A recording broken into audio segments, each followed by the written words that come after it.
do damage. He's annoyed. He wants revenge. He won't accept repeat. And if he does, it's the end of his legacy in the heavyweight division. For Oleksandr Usyk, it's a very similar thing.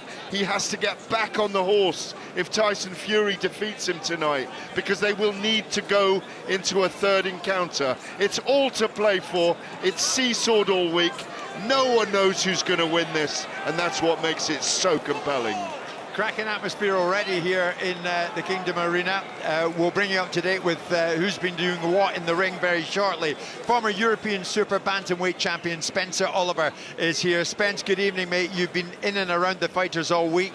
What kind of atmosphere have you witnessed? Yeah, listen, the atmosphere has built all week, actually. We got here very early on Sunday, and we've been in and around the fighters. The first glimpse on the Monday we got of Oleksandr Usyk first, actually, before Tyson Fury. He walked into the Hilton Hotel, and there was a real aura around him. He had his whole team with him as well. He looked bigger than what we thought he was, but he still looked very, very athletic. And then Tyson Fury walked in, and maybe an hour after that, and Gareth's right in what he said, he was very subdued look around Tyson Fury. Didn't want to speak to the media, didn't want to speak to anybody really, no socialising at all, one-word answers, but he's come out of his shell over the last couple of days. We got a real fight here tonight, that is for sure. Making up our lineup here ringside tonight, legendary commentator John Rawling is here tonight. I flew in with John from London last night. John, I mean, you've been working on world title fights since the late 80s. Where does this one rank? Well, it's a big one, no question, Jim. I mean, I've been through the fights involving Evander Holyfield, Lennox Lewis, Mike Tyson, the Klitschko's, but this is a rivalry, and you know, great fights and great fighters are remembered, I think, for rivalries and the battles they have, and this is one of them. There's an edge to this, you can sense it, it's palpable. The two of them, well, there's an underlying respect, but Usyk has looked so calm and phlegmatic in the face of the abuse that Tyson's been handing out. I think that he's the one who's the man to beat, unquestionably. And you were none too impressed with that verbal abuse, John, that Tyson was handing out to Usyk. Well, I don't like it, you know, maybe I'm, you know, being a bit of a dinosaur by saying so, but I don't like it, Jim. I don't think it's necessary, and I don't think it sells fights. You may not like it, but the week needed it. It ignited the week. It was too quiet. When you have fights of this nature, of this size, of this magnitude, you need the moments when it ignites. They're calling this reignited. That Thursday was the moment that this event reignited. This is a legacy fight. Fury was trying to get into Usyk's head. Didn't work the first time. I don't think it's worked this week, but at the weigh-in, I saw something in Oleksandr Usyk, and I'm going to go to Spencer here, where he saw Tyson Fury weighs in at 20 stone. He knows he's in for a war early on. Listen, he knows that Tyson Fury, Oleksandr Usyk, if it's not broke, don't fix it. What worked for him last time worked. It's all about the mobility, use of footwork, moving around the ring and controlling the space. And Usyk's come in a very similar weight. I think he was 3 pounds heavier than the last time. But Tyson Fury coming in heavier tells you that he wants to take the fight. A stone and a half. He wants to take the fight straight to Oleksandr Usyk and try and close that gap, but that's easier said than done. We've got to remember, Usyk's like a magician in there. He's very good at what he does. If he takes Fury into the second half of the contest and he's making him work hard, then John, that's going to be very difficult for Fury carrying 20 stone around that ring. Can he do the 12 rounds? Well, he's going to have to be fit, isn't he? I mean, his footwork unquestionably is not what it was. And maybe he realises that, and maybe realises that bulk is now his best bet, and that he's going to be trying to get him out of there early. It's going to be easier said than done, though. Gents, what I can tell you, of course, tonight is that we're being produced here in Riyadh by the head of boxing at talkSPORT, Ed Huntley, named as one of 30, under 30, most influential and powerful young people in boxing. How about that? Come on, Ed. Well, the emphasis is on young there. He's doing a great job. He's been looking after us all week. It's just the beginning, as I told him earlier. It's great to have Ed growing, Ed Huntley growing.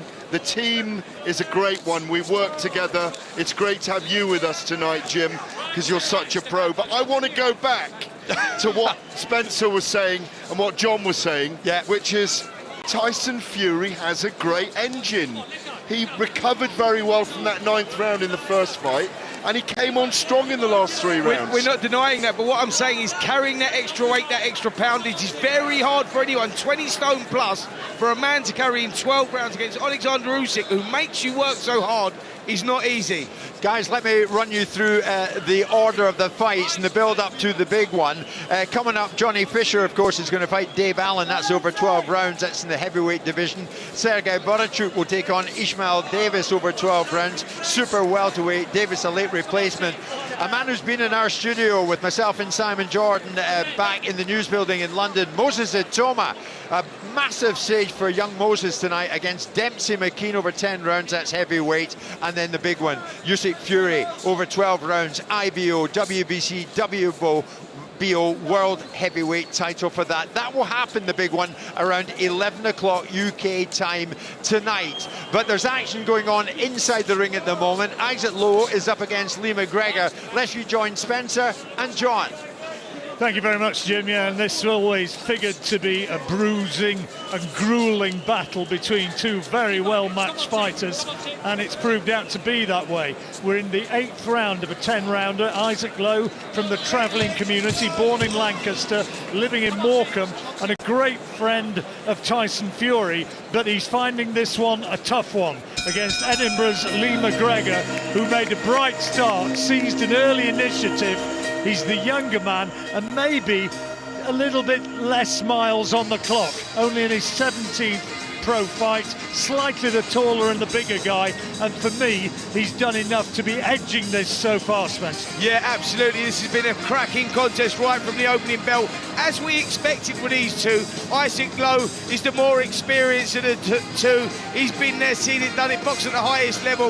Lee McGregor, former British, Commonwealth, European champion, and 14-1-1 with 11 KOs, sort of seemed to disappear and go off the boil just a little bit, had to rediscover himself, find himself, go soul-searching, and he's done that. That was at super bantamweight. He's now back at featherweight, all to fight for here. 8 rounds gone, and McGregor may be winning this one by a round or so, but this is very tight. Yeah, McGregor from Edinburgh had a points loss to a Mexican, Eric Robles Ayala, in July 2023. He knows it's been tough since then. He said he was losing self-belief and that the boxing world had forgotten about him, but I think tonight he's got a real chance to re-announce himself, because if he can take these closing rounds, we're in the 9th of 10, and if he can take the last 2 and beat Isaac Lowe, who was probably, well, maybe a sentimental favourite going into this one, Lee McGregor might just about be re-announcing himself, and we've got him ahead. Incidentally, I can tell you we've also seen camera shots from backstage, and Oleksandr Usyk has arrived in the stadium wrapped up in his woolies against the cold, because it is a cold night tonight, and I can tell you it's surprisingly cold inside this cavernous arena. Yep, it really is. The Kingdom Arena here, you can feel the cold, the chill in the air, but trust me, the action in the ring, there's heat in the ring for sure, and we're going to get heat with Oleksandr Usyk, Tyson Fury, because them boys really fancy this one. They know what's on the line, and it's all on the line here with McGregor versus Isaac Lowe. Both guys trading blow for blow. Yeah, they're really piling in there, and Lowe is putting the pressure on McGregor in the early stage of this 9th round. Isaac Lowe, who'd be remembered being knocked out by Nick Ball at Wembley a year or two back in 2022.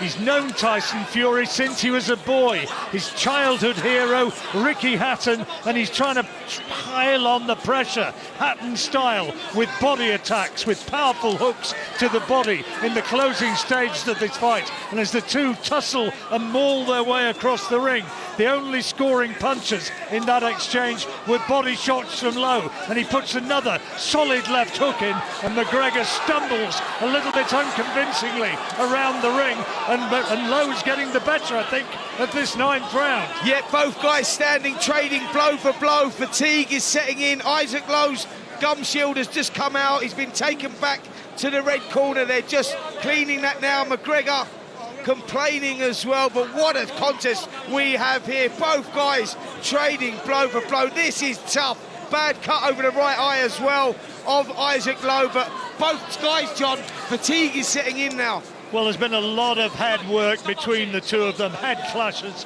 have been numerous. Neither of them have been officially cautioned by the referee as a good little uppercut goes in from McGregor, lands on the jaw of Lowe, takes it well. But heads have been an issue, and the referee has been kept very busy trying to keep the action going. Good left hand in there from McGregor, but again, the clash of heads as Lowe comes boring in with his head low. Good right hand from McGregor, whacks into the side of Lowe's head, and then a left-hand counter up the ropes as well. Quality work from the Scotsman. Really is Isaac Lowe, bullish work coming forward, pushing forward, but no real thought process behind it. And Lee McGregor showing his class, switching from left to right and making things hard. Isaac Lowe's gum shield has come out again.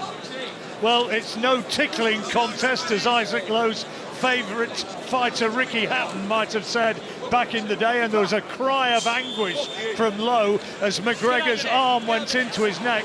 The referee telling him to get out to a neutral corner, and McGregor likewise before he says to the two fighters, come on, box on. First scoring punch since the little break comes from McGregor, and Lowe is furious as he goes back to the corner. His eye has blood oozing from the right eyebrow, and he's not looking a pretty sight. But with a round to go, the question at this stage, Spenny, is who's winning? Yep, and that is the question, John. Isaac Lowe, there was a sense of desperado around his work there. Towards the end of that round, he was pushing forward, but a little bit reckless in what he was doing. Low blows going in. McGregor was complaining about that as well. But like I say, this is now a psychological battle, 10th and final round. I've got Lee McGregor up by 3 points going into this last round. Isaac Lowe out of his corner early, up on his feet. He knows he needs something big here. Lowe needs a big last round. He's up on his toes, showing McGregor as he jigs from foot to foot. I'm ready. I've got lots of energy left. I'm going to take it to you. And now we go together, the two touch gloves, and the final round is underway. Yeah, here we go. Isaac Lowe straight on the front foot, working the body of Lee McGregor. McGregor just covering up on the ropes, but you can sense there's a sense of urgency around Isaac Lowe's work here, and McGregor just bent over on the ropes. Has he felt a body shot there, just tying Isaac Lowe up? The Lancastrian may be coming on strong here, Isaac Lowe. He's carrying the fight to McGregor. He's on the front foot. He wants to make him battle for every moment of these last 3 minutes. And McGregor is just forced to be the defensive fighter for a while as more hooks come thudding in from Lowe, who's really putting in a tremendous effort here. He's only lost twice in his professional career. He's a proud man, 30 years old now. He's had some tough fights, and now there's a gum shield on the floor again, and once more it's the gum shield of Isaac Lowe. He says to the referee, it's involuntary, it's not my fault. Yeah, he's got to be careful here because he could get a point deduction for this. The referee has brought him into the centre of the ring, and he has got a point deduction. John, if this fight was close and you thought it was close, I'm now saying Isaac Lowe is going to need a knockout here with 1 minute 50 left on the clock. Well, those who maybe don't follow boxing regularly, the fact is that it's an old pro's trick sometimes to gain a few seconds respite from the usually fierce body attacks. They'll put the gum shield out deliberately and so gain a few seconds. Now this time it's McGregor who's wrestled to the floor. Both of them very, very tired here as Lowe goes boring in again, trying to sap the remaining energy of McGregor, and he's landing some fierce body shots here as we move into the final 80 seconds, 70 seconds of this fight. Yeah, McGregor pinned on the ropes and nearly bent over. Doubled there with the body shots going in, but he's hanging in there, McGregor, standing centre of the ring, trading blow for blow. What a tough contest this has been right from the opening bell. Not long left now, 1 minute. Gum shield's out again.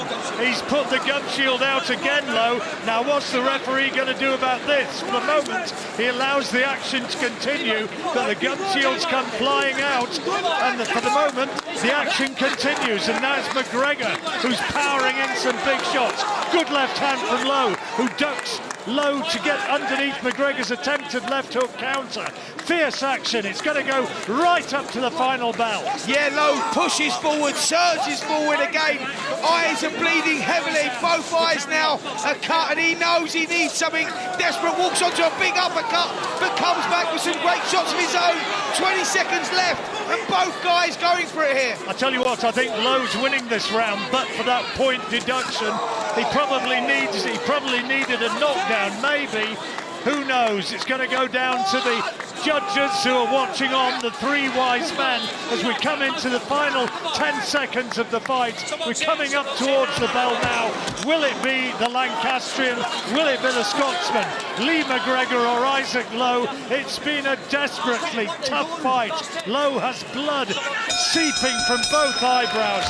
The two go away back to their corners.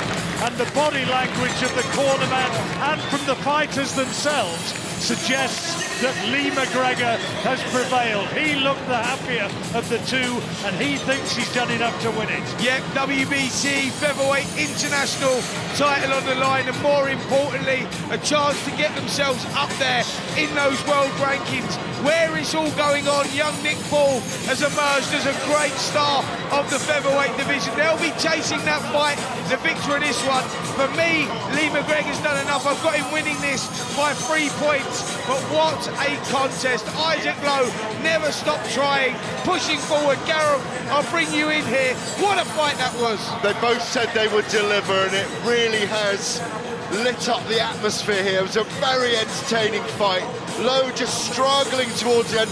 I was so impressed with McGregor. You know, he's always in dogfights, Isaac Lowe, isn't he? Traveller fighter, always brings it. McGregor's been through some difficult times, and he's resurgent again.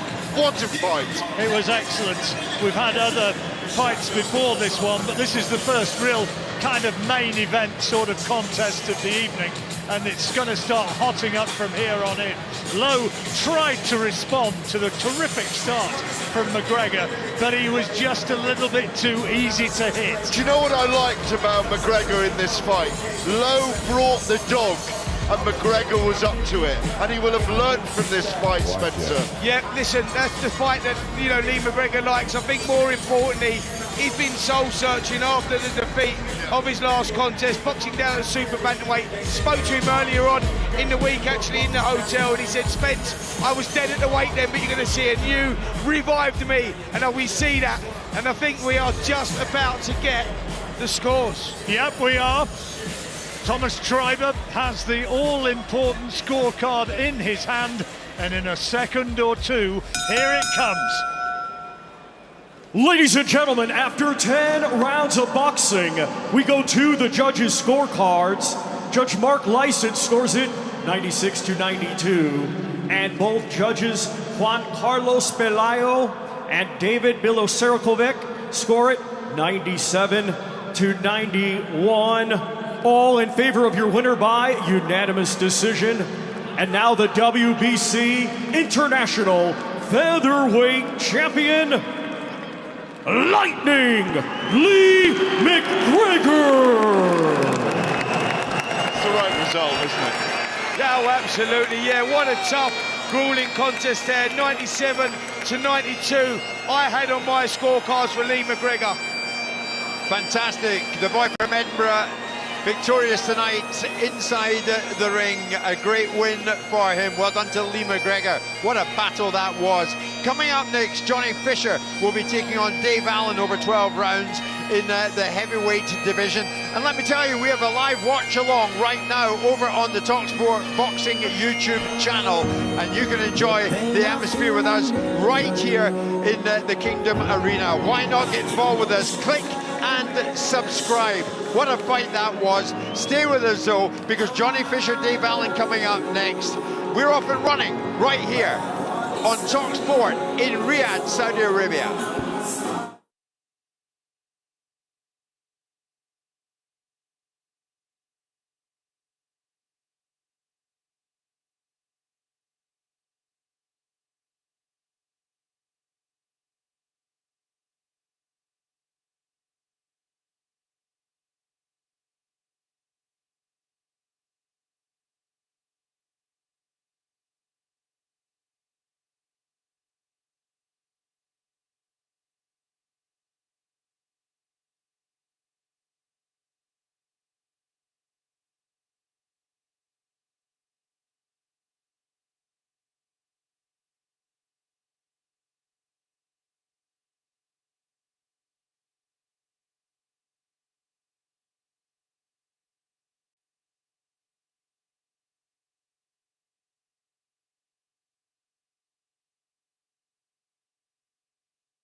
on 1089 and 1053 medium wave, on your mobile and on your smart speaker.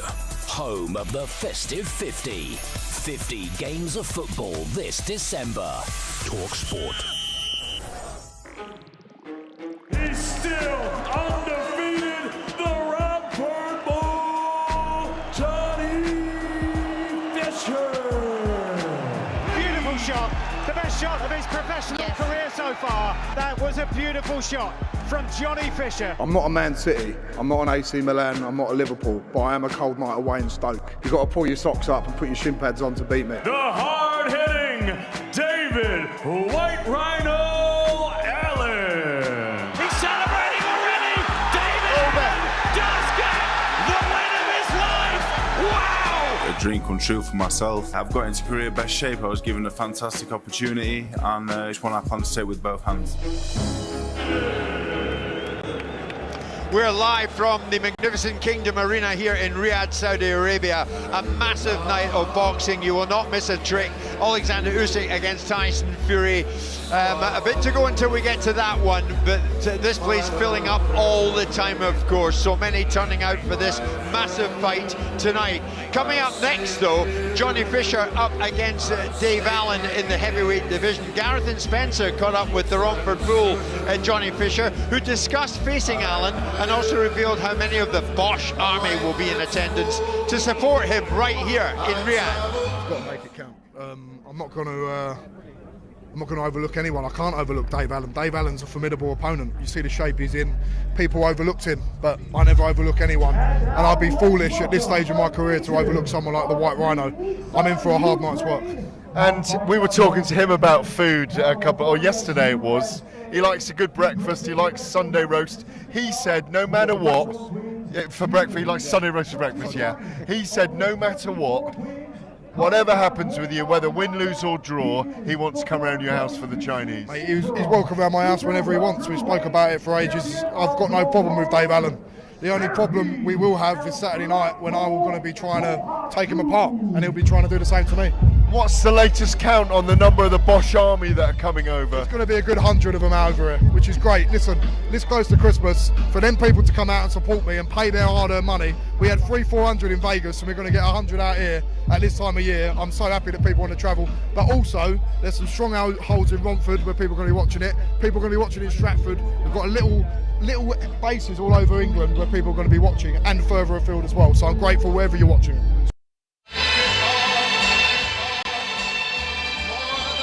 The fighters coming into the ring at this moment. We're going to cross over to our commentary team of Spencer and John in just a moment. But Gareth A. Davis is ringside. Gareth, who have you got there? I've got the one and only Hamza Shiraz, who is an ambassador for the Riyadh season, friends with His Excellency Turki Al Sheikh. What an atmosphere, Mr. Shiraz. Yeah, unreal. They not seem to, they are getting better every event they do. So it's unreal, and I'm just glad to be part of it. Mr. Al Sheikh, or Turki Al Sheikh, or Turkey as we call him, laid down the law with you and Chris Eubank a couple of days ago. What was he saying to you both? What it was before the cameras arrived and whatnot, I got up, shook Eubank's hand. Then he saw us together, he come over, and he goes, next year, as long as you two both get your business done, you will fight. And you've had a few words to say about Chris's attitude in general to things, haven't you? Do you know what it was? At the end of the day, he shook my hand, so I can't really slag him off too much. But have a go at it, go on. But his ego is through the roof, because he wouldn't look at me. He wouldn't look at me at all. But yeah, it is what it is. Hopefully, I'll get the job done, and then I can fight him. Do you think he's foolish not just doing 50-50 with Conor Benn? It's an ego thing, isn't it? It's an ego thing, and his ego's so high, he would rather fumble the bag, as they say, than fight Conor Benn and just go 50-50. Do you think he's running scared from you when he sees what you do? Do you know what? I don't like to say scared, because anybody who gets in the ring, they've all got balls at the end of the day. But I think he's looking at it from a business point of view. He's thinking, why get one payday when I can get two? We've got to go to Johnny Fisher and Dave Allen, but pick a winner out Fury and Usyk tonight. Fury, knockout.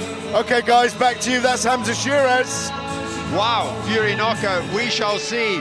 In the meantime, Johnny Fisher and Dave Allen inside the ring. This one's about to get underway. Let's rejoin Spencer. And first, John Rawling. And of course, first of all, the big introductions from Thomas Schreiber. Intercontinental Heavyweight Championship. Brought to you by Riyadh Season and the General Entertainment Authority, GIA, with Frank Warren for Queensberry Promotions and Bob Arum for Top Rank Incorporated and Sella, in association with Eddie Hearn's Matchroom Boxing and Gold Star Promotions, along with their great sponsors: Saudi Tourism Authority, Saudi National Bank, STC, Dr. Suleiman El Habib Medical Group, Saudi Airlines, New Muraba Development Company, Taounia, Lucid Motors, and Al Tanfidi. It is sanctioned by the British Boxing Board of Control, Board Representatives Robin Smith and Robert W. Smith, along with the World Boxing Association. President Gilberto Mendoza Jr., Supervisor Thomas Poots. Our 3 judges assigned will be Oliver Bryan of Germany, Leszek Jankowiak of Poland, and John Latham of England. Our referee in charge, third man in the ring, will be Bob Williams of England. Introducing to you first, fighting tonight out of the blue corner, he comes to the ring wearing blue with white and weighed in officially at 257.6 pounds. Coming to us from Doncaster, England, he brings a professional record consisting of 23 wins, 6 defeats, 2 draws, 18 of those 23 wins coming by way of knockout. Ladies and gentlemen, please welcome the Doncaster De La Hoya, David the White Rhino Allen.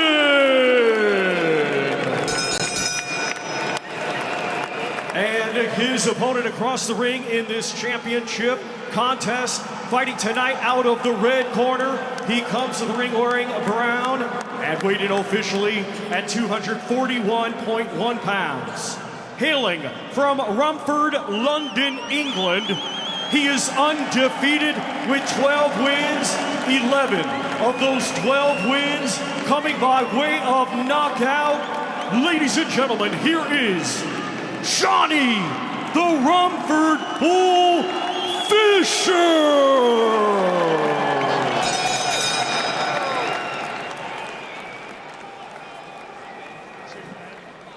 Okay, gentlemen, this is for the WBA Intercontinental Heavyweight Championship. Obey my commands at all times. In the event of a knockdown, the fighter standing will go to the furthest neutral corner and stay there. Protect yourself at all times. Touch gloves. Well, as they stood face to face, I can tell you Johnny Fisher, clearly the taller man, he'll have the reach advantage. The younger man, the former rugby player from Romford, an Essex history graduate. Dave Allen, one of the great characters of the sport, the White Rhino, walked into my way.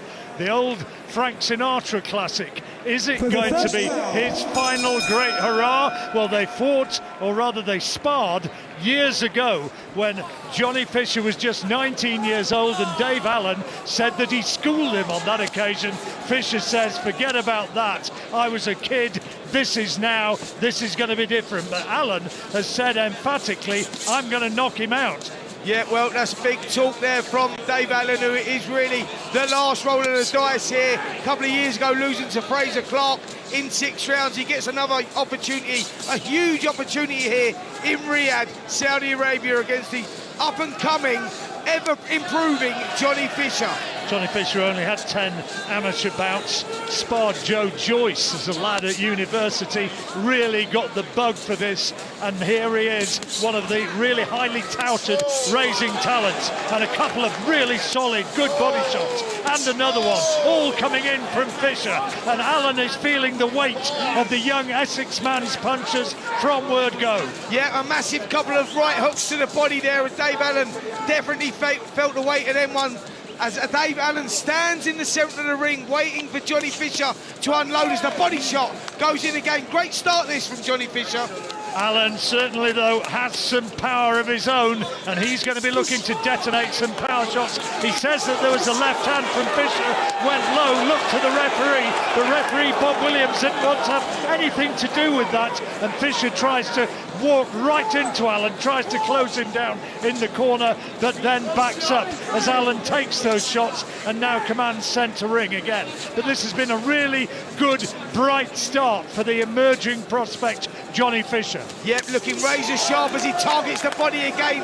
Fisher, right hook, then a left hook. Dave Allen stands in front of him, centre of the ring, lands a good jab of his own, but so far it's been all Johnny Fisher. Trained by Mark Tibbs, son of the great Tibbs family, and he is starting well, cheered on at ringside by Eddie Hearn, his promoter. Jimmy Tibbs, of course, one of the great figures of British boxing from going right back into the 1960s, and his son Mark is the man who's guiding Johnny Fisher, and he's surely going to be delighted with the way he started here. Absolutely perfect start here from Johnny Fisher as he throws an excellent array of shots to head and body. Big right hook goes in as well. Dave Allen doing a great job of soaking him up at the moment, but all Johnny Fisher in this first round. What a perfect start. Yeah, it's been a really good start, and Allen not doing anything really to make a dent in Fisher so far. Two more solid body shots from Fisher, left hand and a right hand. He's not a fleet-footed type,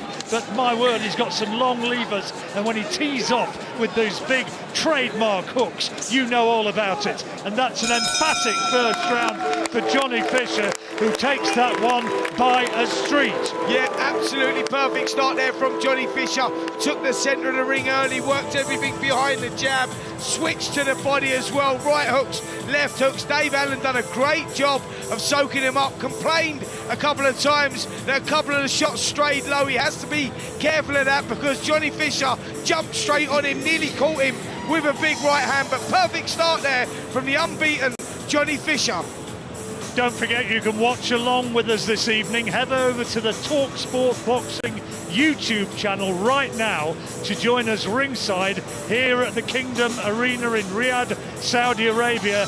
And coming up is Oleksandr Usyk against Tyson Fury here on talkSPORT, and the fighters due into the ring round about 11 o'clock tonight. But I tell you what, Dave Allen's going to have to do something very much different to what he produced in the opening round if he's going to find a way into this fight. Yep, he needs to start throwing some shots of his own. Spent too much time standing in front of Johnny Fisher, holding the centre of the ring, but not really throwing any punches. He needs to now let Johnny Fisher know he's in this contest. Some real Essex characters, the Fisher family, and there's a lot of people back in Essex who are going to be watching and listening to this one, and there's a fair few, as you've heard, who've made their way across.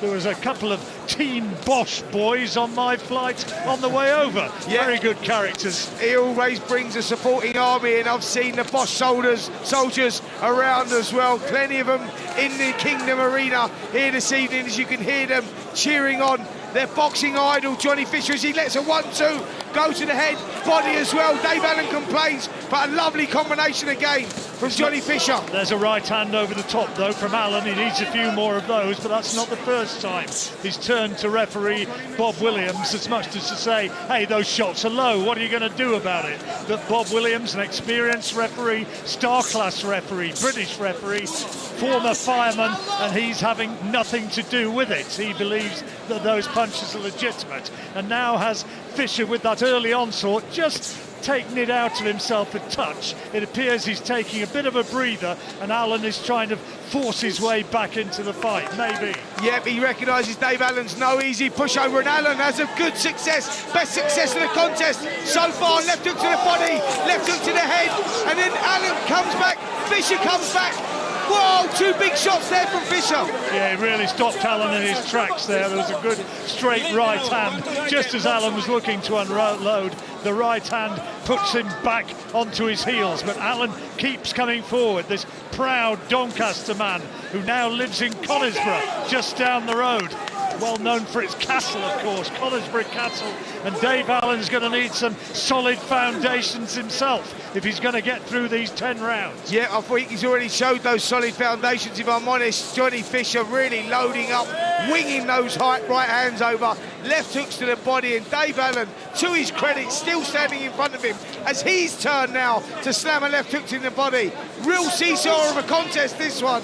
Another solid left hand to the body comes in from Johnny Fisher, but interesting that Allen has withstood everything so far. He's not marked up and he's still in there keeping a high held guard and trying to walk Fisher down. We'll be going into the corner at the bell to end this second round, assuming it goes as far as that, and every indication is that it will. There's another right hand from Allen. We'll be going into the Allen corner, and just a warning, as ever, sometimes you get a bit of florid language here at ringside, and a preemptive apology just in case that's the case. And we go into the Dave Allen corner now and hear how they are reading it as Tyson Fury arrives here in the arena. See that shot? Yeah? When you're going to go for that shot, roll a fast 2 now. Yeah? Because when you're walking onto him, you're not doing it as often as you need to. So because you're not doing it as often, you need to pull that trigger when you can. Okay? Big deep breath, get it back. This is where your recovery kicks in now, yeah? He's going to start blowing this round now. Yeah? You've got to be here, Dave. When he's letting the hands go and he's walking, you've got to be on him. Right? Following him in, yeah? And when he just relaxes, whip that right uppercut up. Yeah? So when he just relaxes here, boom, whip it straight up. He's fucking here. Well, they heard it in the corner, how they're reading it, and while you were hearing that, we were seeing Tyson Fury arriving here, and the first thing Spenny said to me, Spencer, was he looks so nervous. Yep, he looked very nervous walking in there, but the magnitude of this fight, and he knows what's on the line as well, locked himself away for 3 months, hardcore training camp, and it all comes down to tonight. Legacies, careers, all on the line.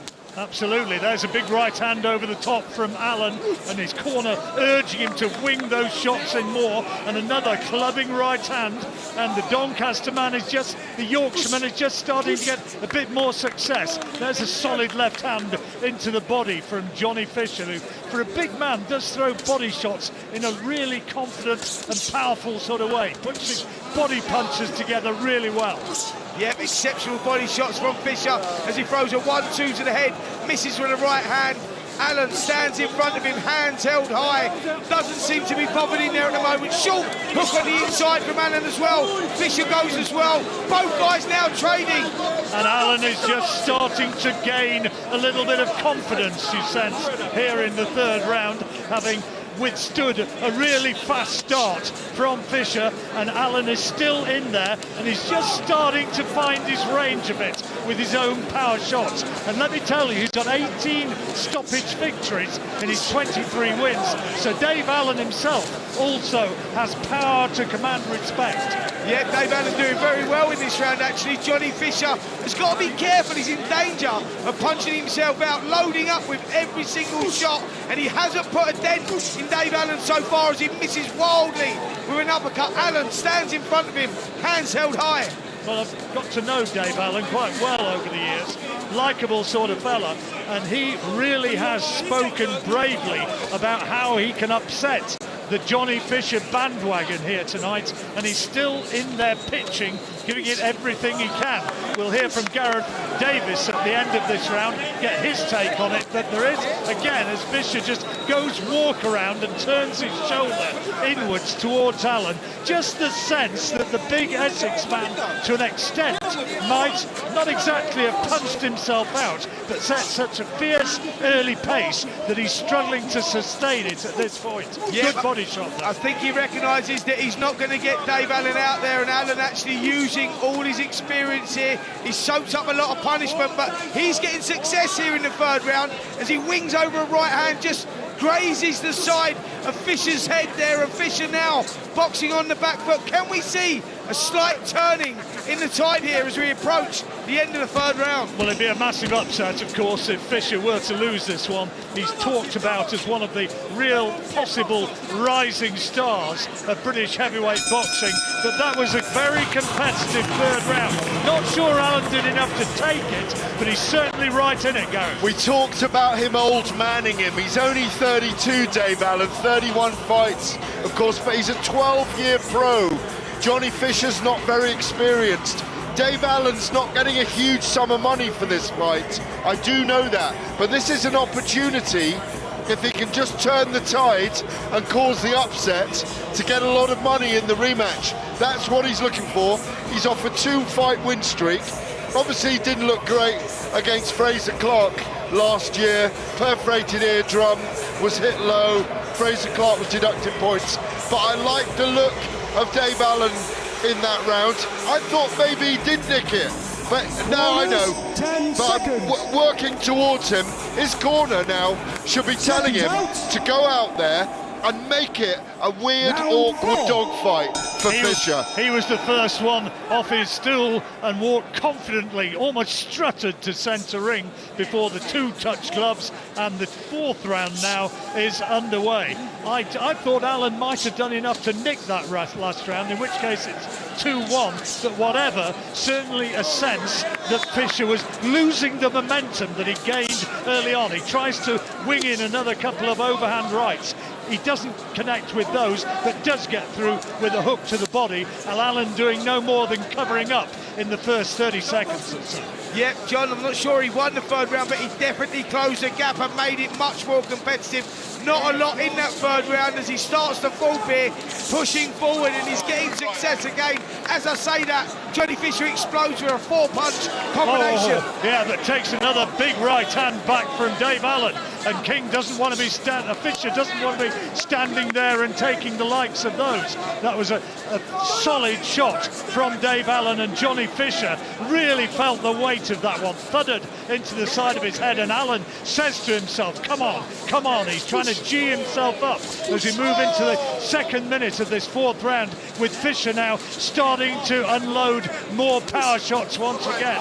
Yeah, Fisher trying to drive through, break through the guard there of Dave Allen, but not getting any success. Allen doing a good job of protecting himself. Allen pushes Fisher back to the ropes. Fisher just bent over, but Dave Allen still staying in front of him, showing that he's very stubborn in his approach. Big right hand goes over from Dave Allen, just misses there, but very interesting contest this as we approach the 1:15 mark left of the 4th round. This one is really heating up. Yep, this is Johnny Fisher against Dave Allen. We've got the young man from Essex ahead, Johnny Fisher, but Allen in there taking some big shots there, but he looks confident now, does Johnny Fisher. And a reminder that coming up is our main event, the World Heavyweight title fight, Usyk against Tyson Fury. We expect the ring walks just before 11 o'clock.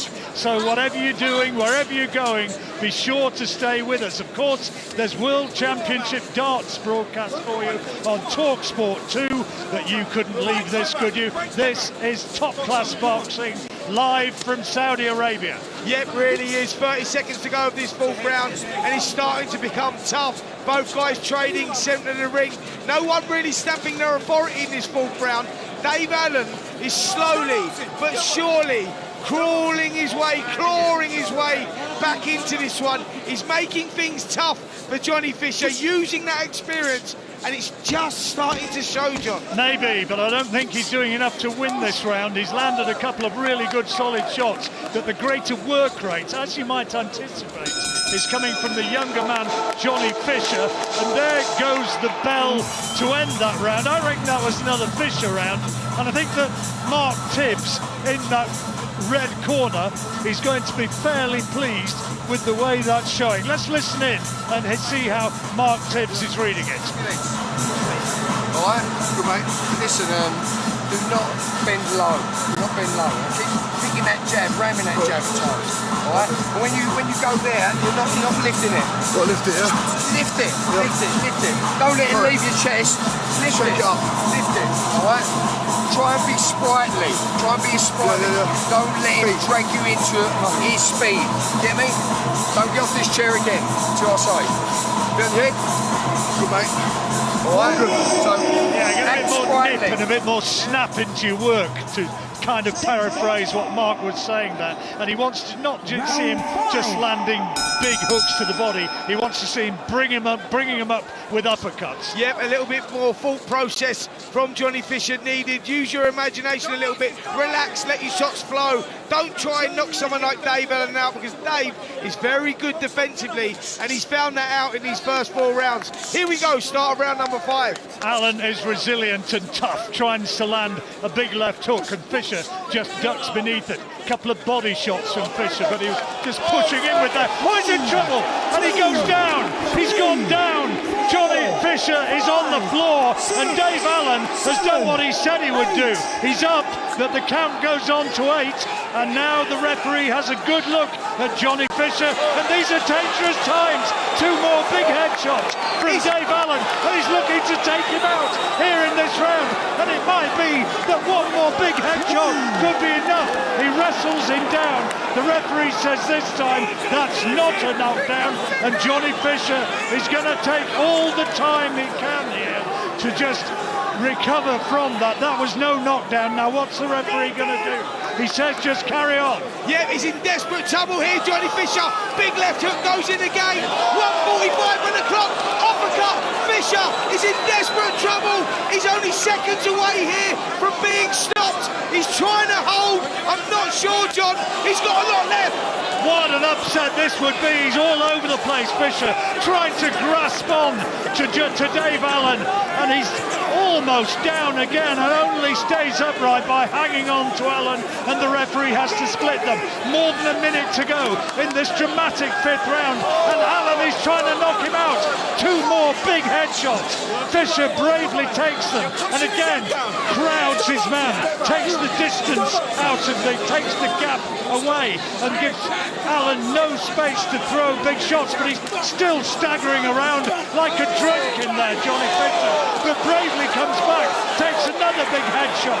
This is a torrid 5th. This is a war now, both guys standing there. Dave Allen getting the better of this. Johnny Fisher, not a lot left, but showing incredible heart. Standing in front of his man, he's like a willow tree, swaying in the wind in there right now. He came in singing along to Sinatra, saying, it's my way. Well, is it going to be my way? Fisher is still up on his feet. Less than 30 seconds to go in this 5th round, and the 2 of them, dog-tired, hold on, maul and grasp, and the referee surely is going to have to split them, but no, Fisher gets a little bit of space for a body shot and another as Allen tries to rally off the ropes, and he now holds on and clasps Fisher close. Remember, he had him down, and this is going to be a 10-8 round to Dave Allen as Fisher finishes with the last big punch of the round.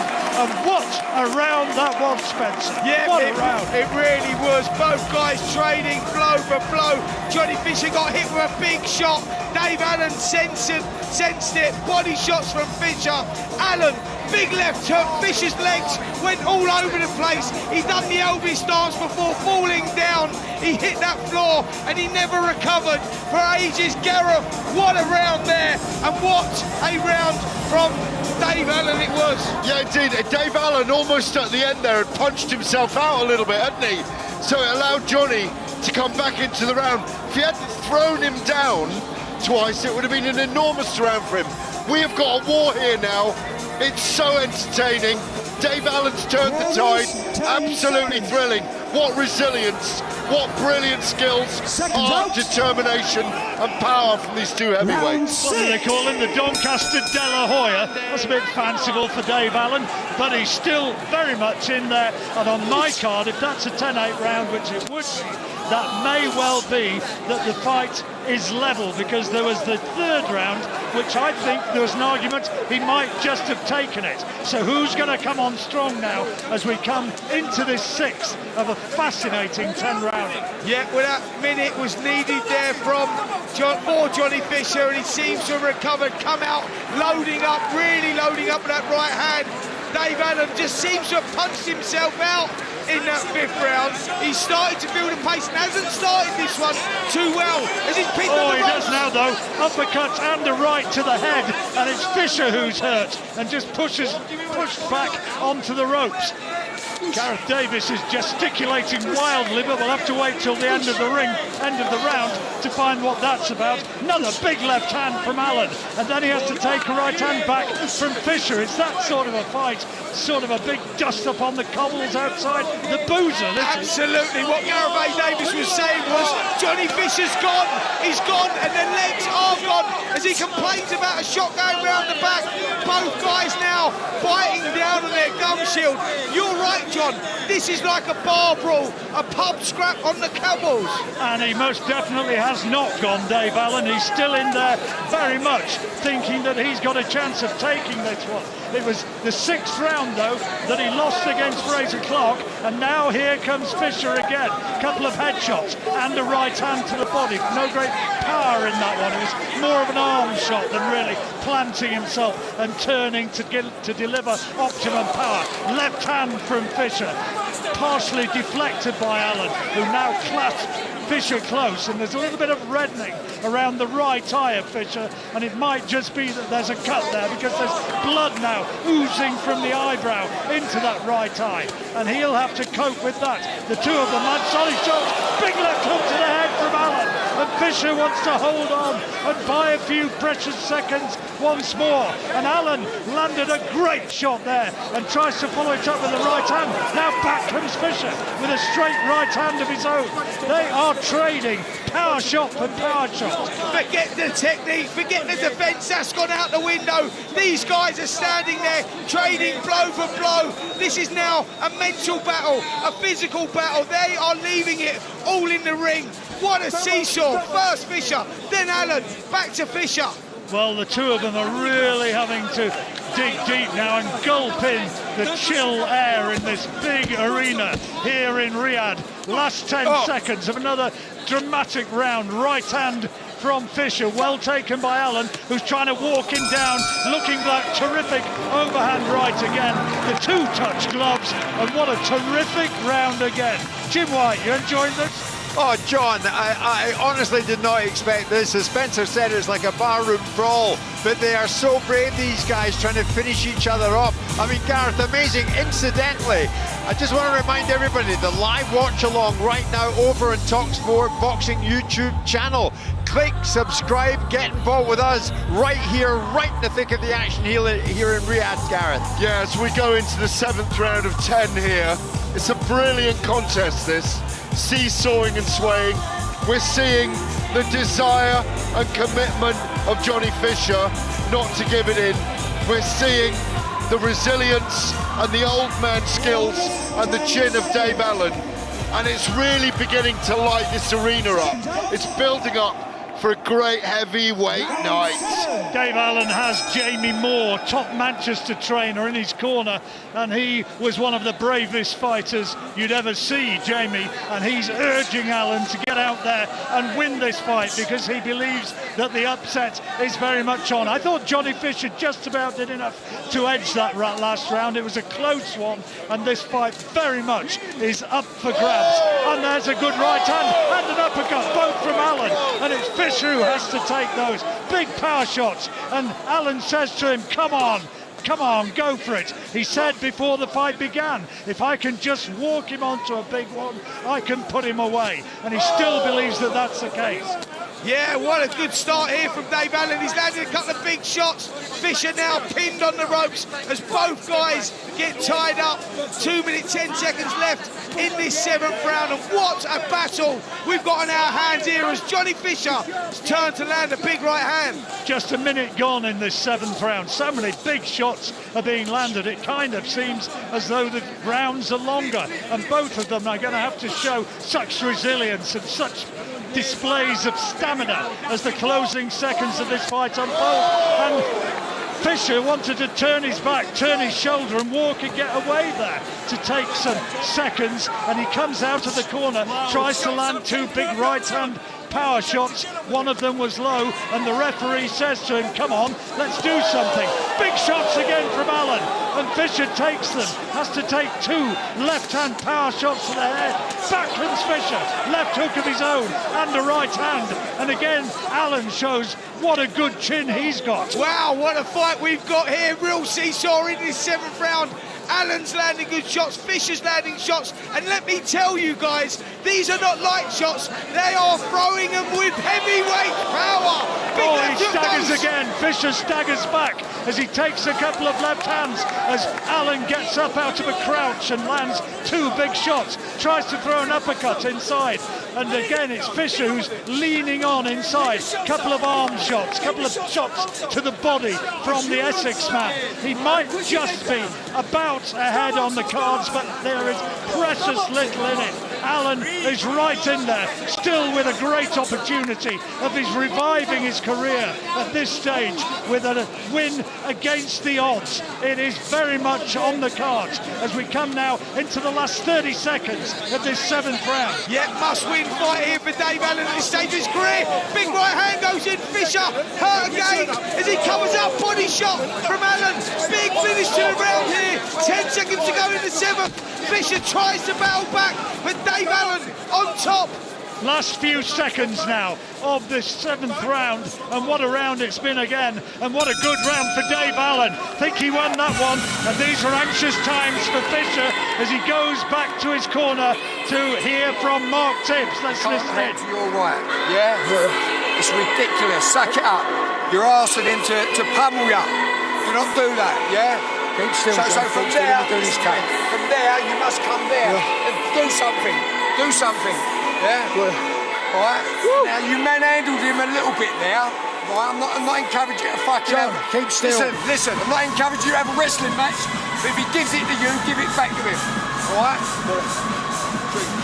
Right, I'll suck it up, John. It's what we're trained for. 10 hard rounds, what we're trained for. Referee just telling them that a damaged right eye was caused by a punch. That's the right eye of Johnny Fisher, not a head clash. That was definitely a Dave Allen round. Absolutely. Listen, we go into round 8, and guess what? My scorecard says they are all level. This is a 3-round contest. Both guys have had their success here, but who's going to get it? Who's going to win this one? Oh, big right hand, first punch of the round comes in from Allen, but Fisher takes it well as the punch lands on the left-hand side of his head, and Dave Allen is looking to unload again. Fisher fires back with a body shot as the 2 clinch and fall untidily back across the ring.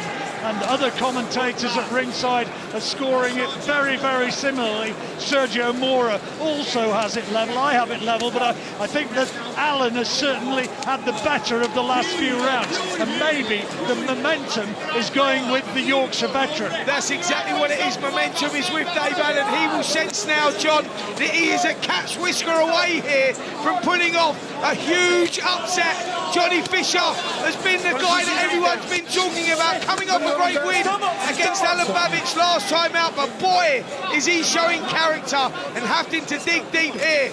I hope we have a chance to hear from Jamie Moore in the Dave Allen corner at the end of this round, because he has done a remarkable job motivating his man and getting him believing that he can take this one. This is almost like a performance of Jamie Moore a few years back, who was one of the bravest fighters you'd see in a boxing ring. Uppercut from Allen, great shot, rocks back the head of Fisher, who takes it well and then misses with a wild left hook of his own, and there are oohs and ahs from the crowd at ringside. 2 more big shots from Allen, a left body shot and a left to the head, then back comes Fisher with a left hook of his own to the body, but he's just not doing enough inside Fisher. He's allowing Allen, the older man, to outwork him. Yeah, they call it old manning him. Dave Allen is old manning Johnny Fisher in there at the moment, using his experience, landing the big shots. He's doing the better work inside as I say that. Both guys standing centre of the ring, uppercuts, hooks, trading blow for blow. Dave Allen's produced some terrific performances in years gone by. His best win maybe back in 2019 when he beat the big Australian Lucas Brown. Another good left hand from Allen, and then back comes Fisher. Is he going to be the younger and the fitter in the closing minutes of this fight? But Allen maybe has done enough in the first couple of minutes to win this round. All very subjective though. All depends what catches the judges' eyes. 3 of them are watching on and scoring this from the closest possible vantage points just by the ropes. Good left hand from Fisher. Good combination. Then back comes Allen with a big left hand of his own and a body shot and an uppercut, all from the 32-year-old Yorkshireman. Last few seconds of the round, and another tough and grueling round it was. They go back to their corners, not quite dog-tired yet, but there's not too much left. Let's go to the blue corner now and hear what they're telling Dave Allen. Get it all back, it's all about recovery. This is what we've done it for, yeah? You look fucking amazing. Let me tell you, breathe, just get it all back. Switch on. Sorry about some of the language you're hearing in the corner there. It fucks him. Yeah? Absolutely fucks him. Please don't miss them short jabs, because that's what'll chip and knock him off the edge of the fucking cliff. Yep. You follow it up with a right hand over the top after the short jab, he ain't going to be fucking standing there. Well, there we go. I think we get the message there. They certainly think that he's there to be taken if he can find that right hand. I love the intensity of Jamie Moore and the upbeats that he's giving him. Yep, this is not a journeyman veteran. This is a guy moving into the 9th round, an experienced fighter who's been on the fringes of top class for a long, long time, who's here senses that he has a genuine chance, even at this stage, of upsetting the form, upsetting the apple cart, and getting a win which few people would have anticipated. Yeah, Dave Allen 1 round up on my scorecard here. Johnny Fisher trading blow for blow, doing really well, showing a lot of character in there actually, but for me, Allen just 1 point up, doing enough here, all to fight for, 2 rounds to go. Left hook followed by a good straight left hand from Allen, then a body shot, but in the meantime there were a couple of good shots from Fisher, but then an uppercut on the left hook from Allen. More of the power shots, more of the accuracy coming from the Yorkshireman. Aimed the big overhand right, and then does get in with an uppercut and a clubbing right hand into the side of Fisher's head, but the Essex man takes it. Goodness me, he's having to show that he can take a punch as well. Yeah, put his left arm up to try and block what he thought was going to be a right hand, and instead takes a nice little sweet left hand thrown by Dave Allen, and that was the best scoring shot of the round so far.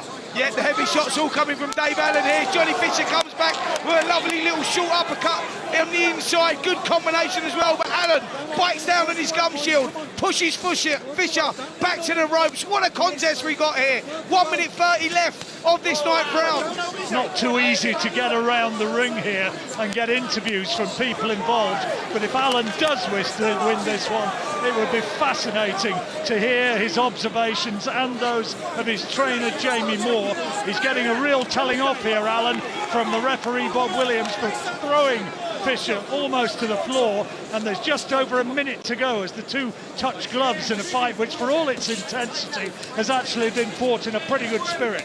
Listen, it's been fought in a foam box, that's what it's been fought in. Both guys standing, trading, blow for blow. No real technique going in here. This is, as I said earlier, a bar brawl out on the cobbles. These guys are just biting down, showing character, mental strength. Do we still have phone boxes nowadays? I think that was how people communicated a few years back in the great years of Spencer Oliver. It's taken me back to the phone box days, trust me on that one. These guys are leaving it all in the ring. What a contest here between these two big heavyweights. Inside the last 30 seconds in this 9th round, whoever finishes this round the better might do enough to take this one. And if Fisher takes it, it could be that the fight is all level once again. Allen beckons him forward and says, come on, have a go. Let's see you land a power shot. Allen comes back with a counter his own. Right uppercut to the big left hand. And Fisher's in trouble once more.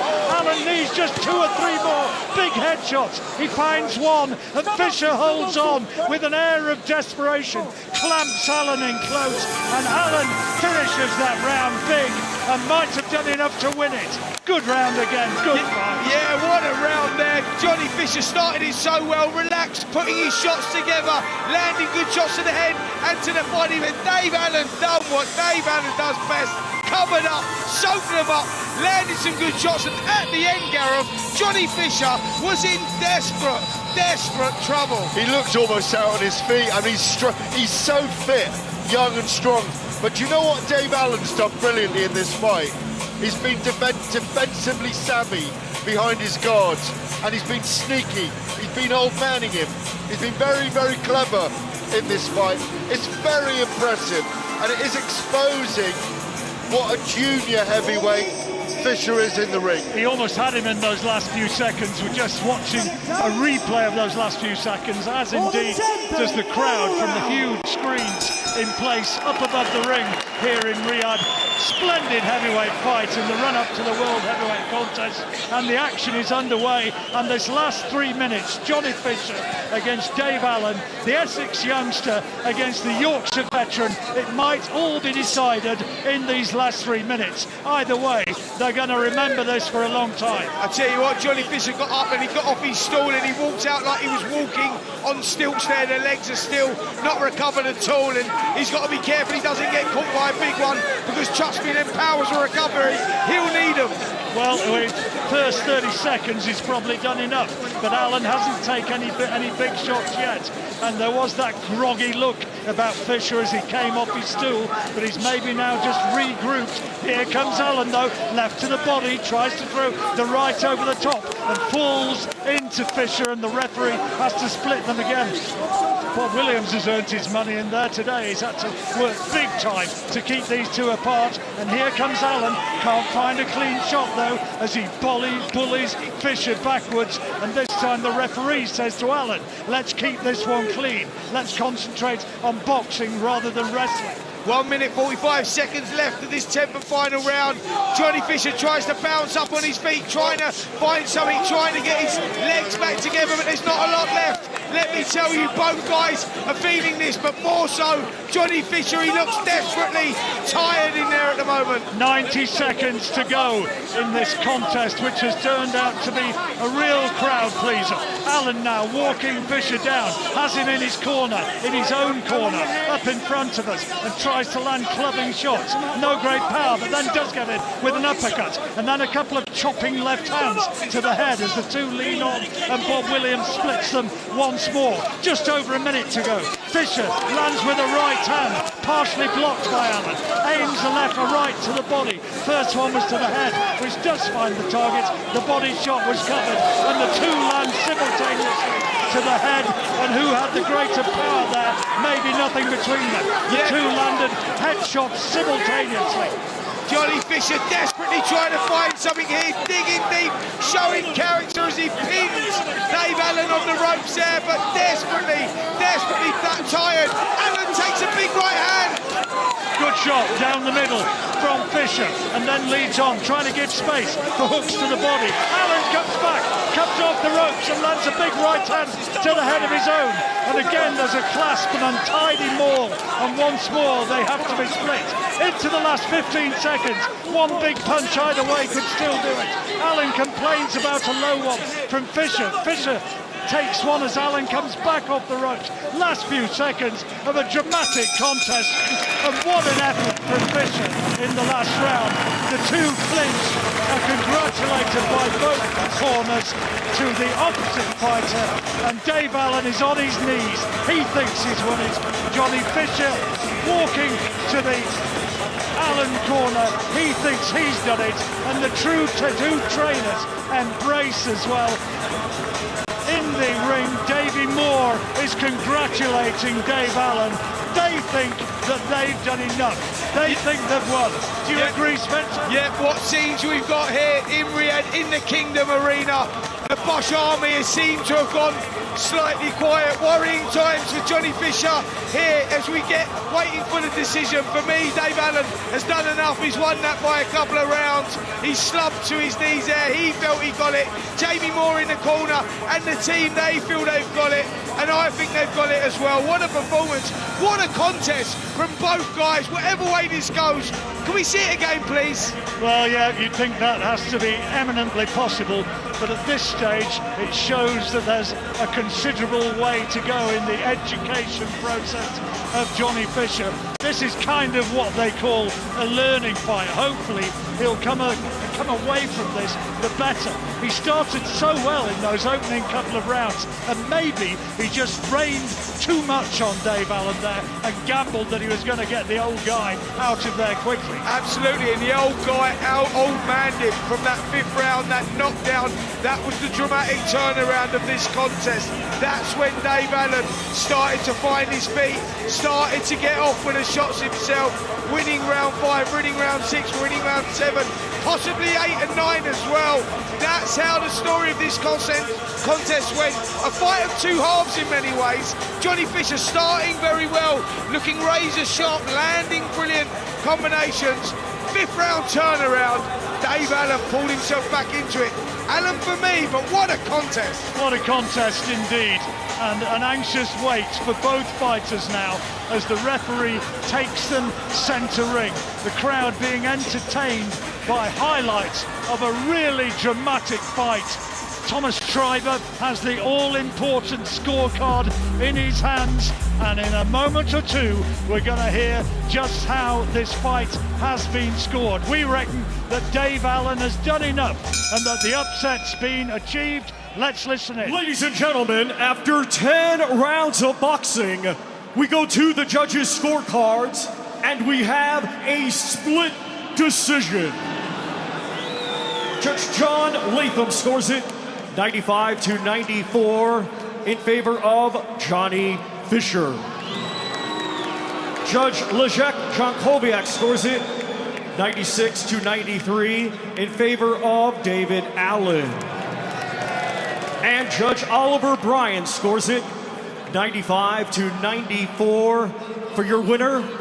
And now the WBA Intercontinental Heavyweight Champion, Johnny the Rumford Bull Fisher. Well, hoots of derision from Not the crowd. surprisingly, Mr. John Brawling, that is a disgraceful decision. There's no way that the first 4 rounds were Johnny Fisher's. The 5th round was clearly a 10-8, and then after that, Dave Allen did the better work in almost every round. I do not see those scores being fair, I'm afraid. Listen, them scores are diabolical. That was not a close contest. There was one winner in that contest. Yes, Johnny Fisher started well. Yes, he won the first 4 rounds. He lost the 5th round 10-8, and he never won another round going in then. Maybe he won 1, maybe he nicked 1 round, but that does not win him the fight. I love Johnny Fisher as a person. I love what he's done. I love what he's built up there. But there was one winner in that contest, and that was Dave Allen. But that wasn't down to Johnny Fisher, it was down to the judges. I never said it was. Wrong. I never said it Exactly, was. no, I'm agreeing with you. But the thing is this, Jamie Moore, who knows a fight, the way he was talking to Dave Allen when we heard him in the corner then, they knew they were winning the fight. Wow, well, it was some battle, was it not? And it's Johnny Fisher who got the nod as Dave Allen continues to wander around that ring wondering, how on earth did that happen? Let me tell you, we have a live watch along right now over in the talkSPORT Boxing YouTube channel, and this is your chance to get involved, and you are getting involved, and we're absolutely delighted at that because you must be feeling like we're feeling, so close to all the action here. It really is fantastic. Stay with us because a lot more to come tonight from Riyadh, Saudi Arabia. Next up, Sergey Bohachuk against Ishmael Davis, super welterweight. If that is anything like what we've just witnessed, Gareth, then we're in for another barnstormer, right? We are indeed. Amazing.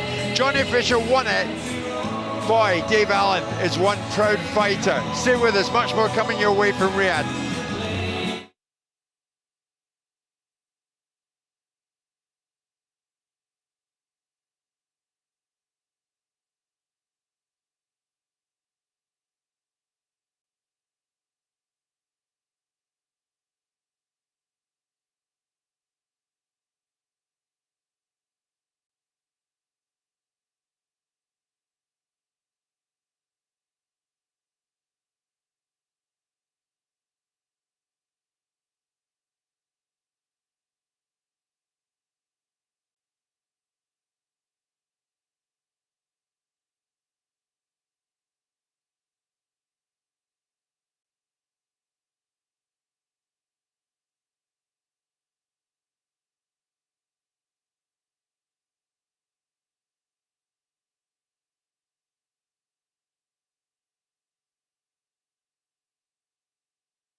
1089 and 1053 medium wave on your mobile and on your smart speaker. Home of the Festive 50. 50 games of football this December. talkSPORT. The Black Panther, Ismail Davis. Oh, big right hand. He's starting to up the tempo now, Davis. Another right hand. Big attack this now from Ismail Davis. Davis opening up. Biggest night of his career so far. I can show who I am. This guy's coming. We're going to be meeting in the middle and we're going to be having it out. That's what the fans want to see, man. Welcome back. Live boxing on talkSPORT tonight from Riyadh, Saudi Arabia. The big one still to come, and we eagerly await the arrival in the ring of Oleksandr Usyk and Tyson Fury. The two go head-to-head for the IBO, WBC and WBO World Heavyweight titles. Live, of course, right here on talkSPORT, your home of boxing. We've just seen Johnny Fisher get the nod over at Dave Allen. Next up, Sergei Bohachuk is up against Ismail Davis over 12 rounds at super welterweight. Earlier this week, Gareth A. Davis and Spencer Oliver sat down with Davis, who discussed the boxers who have inspired him throughout his career. Look, I say, like the greats, yeah, they have all had losses. You can't name one great except from Floyd, but he's still currently like in boxing. They've all had losses, and they just keep going, man, and that's what life's about. Do you study the sport at all? Have you got heroic, inspirational figures yourself who you love in boxing? Yeah, man, like Marvin Hagler. Knew it. Marvin Hagler. Knew it. He's I'm a Hagler man as well. Yeah, that's what inspired me. And you know what it is? I've got an uncle, I don't know if anyone knows this, my uncle, Tom Collins. He was British champion. Wow, Tom Collins, man. He was a great fighter, Tom Collins, yeah. That was my mum's brother. So wow. That's another influential person in my life. But look, I'm just here on the earth to leave my, my stamp, and I think right now I'm pushing a good message. So everyone just jump on and follow suit, man, and give life your best shot, man. Ismail Davis, of course, who goes in against Bohachuk, and Davis just coming into the ring as we speak. Just ringside is one Gareth A. Davis. Gareth, who have you got this time? I am with the one and only Rico Verhoeven, one of the greatest, if not the greatest, kickboxer of all time. A huge star. What are you doing here, brother? Enjoying the fights, of course. I love it. I love to be here. It's the biggest events in the world, the biggest fights. So it's an honor to be here, and let's see. Who knows? Maybe we can do something. Famously, Tyson Fury and you have sparred before, haven't you? Yes, sir. Yes, sir. And how is he at kickboxing? At kickboxing, he's not as good, but at boxing, he's a different type of beast. How do you see it tonight when someone's got, obviously people losing kickboxing, it's a regular thing, you come back from it. How do you see Fury coming back against Usyk tonight, Rico? I gotta say, I saw the interviews, the whole build-up before the fight. It feels like he's really focused, and I think he took it really serious, so I think we're gonna see a different type of Tyson tonight. Enjoy it, brother. Great to see you as always. Likewise. Thank you so much. You too. Thank Great to see you. Gareth, thank you very much indeed. Spencer Oliver and John Rawling sitting alongside me. On this fella Davis, Spence, he's got one heck of a backstory, hasn't he? Yeah, he certainly has. What an incredible young human being he is. I mean, he's been through it all. A life of trouble growing up, in the Midlands, and he found life tough. He went to jail, he come out of jail, and he found boxing. It's that old story that boxing can be a saviour, and that's exactly what it has been. Ismail Davis is the proof that boxing can save lives, and he turned it around, and he's done incredibly well to get to this stage. He really has. The fighters coming into the ring, we're going to head back ringside because Gareth A. Davis has got a hold of Jaya Pattaya. Gareth. Hello, yeah, I'm here with Jaya Pattaya. Jaya, you enjoying the week? Yeah, it's an awesome week, man. We've been very busy at work, so it's been awesome. There's talk of you and Oleksandr Usyk meeting if Usyk defeats Tyson Fury tonight. Would you step up to heavyweight to beat him? Yeah, definitely. That's a fight that would take 100%. But he's got a job to do. I've got a job to do, and it's something further down the track if it happens. But obviously, that's a fight that I could only dream of having, so it'd be awesome. You've got to unify. You want to be undisputed cruiserweight champion first of all, yeah? Definitely. You know, we've got a job to do in about 3 weeks, January 8th. You know, we take care of business then, and then we move forward and we chase these unification fights. So that'll be with Gilberto Ramirez, the Golden Southpaw they call him. But if they offered you an Usyk fight straight away for heavyweight, would you move up? Man, you can't say no to those things. You know what I mean? We sit down with the team, we make the decision, but right now it's all just outside noise. You know, we are chasing unification fights for the cruiserweight division. So, you know, that's on our mind at the moment, and the other stuff is just, it's all talk. We're 2 fights away from the main event tonight for 3 of the world's heavyweight title belts between Oleksandr Usyk and Tyson Fury. How do you see it going, brother? Man, I'm excited for this one. You know, I feel like we're going to get a whole new version of Tyson Fury. So I'm excited to see how he comes out, how he approaches the fight this time.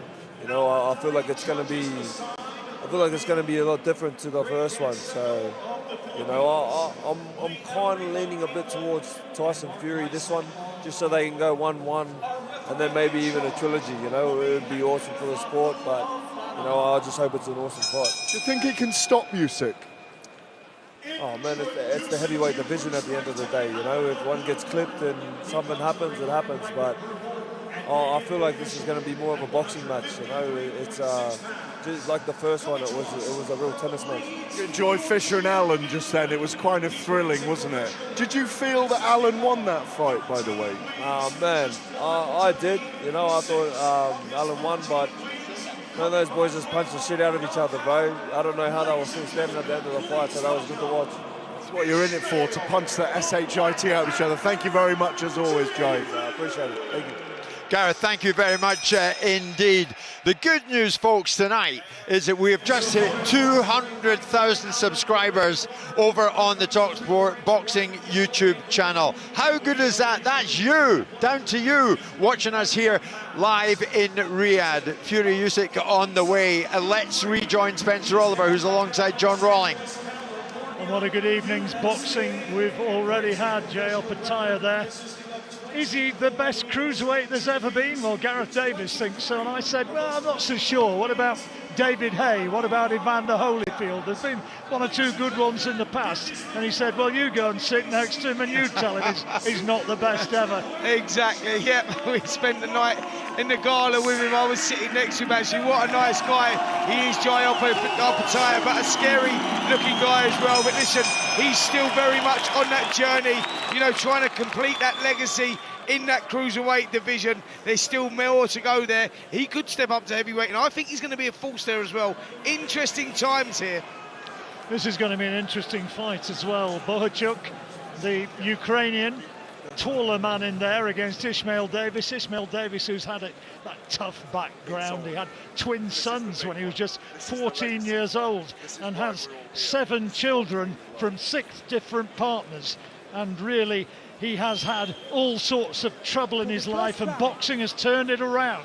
Yep, absolutely. I said that earlier on. The boxing was his saviour. Lovely guy. I spoke to him and talked about that journey. Quite emotional on that journey as well. He got that opportunity in September against Josh Kelly last time out, and he fell up just marginally short. Lost a majority decision, split decision in that one. But only a week's notice, John, and turned up. He's a proof that hard work pays off. Stay living in the gym because opportunities come around. And guess what? He's got another one against Bohachuk. Well, that majority decision, he says he lost 6.5 kilos in 6 days to take that fight. Didn't think that sort of thing was allowed anymore. But he's got a trouble here because Bohachuk has started well. The 6-foot Ukrainian who has only 2 defeats in 26 fights. He's been around since 2017. But Davis is confident running into this one and has made a nice, bright start. Yep, he's going to show confidence here, Davis, because he's appreciated this opportunity. But as you said there, Bohachuk, 23 of his 24 wins have come inside the distance. This guy is heavy-handed, lost last time out to Virgil Ortiz Jr., but lost that, John, by a split decision and let Ortiz Jr. down as well. This guy can bang. Yeah, or losing to Ortiz Jr. is no disgrace. There's good shots from Davis.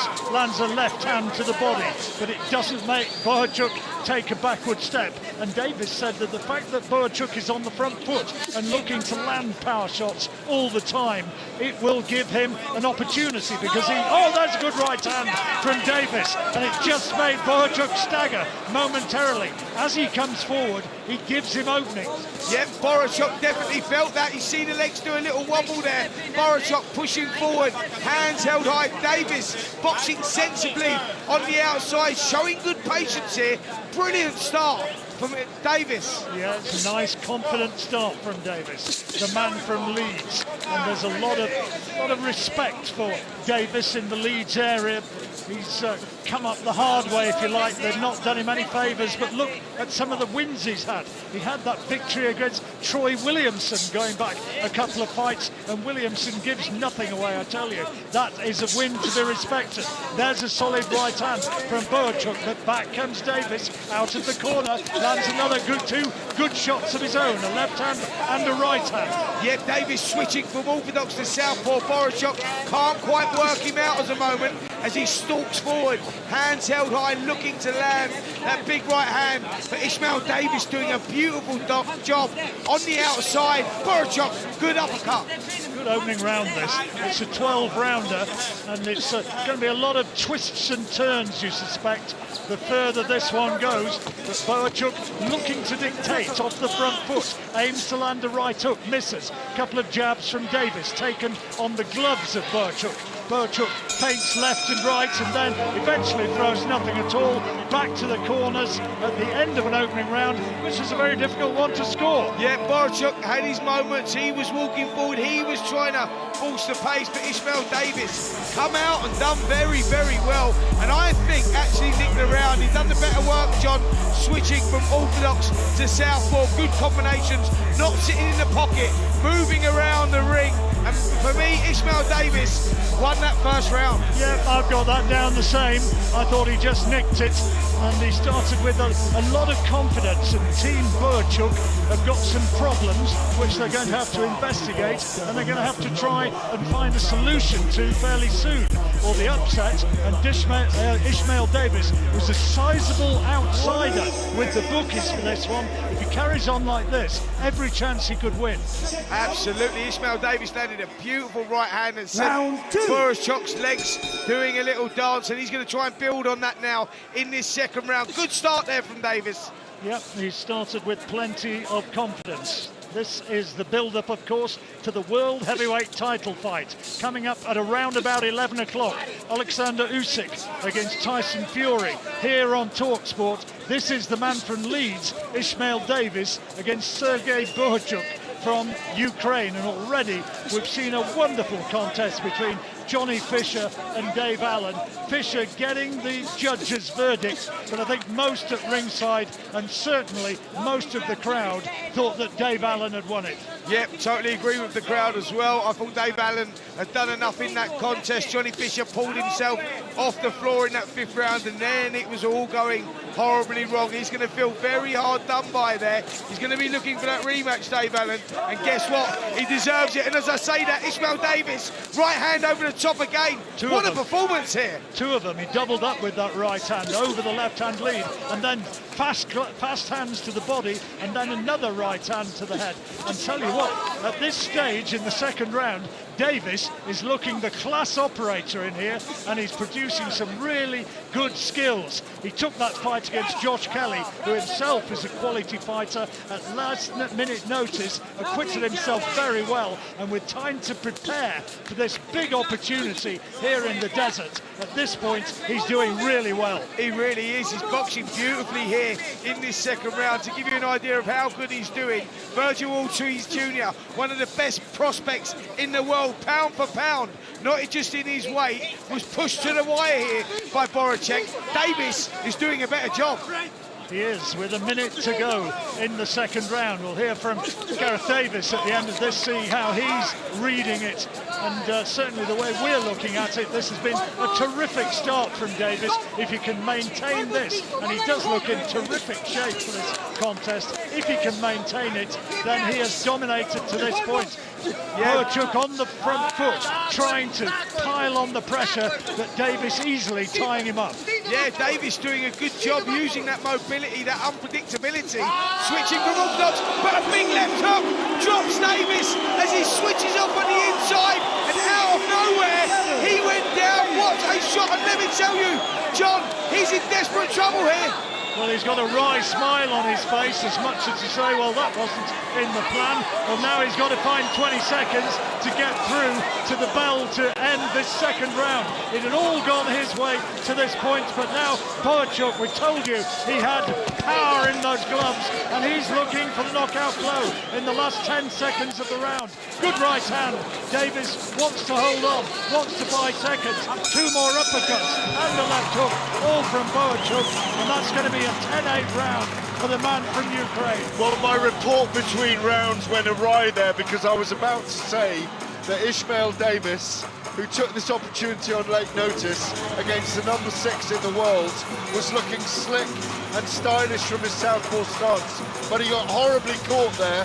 Bohachuk, remember, gave Virgil Ortiz nightmares, and we know how good he is as an undefeated fighter, and we'll see him in Riyadh on that amazing card on February 22nd. Well, Bohachuk timed that vicious left hook there, and it really did give Davis problems straight down the pipe.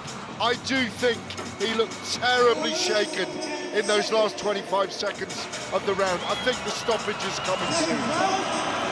Big cheers from the crowd, because the big screen over the ring shows Vladimir Klitschko sitting alongside Lennox Lewis, 2 legends of heavyweight boxing, here for the big encounter tonight. Yeah, they certainly are, and that is coming, but right now we've got a fantastic contest in there, super welterweight WBC interim contest. Zahil Bohachuk versus Ishmael Davis. Davis dragging himself off the floor.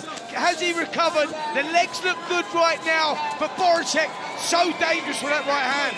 And what a good start it had been from Davis, but Bohachuk now is looking for power shots again. He manages to parry a right-hand counter from Davis, and then only just off target with another big right hand, looking to plant that one down the tube. Follows up with a left hook and a right hook. This is all Bohachuk, and forward comes Davis, holds on, clasps him, tries to get a few seconds, but it's all for the man from the Ukraine, at the moment. Tall and well conditioned for this one, and he's clearly got great power. Yeah, Bohachuk just starting to find the rhythm now. Davis maybe not recovered from that heavy knockdown in round 2. Such a bright start to the contest from Davis, but it's now going horribly wrong to Bohachuk, completely in the driving seat here in this 3rd round. Yeah, and there's not too much coming back from Davis at this stage. The 2 of them sent to ring, and Davis, you sense, needs a big moment in this round just to stop, just to stem the tide, which seems to be flowing a little bit against him. Good shots off the ropes from Bohachuk. Forward comes Davis again, has to absorb a left hook to land a right over the top of his own. Good right hand from Bohachuk. And Davis again narrows the gap and tries to work inside, but can't find space to land anything of note. Give Davis credit here. He's rolling the dice, man. He's taking it to Bohachuk. He's daring to be great and beat the world number 6. And to tell you what, he ain't giving it a bad go in the 3rd round here. Yes, he's losing the round, but he's slowly clawing his way back into it. And he was in trouble at one stage, remember, down in the 2nd round. If you're just joining us, Ishmael Davis against Bohachuk, and Davis was down in that 2nd round, and here in the 3rd of this 12-rounder. It's Bohachuk again who's getting the better of things. We're going to be going into the Davis corner, into the blue corner, and hearing how they're reading it, but it's shaping up to be a torrid and tough night for the Leeds man. Yeah, this is slowly turning into a really hard night here for Davis in this third round. 25 seconds left of the round. He's looking to hold on the inside, lands a nice little uppercut of his own, trying to take the fight to Bohachuk. Listen to the crowd, they're getting behind him. This is good stuff here from Davis, but you just sense Bohachuk, the power in the uppercuts and the hooks, and he gets through again. Decent crowd here tonight in this massive arena. They won't have the access that we have, because now you're going to be hearing from the Ishmael Davis corner. Head back. Right, listen. You've got to get back to your boxing, mate. Yeah? War with him on the inside is not for you. Yeah. Okay? You've got to get close, smother him, turn him, and get back to your boxing. Yeah. Okay? Long, chicks, taking it away from him. Okay? When he has to step in, he's missing every time, and you're countering. Open up that distance a bit. Okay. Listen. Land, roll, time. Okay? Get to the ring. Get back to your boxing. Alright? Okay. Alright, get that front hand working. You keep changing that line when he's in front of you. Yeah. Okay? Make him step in to find the target. Don't give him the target. Let's go. Round 4. Instructions again and again: get back to your boxing, don't get in there close, and don't try and make it a war, because that's not going to suit you. Nice instructions there from Sonny Edwards in the corner as well, just telling him not to get involved, get back to your boxing, make him look for the shots, make him reach for that right hand, because that's when he leaves himself vulnerable. Good luck, uppercut there from Ishmael Davis. Bohachuk stalking forward again, hands held high, looking very dangerous. But a good right hand again now from Davis. Bohachuk maybe just walking onto one. Perhaps Ishmael Davis needs to stick to the task here. Left hook goes in. Bohachuk again. Fourth round of 12. Ishmael Davis against Sergei Bohachuk. And we're coming closer now to our eagerly anticipated main event. Usyk against Fury here on talkSPORT. The big heavyweight clash that we've been waiting for. There's a good right hand from Davis, and another one into the body. Good work from the Leeds man. Yeah, really good work. He's doing well here, moving around the perimeter of the ring, keeping those hands held high. Bohachuk stalking forward like he's looking for his prey in there, looking to land the big hooks and the big right hands, but Davis avoiding any trouble so far in the fourth round. Good body shot from Bohachuk, and working inside now, it's Davis who takes another right hand as he gets in closer. He's trying to do what his corner said, trying to box, but he walked into another solid left hand, and there's blood smeared across the right-hand side of Bohachuk's blonde head, and I think that may have come from a cut on the face of Ishmael Davis. We'll try and get a closer look at that, although there's a bit of reddening as well around the left eye of Bohachuk. Minute to go in this fourth round of another fascinating contest here. I've looked at the undercard and thought, well, is it going to be a decent undercard? Well, it has been so far. Another good left hand from Davis. Yeah, decent undercard and a decent right hand. Left hand from Davis as well. Bohachuk walking forward, just switched off for a second there. And guess what? Davis made him pay. Not winning this fourth round, Davis, but slowly getting himself back in there. 100% for effort here from Ishmael Davis. Yeah, he's regrouped well. Just joining us, he was down in the second round. Bohachuk, the taller, bigger, world-rated Ukrainian, is winning this fight, but it's been a good comeback from Davis, and he's still in there with a chance. Here we are in the fourth round of 12. Davis from Leeds, inside, tries to work to the body, takes another big right hook, and then a solid straight left hand, and then a right hand, all from Bohachuk. And he's awkward, making it awkward for Davis in the closing seconds of this round. And that, I'm afraid to say, from a Leeds point of view, from a British point of view, is another clear round to the blonde-haired Ukrainian. Listen, that was a punishing round there for Ishmael Davis. Just thought he was trying to pull himself back into it. Bohachuk quickly turns himself around again. Punishing stuff there, Gareth, slowly, systematically, getting bashed up, cuts as well. Yeah, I tell you what, you've got to admire the work of Bohachuk, though. He's so well schooled, he's so precise. That Ukrainian ex-Soviet amateur system. Brilliant stylistically.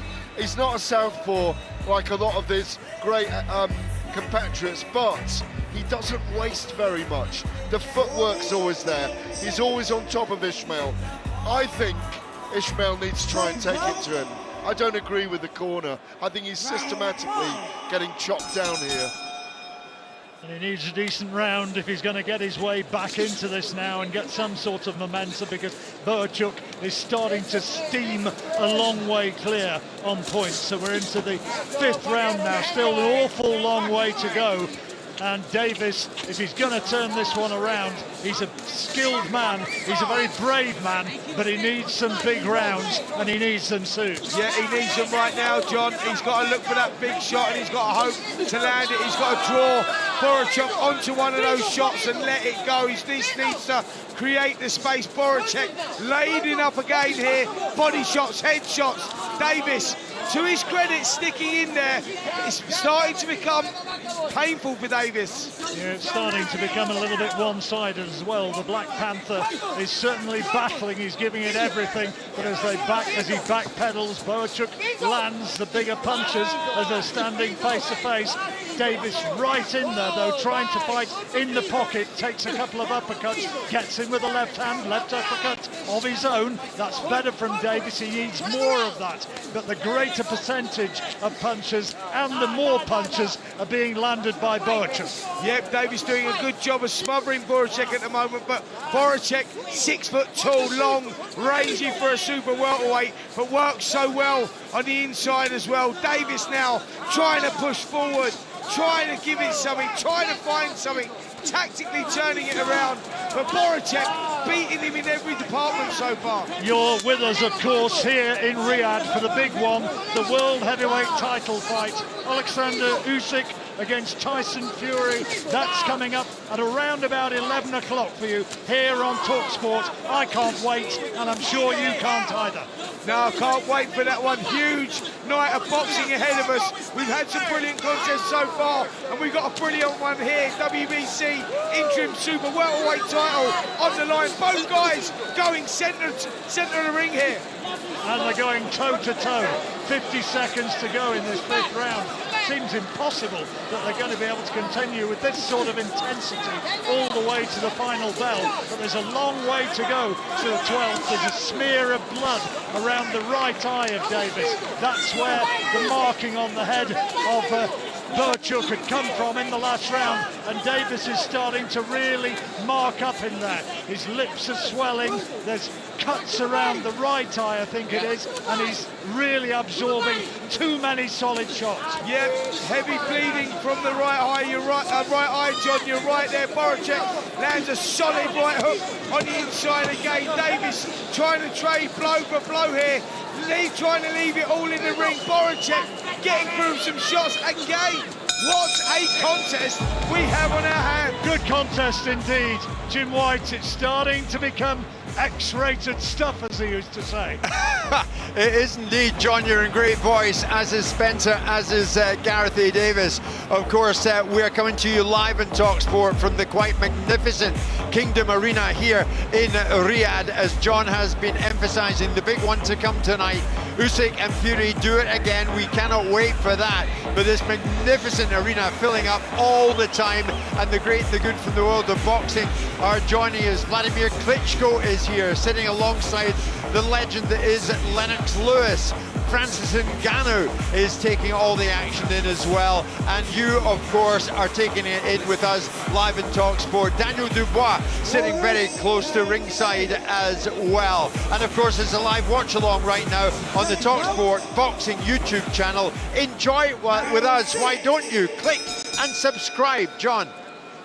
Daniel Dubois, the IBF champion, and I just wonder, whether he might be in with a chance of a big unification fight himself before too long, due to be back in action on February the 22nd. Yeah, Daniel Dubois here, and he's looking for the winner of this one. But he has to take care of business. February the 22nd, one of the best cards I've ever seen being made out here in Riyadh. Riyadh season, what a card. Daniel Dubois, Joseph Parker on that bill. He has to take care of business there first. Yeah, and Joseph Parker's looked in decent form himself in recent fights, maybe the best of his career, so that's by no means a pushover for Dubois. That's going to be something which is going to be a very, very interesting contest as indeed, and of course, top of the bill there, the rematch of one of the great fights of the year, Bivol and Baturbiev, and they're going to be going again to determine who's supreme at light heavyweight. Yeah, can't wait for that one, can't wait for that card. Lovely stuff here in this fight as well. Sahil, Bohachuk, Ismail Davis, Bohachuk winning this one, dominating this one, and guess what? Dominating this 6th round as well as he gets through with a right hand, followed up by a left hook. I've got him 4 rounds to 1 ahead, and that 2nd round, because of the knockdown, would be scored 10-8. So Bohachuk, big favourite, the Ukrainian. He's well ahead at this stage, but no doubting the bravery of Davis, who's trying to plant his feet and trying to deliver power shots of his own, but his face is a vivid and painful testament to the power of Bohachuk. It really is swelling up, and he's going to look a bit of a mess tomorrow morning. Yeah, he really is. I'm glad you picked up on that, John. The face is now bleeding heavily. Look at the colour of the shorts. They were once white and are now pink. The blood streaming. Bohachuk, big right hand, left hook.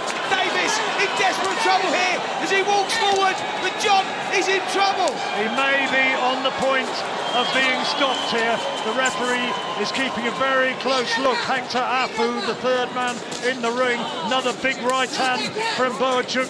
Thuds into the face of Davis, and not a lot is coming back. Left lead from Bohachuk, who sensibly is just trying to box his way, trying to cement his advantage and just concentrate on continuing what he's done so effectively so far. He's bang in control of this fight, and for all the bravery of Davis, Bohachuk is a long way in front. Another left-hand lead from the tall Ukrainian, and another one, this time blocked by Davis, but then a left hook does fly its way through, and another straight left into the damaged face of Ismail Davis, who's absorbing all sorts of pressure right in front of his own corner man, and he goes back to the corner now, slumps onto the stool and gets advice, consoling advice, I'm sure, from his trainer. But is he going to be able to tell him something which is going to be able to get him back? No, they've pulled him out. They've stopped it. They've said, and I think that's a right decision, Spencer, they've said enough is enough. Absolutely, John. It was becoming a bloody mess in there. And when I say bloody mess, I mean bloody, cut bloody mess in there. Ismail Davis, give it everything from the opening bell. Started well, won that 1st round, then he got knocked down heavily with that left hook in the 2nd round, and the fight started slipping away for him. He showed a lot of character, incredible bravery, but it just wasn't enough against the world-class Sahil Bohachuk. What a performance, Gareth, as he becomes WBC interim super welterweight champion. Look, you said it, grit, heart, all the determination, a very good corner stoppage for me. They did the right thing. This guy from Ukraine is not just world level, he can end up being elite. He showed it tonight, very efficient. He goes through the gears. He's an assassin, basically, in the ring. Didn't waste very much all.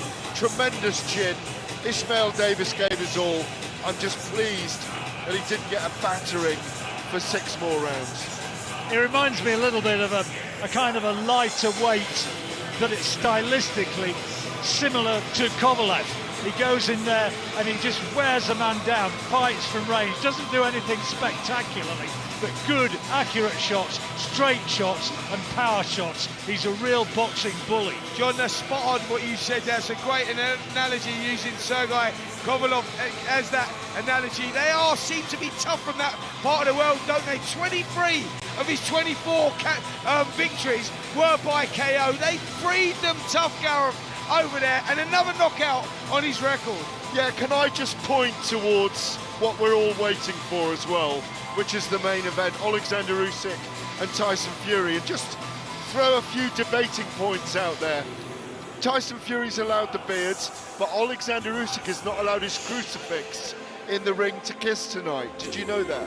No, I didn't know that, mate. That seems very strange, though, why he couldn't take Only the crucifix. water is allowed to touch their mouths in the ring tonight. Yeah, but why they couldn't do that? There was no actual rule saying that you're not allowed to wear a crucifix into the ring, so that seems But kissing bizarre. it between rounds, that's He'll what be crossing himself anyway and giving his prayers. He's a devout Catholic, and he'll still be making the point in there. So, you know, I don't think that's going to affect him massively, if But at Jim, all. come on, tell us about the atmosphere you're experiencing. You've been at the biggest sporting events around the world. How does it compare? It is breathtaking, I must admit, Gareth. Absolutely brilliant, non-stop action.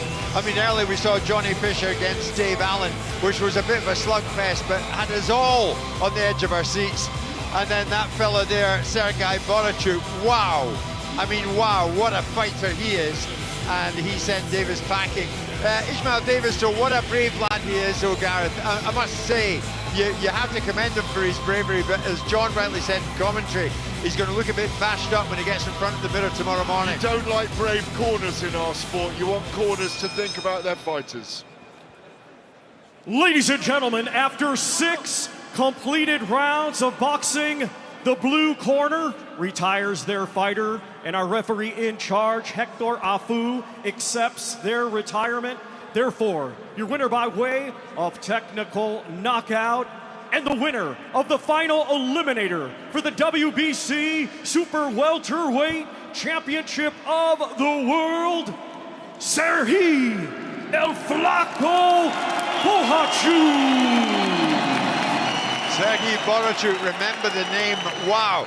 As Gareth said moments ago, not only is he destined for great things, he's destined to be elite, a broad smile on his face. He's done the business, and off he goes. He'll be hoping a fellow countryman in Oleksandr Usyk can do the same later on. One more fight to go before that, though, the main event, and that's Pre-Atoma, who is this gentle giant of a boy who's been in our studio back at London Bridge, the news building. He was with Simon and myself and Spencer that day. Terrific chat with him. Well, tonight we'll see what he can do in the ring again. He's up against Dempsey Mckeen, as this is a heavyweight one. Mckeen against Atoma coming your way very shortly after this. We're live in Riyadh.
NFL Live, Christmas night from 9 on talkSPORT. You won't miss a blitz, a rush, a tackle, or a touchdown of the Baltimore Ravens at the Houston Texans. Over to you, Bob.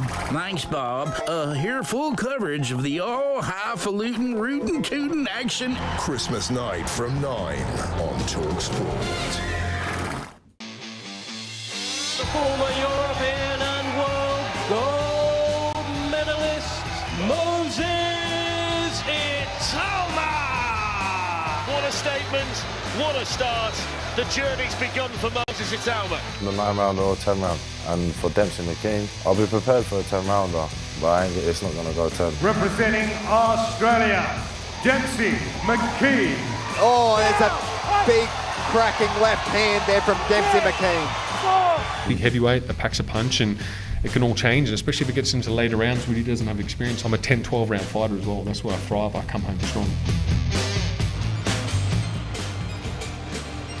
That is what's coming our way next here in Riyadh, Saudi Arabia. Moses Itoma up against Dempsey Mckeen.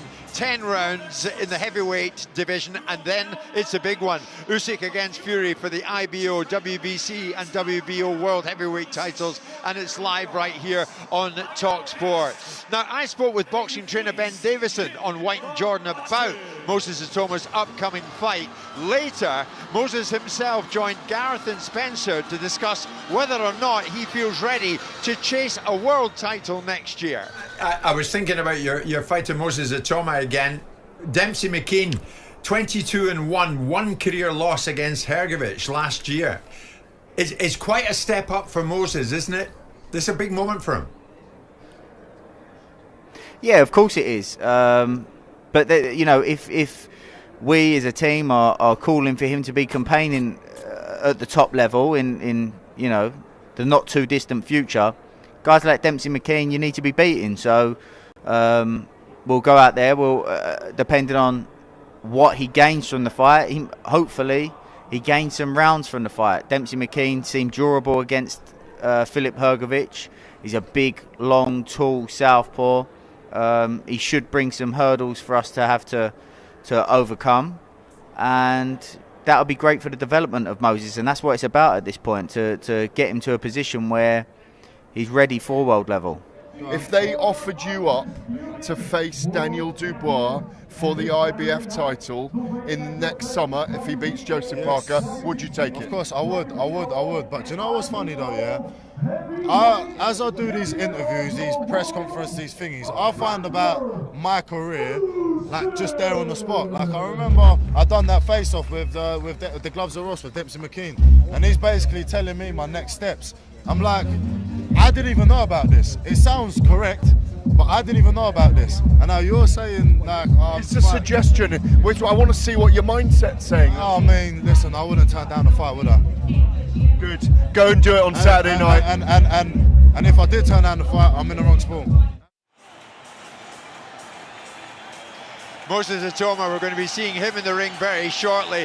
What we're seeing right now in Riyadh, in Saudi Arabia, here in the Kingdom Arena, is Saudi Arabia's happiest young man. Of that, there is no doubt, because Spencer, this gentleman, bizarrely has just won himself a Mercedes car, and he is so thrilled he can hardly get in the ring to pick up the keys. He's just nicked a little S-Class, hasn't he? And he looks very, very happy with himself. Out of nowhere. Love the way they've done that, by the way. Went around the arena looking for the person. Everyone's sitting there.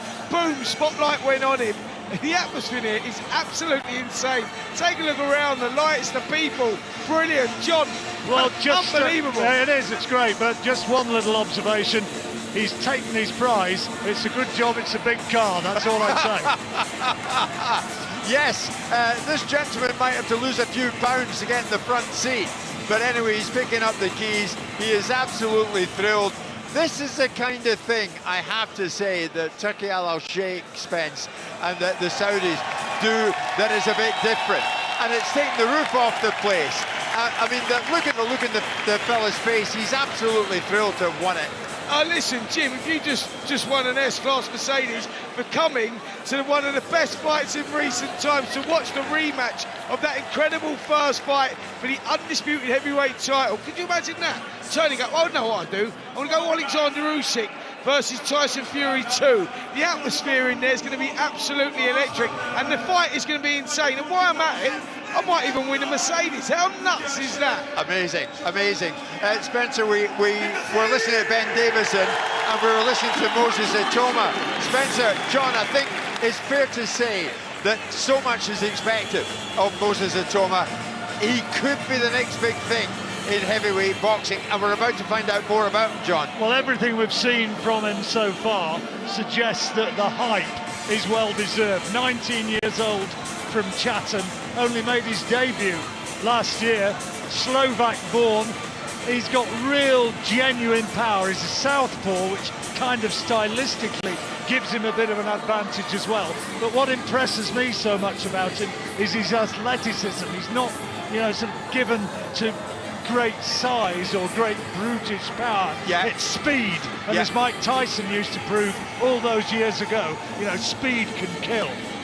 Absolutely. Spencer, how far off world level is he at this stage? Well, it's difficult to say at this stage because, you know, like Moses Atoma knows himself, 19 years of age, it's all about the development, you know, like he could go in there right now and let's say he beats one of the top-ranked heavyweights like Filip Hrgović or someone of that sort of stature. All of a sudden, you're up there and you stay there, Jim, and you've got to fight those big names. Don't rush a talent like this because this is the next superstar of heavyweight boxing. This takes time, development.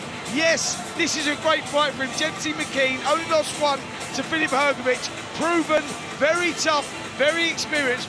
But expect Moses Atoma to blow him away, because that's what he'll do. But let the kid, you know, learn his trade a little bit. Yeah. Give him 2 years or so. Yeah, I mean, Daniel Dubois here tonight, John. I wonder if at some stage further down the line, we'll see young Moses in with him. Well, provided Daniel keeps winning, you know, he's got his own fight to come through in February, as we spoke about earlier. Provided he keeps winning, I think a meeting is absolutely inevitable. But he's a kid, isn't he? I mean, he's sparred at high level. He's been in the ring helping Tyson Fury in his build-up, and Tyson has said, maybe a little bit tongue-in-cheek, he's very, very good. He's got youth on his side, and yeah, he's going to be good. And I don't think I really want too much of this. Maybe he knows this is the next generation. Let's find out where Gareth A. Davis has got himself to. I think he's ringside, and I think he's in conversation with David Adderley. Gareth? I am indeed ringside, and I'm in conversation with David Adderley. Congratulations on your victory the other day. Thank you, thank you, thank you. Back in the fast lane or not? Yeah, 100%, man. These are I mean, this is one of the reasons I'm here. I wanted to be involved in these big events, and there's so many heavyweights to choose from, so many big fights to be a part of. Can't wait to be back in the mix in the past. Well, you are one of the baddest, and you started at the Battle of the Baddest. It didn't go well that night, but you're back. What did you make of the Johnny Fisher-Dave Allen fight? That was a bad robbery, I got to be honest. I gave, Johnny Fisher 2 rounds? 3 rounds at max, and he's lucky the fight never got stopped. I'm surprised he got the dub. What have you done, or what would you do to Dave Allen then? I'd stop him. It wouldn't even be that close. I'd stop him. And, your name was being associated with Johnny Fisher before this, wasn't it? It was a lot, but look, I doubt he's going to take it. I doubt his team will give him that fight. I highly doubt it. If he does take it, I'll give him a lot of credit. What did Dave Allen, we felt on the desk that Dave Allen had won the fight by a couple of rounds. What do you think Dave Allen showed about Johnny Fisher tonight then? He showed a lot of vulnerability. Johnny Fisher, I mean, he looked like a puppy in there sometimes. You know, he didn't really know what to do a lot of the times when he was in a certain position. So I think Dave Allen exposed a lot of them. So where are you at the moment? We're just waiting now. I'm waiting my turn. I leave it to Frank. I leave it to my agents, and I leave it to my coach. But we look to be out soon in the early new year. Is it a good thing when Frank says he's got 12 of the top 16 heavyweights in the world? Do you sit there looking in the mirror, preening that lovely beard and that hair, going, yeah, my time's going to come, I'm going to purr? That's no doubt. And them fights, they're easy to be made. If we're all part of the same camp, I mean, it's easy to be involved in them big fights. So it is definitely good, and it's mouth-watering. How do you see Moses going next? Moses Atoma, who's up next against the man from down under, as we hear it in the background, Dempsey Mckeen? You know what? I think Moses will be a bit too explosive for him. Dempsey Mckeen's a tough operator, but he does make a lot of technical mistakes, and I think Moses will expose it. And finally tonight, we got the big one, the heavyweight world title. You've sparred with both or either? No, it's so funny. I was meant to spar Usyk one time, and I was actually in camp with Fury, so I never actually managed to. But I've heard some good things about both of them coming from this camp. I think if Tyson starts sharp and he stays focused, I think he can get the job done. I think one little slip up, Usyk's going to run with it and he'll get the dub. I don't see it going to the scorecards though. Somebody's going to get knocked out. Really? So you don't see it going? So do you think Tyson, if he needs to win or wants to win, he needs to stop Usyk? He has to stop Usyk. He has to. Great. Enjoy the night. It's great to see you, brother. Cheers. It's good to see you. Have a good one. Okay, we're getting back down to business here in Riyadh, because this is the penultimate fight of the night. This is Moses Atoma going in against Dempsey Mckeen. Spencer and John are getting ready for it. Thereafter, it's UsykFury.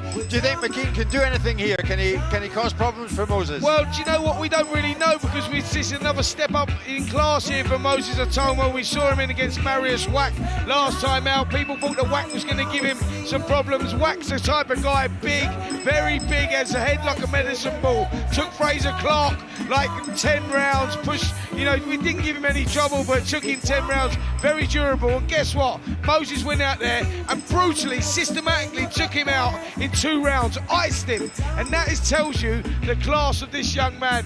Dempsey Mckeen's in for a tough night tonight. Okay, don't forget, we have a live watch along right now over on the talkSPORT Boxing YouTube channel. We're just a few yards from the action here, ringside in Riyadh, and you can enjoy it just as we are doing here ourselves. Let's get to it then. Moses Atoma against Dempsey Mckeen. Let's rejoin Spencer and John. And here's Thomas Triber giving it the big build-up. What a spectacular emergence of a talent from Chatham this has been. Moses Atoma, he's praying in his corner right now as the final introductions are made, and he'll get a great reception. This, I suspect, is going to be one of the stars of the future. Yep. Totally agree with that. Maybe he's praying for his opponent, Dempsey Mckeen, because I'll tell you what, he's got a tough night tonight, Mckeen. He's the one with the experience, but this is going to be interesting to see how Moses deals with it. Southpaw, slick, powerful, 8 out of 10 by KO. I'm looking forward to this, John. Well, this is our main support fight to the world heavyweight title fight, and as you can hear, they're not exactly rushing their way through the introductions here, so I think you're going to be able to nip away to get a cup of tea or two when they're introducing the main event. I don't think it will be underplayed, eh, Spenny? Listen, are you dropping a little hint there? You want to nip away and maybe go to the little boys' room, have a little visit? No, don't talk about that sort of thing. Our 3 judges assigned will be Oliver Bryan of Germany, Leszek Jankowiak of Poland, and John Latham of England. Our referee in charge, third man in the ring, will be Bob Williams of England.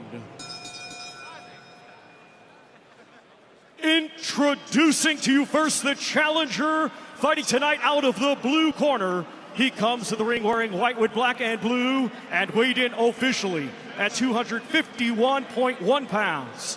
Coming to us from Gold Coast, Australia, he brings a professional record consisting of 22 wins, just 1 defeat, 14 of those 22 wins coming by way of knockouts. Ladies and gentlemen, please welcome the former Australia, the former WBO Asia Pacific, and the former IBF Intercontinental Champion, Dempsey the Tower Mckeen. And his opponent across the ring in this co-main event, he is the defending champion, fighting tonight out of the red corner. He comes to the ring wearing black with white and weighed in officially at 249.1 pounds. Hailing from Chatham, Kent, England, he had a stellar amateur career And now at age 19, he is undefeated as a professional with 10 wins, 8 of those 10 wins coming by way of knockout. Ladies and gentlemen, here is the reigning and defending WBO Intercontinental Heavyweight Champion, Moses Atoma!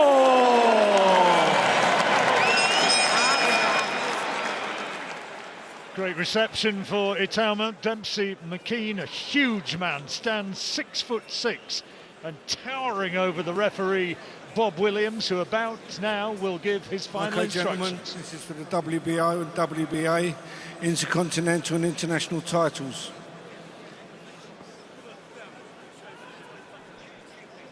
When I say box, you box. When I say break, you break. Obey my commands at all times.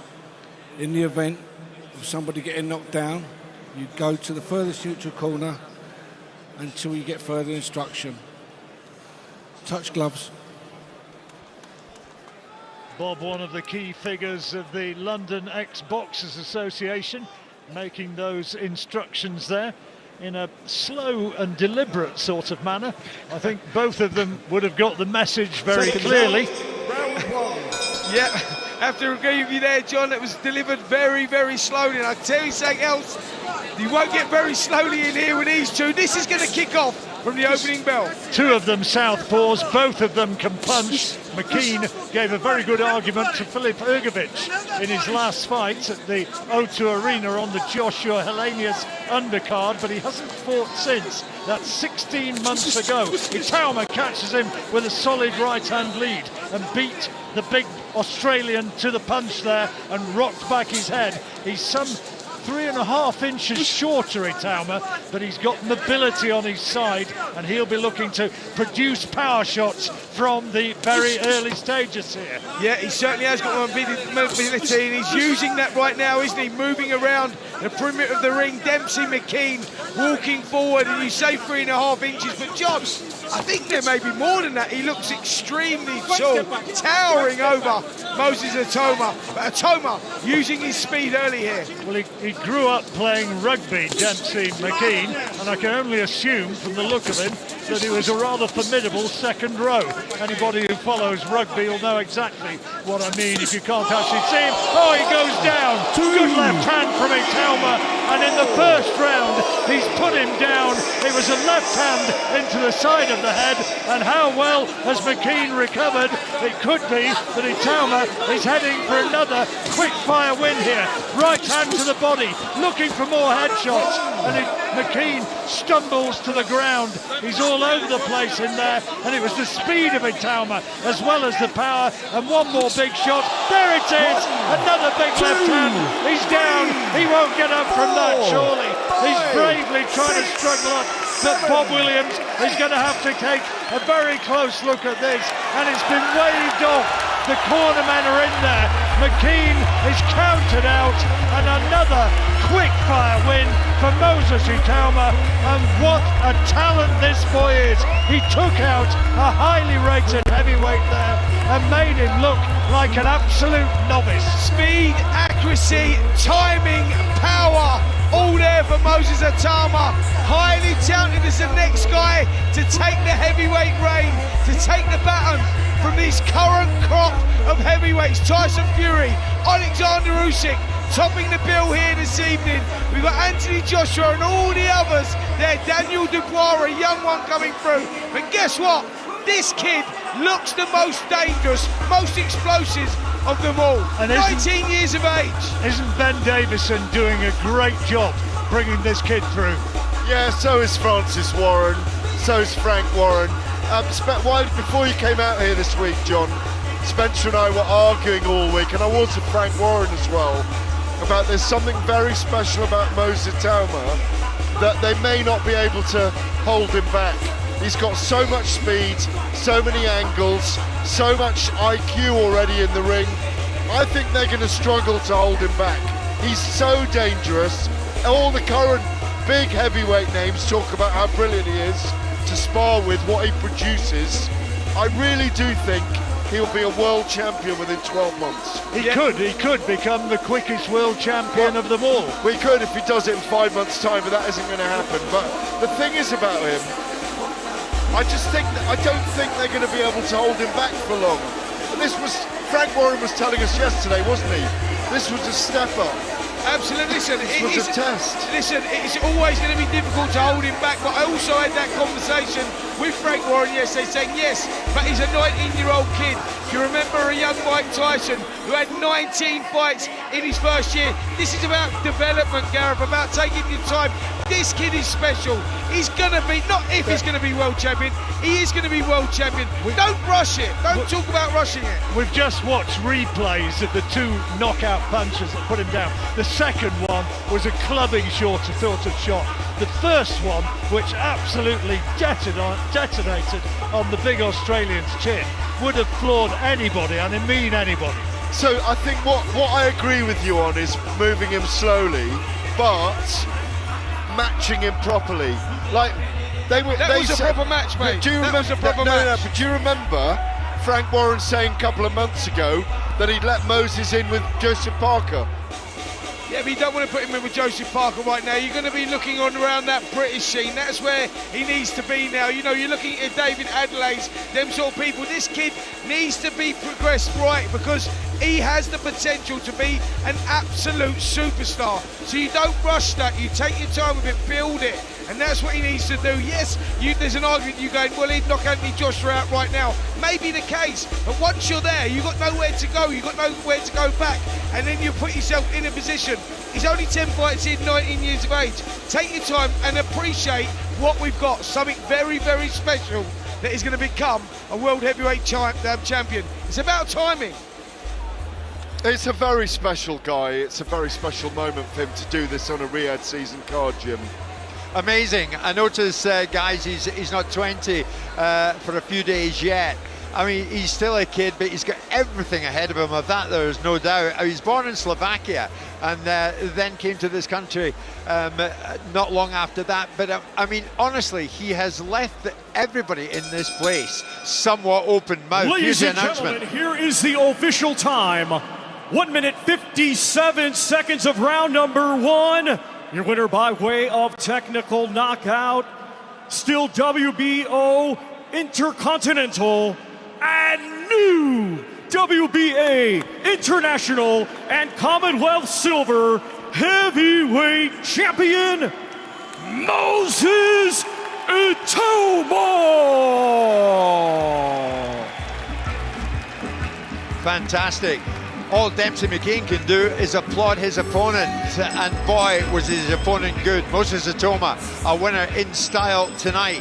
Now remember, you can join Sam Matterface, Perry Gross and Mickey Gray on tomorrow's Sunday session from 1:30, and they'll bring you all the goals as they go in from the Premier League and the EFL, including Manchester United against Bournemouth, Everton, Chelsea and Tottenham against Liverpool. That's Sunday session tomorrow from 1:30. And don't forget, we don't just own boxing and talkSPORT, we also own football as well. Over the Christmas period, you can hear 17 live and exclusive commentaries on the talkSPORT network, including Manchester City against Everton.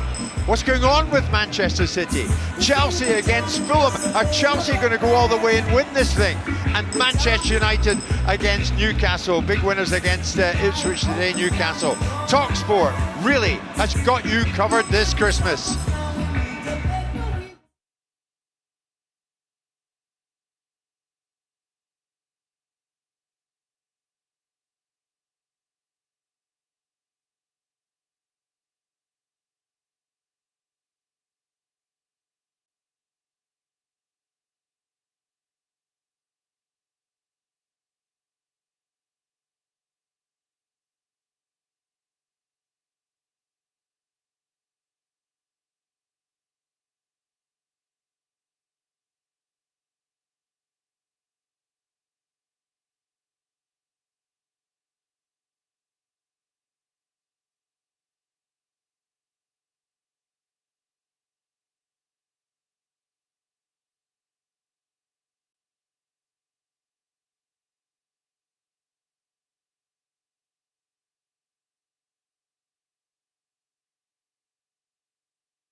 It's a Merry Matt Lucas Christmas Takeover. Join me, Matt Lucas, as I take over talkSPORT on Christmas Day. Would you believe it? I have the dream job of putting together my favourite show with the best interviews and discussions from the last 12 months on talkSPORT. It'll definitely all fit in if we get a show. Come on. Plus plenty of festive fun on the world's biggest sports radio station. Matt Lucas's talkSPORT Christmas Takeover. I'll see you all from 6 a.m. on Christmas Day, right here on talkSPORT. It's the Baubles. I don't feel any pressure at all. I've come back from the depths of despair. He will never have a bigger fight than coming back from defeat. He understands that this is going to be the fight of his career. If he's done, his career is finished. He's one punch away here, Oleksandr Usyk, very possibly from being crowned undisputed heavyweight champion of the world. Tyson Fury is ready to go. Sweet silver bells all seem to say, throw cares away. It's a hard opponent. It's a great boxer, father, husband, and much respect for Tyson Fury. Usyk adapts to all styles. He adapts to all situations. From Ukraine,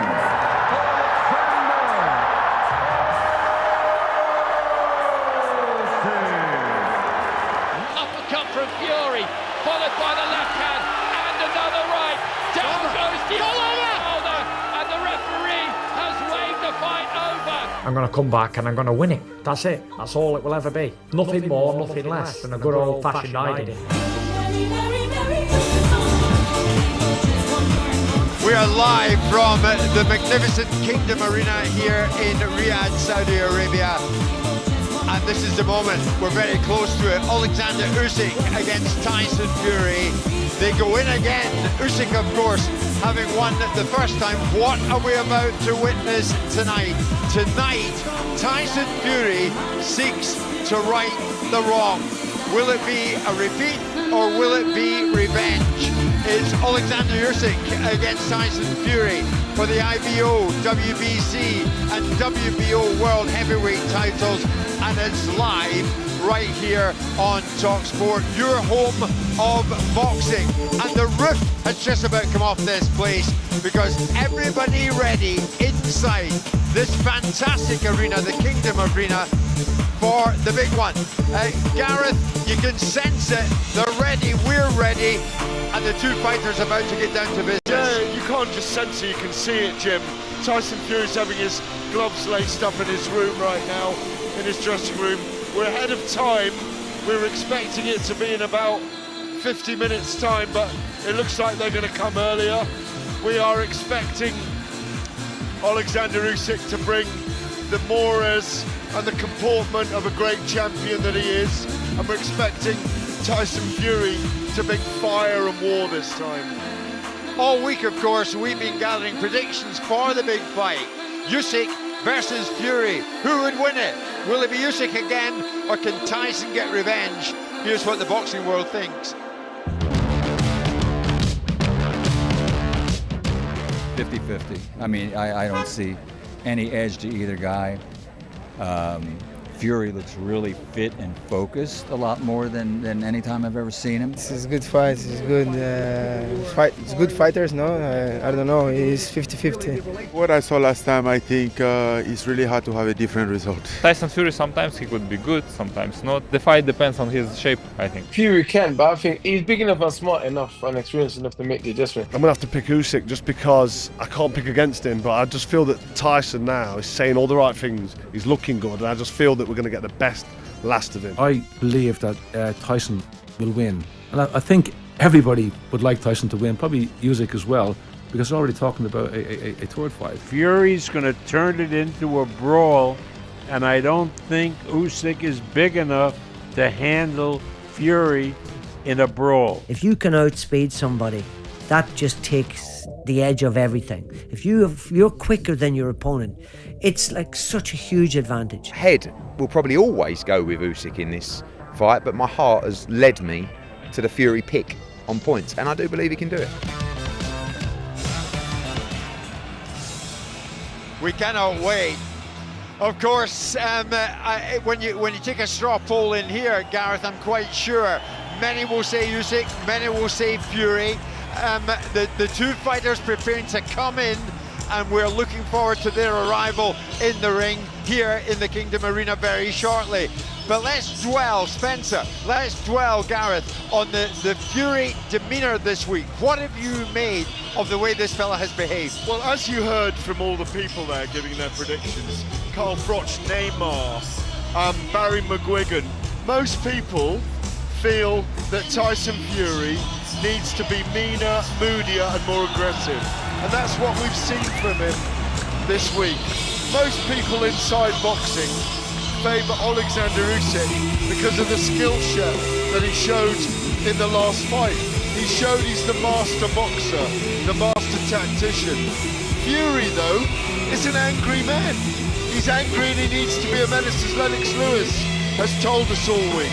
Be a menace, be a heavyweight menace, use your size, power and force. And the Spencer will tell you he needs to get that big jab going early. He does, but let me tell you one thing, an angry man is not very dangerous in a boxing ring because they have to stay composed. They have to keep it right. What I'm saying is, it has to be educated here. You know, he can't take that aggression, go in there and let the whole atmosphere and the whole occasion get to him, make a fundamental mistake, because at this level, one mistake, checkmate. Well, of course, John Rawling is going to be commentating live very shortly on this massive, massive fight. John, what have you made of Fury then this week? Where do you think his head is? Where is his focus? Well, I tell you what, when I first saw him in the early stages, I was a little bit worried that he was, almost resigned that he wasn't going to win this one. But the closer it's got, the more I thought maybe it's that he's really focused as he wasn't previously. There's been a lot of late money gone on Fury on the betting markets, and that sometimes tells you something. I think there are a lot of people out there who know the game, who think that he's maybe got his preparations so much better than he did first time around, and he maybe is going to give a better account of himself. I still think I lean towards Usyk, but you never know. Carl Froch just saying his good evenings to Messrs. Messrs. Spencer Oliver and John Rawling. Gareth, when you look at it, Carl, good evening. How are you doing, Carl Froch, in our midst? What does he need to do? What does Fury need to do differently this time? In fact, Carl, let's ask you, what does he need to do differently this time? Listen, what Fury needs to do is stick it on him from round one, use his weight and height and reach. But the problem is, I don't think Tyson Fury's got 12 rounds in him. He hasn't got 12 rounds at a pace. He's past his best. So, in order for him to win, he has to be aggressive, use his weight, but also do it for a sustained period of time. If he doesn't get Oleksandr Usyk out of there before round 6, it's fight over for him. What, maybe round 8? Could you say round 8? Listen, I don't think he's got pace. We've seen him decline. He's not throwing the feints. He's been on the floor 7 times in his career. I don't think he can do it. I really don't. I hope he does, because I want them belts back in Britain. But Oleksandr Usyk is a different animal. Let me ask you, Carl, are you out here making friends and influencing people? Listen, I was invited out here. I don't want to go into it too much, but I've accepted the invitation. And I'll tell you what, I'm very surprised, pleasantly. Good. I'm having a great time. Good. And so, are you happy with the atmosphere in the venue tonight? Let's look around and look at the production and listen to the noise. And it is actually pretty exciting, isn't it? It's a different vibe. But I tell you what, I'm enjoying myself. Yeah, Cole, I've got to say, mate, I agree with you in that, Tyson Fury coming in at 20 stone plus, he can't do 12 rounds at that, because Oleksandr Usyk is the master at controlling the space and making you work when you don't want to work. We saw that in the first fight, and I think he's going to be much the same in the second fight. And a man of 20 stone at this stage of his career, I'm with you, mate, I don't think you go 12 rounds like that. If he is 20 stone, there's no chance he does 12 rounds. He's not 20 stone. He weighed in a tracksuit, I reckon he had weights in and a leather jacket. Guys, it was a ceremonial weighing. They weighed in at 1 p.m. that day. Did that jacket fit him? Did it look like it had been bought by someone else in Rio? It looked like your jacket, mate. It was one of them moody leathers, wasn't it? If Tyson Fury is 20 stone, he's in trouble, because if he doesn't get the job done early, he's going to lose. So, Carl, just before you leave us, Carl, what are we about to witness? When the two of them go at it from the first bell, call it for me. I think Tyson's going to come out aggressive and try and take the front foot. If you watch the first fight, Usyk had control of the centre of the ring from the off. Immediately he was in control, and that's because of his distance, his timing, his feints, his footwork. Everything's impeccable, and he puts you under pressure and feeds. If Tyson Fury comes out and takes the centre of the ring, he'll get control, but I don't think he can maintain it. That's Do you think he's going to get stopped by Usyk? I think that's a very high probability, yes. Carl, terrific. Thank you so much for stopping by and joining us live. Enjoy it, guys. They all want to be with us tonight. Carl Froch is no different. Thank you so much, Carl Froch. Yesterday, former middleweight world champion Andy Lee joined us at the weigh-in to share his thoughts on Fury's mindset ahead of this huge fight. I can't speak for him, man. I don't know the machinations of his mind, or anybody's mind for that matter, but I know from a personal level, if someone's beaten me, I would take that personally. And I don't know if Tyson thinks about legacy. If he wins on Saturday, he becomes a 3-time heavyweight champion, you know, emulated Muhammad Ali. It's a great achievement, but I don't even know if that's on his mind, if that's motivating him. I think it's just a personal thing. He wants to beat this guy and beat him in better fashion than what happened to him. So, yeah, he's always had a great response in rematches, you know. Against Wilder in the second fight, we saw what he did there, stopped him. And years ago against John McDermott, he came back and rematched him and stopped him as well. So I think he's in for that type of performance tomorrow. What the approach has been for this fight and what we've seen, and people talked about the change in Tyson's demeanour, we've cocooned him from that. Sugar Hill has done it, not me. I can't say we have. Before the last fight, there were people calling in, getting photographs. There was just too much going on. The dressing room was full. There was just so much noise, and you can see he'd come to these events. It takes a lot of energy, taking photographs, signing autographs, interviews. He's done none of that. So he's protective from all of that stuff, and that's our job as a team. He's going to come in here. He's going to get weighed in.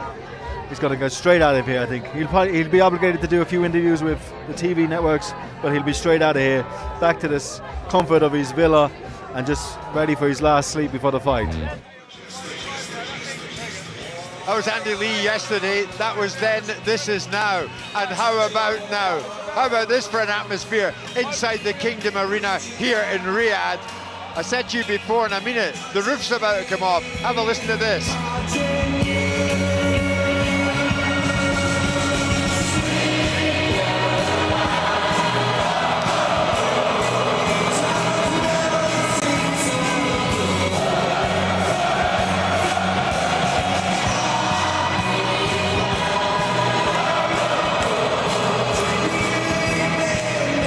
Ready, of that there is no doubt. Huge number of security people around the ring now, which suggests that Fury and Usyk will be on their way fairly soon. Spencer and John are beside me. Do you think, Spencer, this is the best atmosphere yet in Saudi? Oh, 1,000,000%. They are ready. We are ready. Look at the crowd. The atmosphere here is insane. Not many seats empty here, if any at all. Packed house out in Saudi Arabia. The atmosphere is insane. Well, absolutely. And on February the 22nd, Daniel Dubois will be here, and he will be fighting Joseph Parker.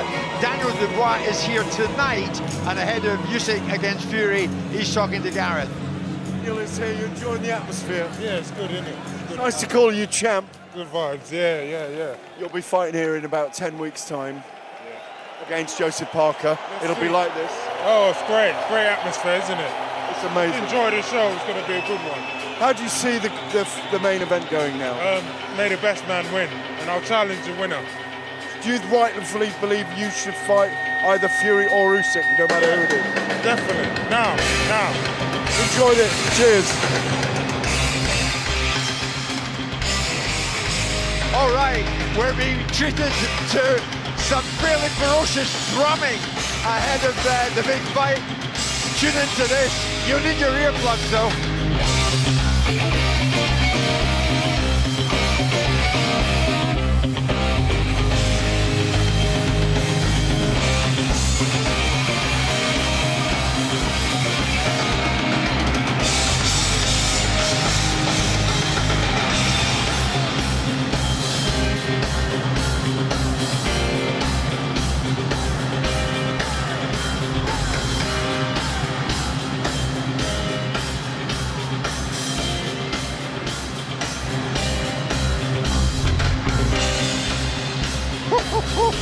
Everybody trying to take this in. This is absolutely sensational stuff. My God, Spencer. What do you make of the fella behind the drums? What do you make of the atmosphere? Jim, everybody on their feet now. Jim, I'm a huge boxing fan. First and foremost, a huge boxing fan. I've been in many places, many arenas, many stadiums. And this is there, man. It's caught up. It's up and we're having the best. The atmosphere in here, in this Kingdom Arena, 25, 30,000 people in here. It's insane. Brilliant. We're watching some phenomenal drumming here on the big screen. And now on a split screen, we can see the two fighters. The final stages of their preparation. Tyson Fury, gloves laced up. He is ready to go. So many people, of course, go with Fury tonight. Oleksandr Usyk, of course, looks supremely calm, supremely confident, and so many inside this place here in the Kingdom, they are going with Usyk. Who do you go with tonight? Will it be Usyk again, or will it be revenge for Tyson Fury?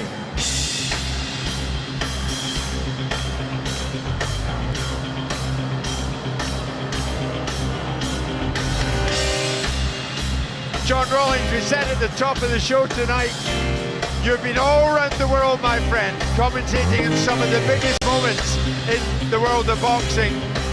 As this big fight approaches, we're only minutes away from it. You ever seen anything like this? Well, I think rightly so. In the early stages of the whole Saudi experience, there were a lot of question marks raised about the atmosphere, whether or not people were really buying into it. But I tell you, Jim, there's a lot of British fans who've come over here, and you only need to get a bit of a sound of this and the noise, and you realise that this is starting to become genuinely very big deal indeed. In the early stages of Las Vegas, they used to say similarly, this ain't the same as a fight in Britain, and maybe it's still not quite the same, but it's certainly getting there. It is. I mean, Spencer, you said it. I think John's absolutely right. He said, certainly getting there. It has got there. Jim, it used to be the Mecca of boxing was Las Vegas. That's where all the big fights took place. Then it went to England. All the big fights seem to be happening there. Wembley Stadium, O2 Arena, other stadiums up and down the country. Guess what? It's Saudi's turn. Yes, it's taking criticism in the past, people not travelling, etc. But we got bundles and bundles of travelling fans in this stadium arena here this evening. The atmosphere is absolutely insane. This is what we've been talking about. This is what we've been looking for out here in Saudi. Guys, let's take time out amidst this din. Can hardly hear ourselves. Gareth, what have you got? I am with Bugsy Malone. Wow, what an atmosphere, what a performance. Just stopped in time. How are you doing and are you enjoying it? I'm having a great time, I have to say. It's flaming amazing here, isn't it? People say there's no atmosphere in Saudi. They're wrong. Yeah, they're definitely wrong, especially for an event like this. Have you enjoyed the night? Yeah, so far. Who you got in the main event? How do you see it going down? You love your fight sports. I do. But listen, I have to say Tyson Fury. I think he was switched off in the last fight. I think in this fight he'll be switched on. I think it'll be a bit of a different ballgame. Are you with other people that he needs to go hard and fast and create danger and damage for Usyk early in the fight? I mean, look, Tyson knows what he needs to do, right? He's the professional. Usyk's dangerous though. So anything can happen, but I'm with Tyson and I think he gets it. You've been threatening to come in the ring. Are we going to see it? It's not off the cards, brother. You know, we was in negotiations with Mayweather. They fell through halfway through. We'll see what happens, you know. Enjoy your night. Great to see you as always. See you, my man. Thank you. Gareth, thank you very much indeed. And thank you to you, to everyone on YouTube for watching and getting involved tonight. We are running a poll for tonight's huge main event of Usyk Fury 2. And how about this? 65,000 of you have voted so far, with Usyk winning 65% of the votes. Fury has won 35% of the votes. So you can go to our YouTube channel and you can have your say on the rematch between Usyk and Fury. They are just about ready. They are just about to join us. Almost everybody inside the Kingdom Arena on their feet, filming this on their phones, because this is a build-up the likes of which we have seldom seen before. How good is this? Look at this. This is something we've never, ever, ever seen before. The production here is absolutely insane. As we just see the Ring Magazine belt coming up on the screens, the laser screens all around us. It's magical. Really is magical. Let's somehow try and find Gareth A. Davis again, and he's with Matchroom's Frank Smith. I am with Matchroom's Frank Smith, and he's leaning against a balustrade here, like looking up, enjoying the light show. We've already had Carl Froch on saying he's wrong about the atmosphere in Saudi. It's quite extraordinary, Frank, isn't it? What, Carl Froch admitting he's wrong, or? Yeah, that for a start. Yeah, but what an atmosphere, I agree. What a show. I mean, look around, look at what they created here. It's something special, and yeah, looking forward to many more nights like this. What a main event we got ahead. A big event on February the 22nd, a big event between yourselves and Queensbury, it looks like in May or June next year. We'll look ahead for us to the main event tonight. When, you know, you've been around boxing for 20 odd years now. Maybe I've made you a bit older than you are there. For 15 years, you started as a teenager.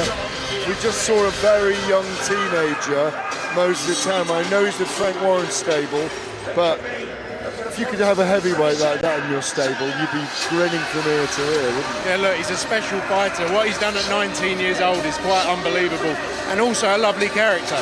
You know, a real nice guy as well, and got good people around him. So he's got a huge future, and you know, to think at his age what he's doing in there. Look, Dempsey Mckeen, we saw him against Filip Hrgovic. What, you know, that fight they had not that long ago. So he's got a huge future, and good luck to him because he deserves it. Are they going to have problems holding it back? I've been having this debate back and forth with Spencer and even Frank all week. Are they going to struggle to hold him back?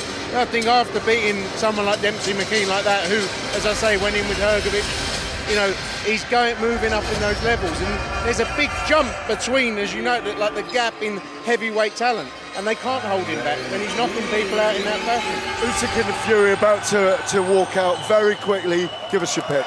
I would love Tyson Fury to do it, but I think Oleksandr Usyk's the favourite, and I think he's going to get the win, Oleksandr Usyk. Thanks, Frank. Back to you, Jim. Cheers. Here we go. We're ready to go with Michael We've Buffer. all been waiting hard. Without further ado, let's get this party started!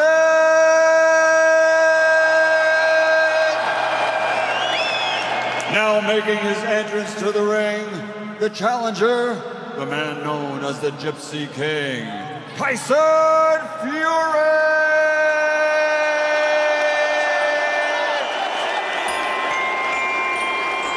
And Michael Buffer himself getting an amazing ovation. And are all around this huge arena, people standing up to get a glimpse of Tyson Fury in a red and white robe making his way in. There's a distinctly British feel about much of this crowd here. You don't wander around stadiums waiting to be recognised, but I saw a couple of Father Christmases outside, and both of them said, "Hi John, what do you think?" Well, what do we think? Well, I'll tell you what I think. We've got something quite exceptional coming up here, and I want to bring Jim White into this conversation. Jim, the production, this insane. And what about this for an entrance from Tyson Fury? What a tune! Unbelievable. And in he comes. Tyson Fury is now on the way with his huge entourage. It's very much a Christmas walk-in, that is for sure. He's phenomenal. Father Christmas, I love it. He's wasting no time though, Jim. You know, in the past we've seen him taking forever getting to the ring with the anthem of Crazy being carried in the United States. Here it's business time, and he really looks as though he's ready for it. He doesn't look nervous business time or now. Christmas time? So there he is, John, away over to our right, standing in front of his entourage. And also, Spencer, Gareth, the beard stayed on. He didn't shave it off. Absolutely, the beard stayed on. And, you know, there was a controversy surrounding that beard because it was so long, but they've allowed it to stay. And listen, one thing we can guarantee here is he looks focused walking in here, guys. Want to revert back to that. Tyson Fury coming in. He's ready. He's pumped. Can he turn it back here? It's the hardest thing in this whole build-up for me has been knowing that he's coming in the centre outfit for the last month and not telling anyone. I think it's a trick. I think he's going to look really lean when he pulls the top off. And I think he's going to go hard and fast, and I think he's going to be fit enough to do 12 rounds. Well, we will see. The one opponent that no fighter can beat is Anno Domini, and he's now 36 years old, going on 37, and he's had some hard fights. Can he turn back the clock? Do what he did against John McDermott, do what he did against Deontay Wilder. Can he reach back and find his best form? He goes over the ropes now, that huge stride with 6'9" body, steps over the top rope and he's into the ring. Touches fists with a whole crowd of people, including Frank Warren and Michael Buffer. He looks relaxed, he looks confident, and very soon we'll get the official entrance for Usyk. Just in a minute or two he'll be making his way in, but for the time being, as he shadow boxes in the ring, Tyson Fury looks absolutely ready, Gareth. Well, he does look ready, and there's no escaping now. I mean, Spencer mentioned he looked a bit nervous on the way in earlier, but he's always been nerveless to me when he now fights. making his entrance to the ring, the defending champion, Oleksandr Usyk! I think that's what you might describe as a mixed reception.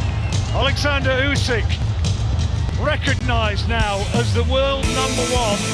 Here he comes. He's in the tunnel outside the arena.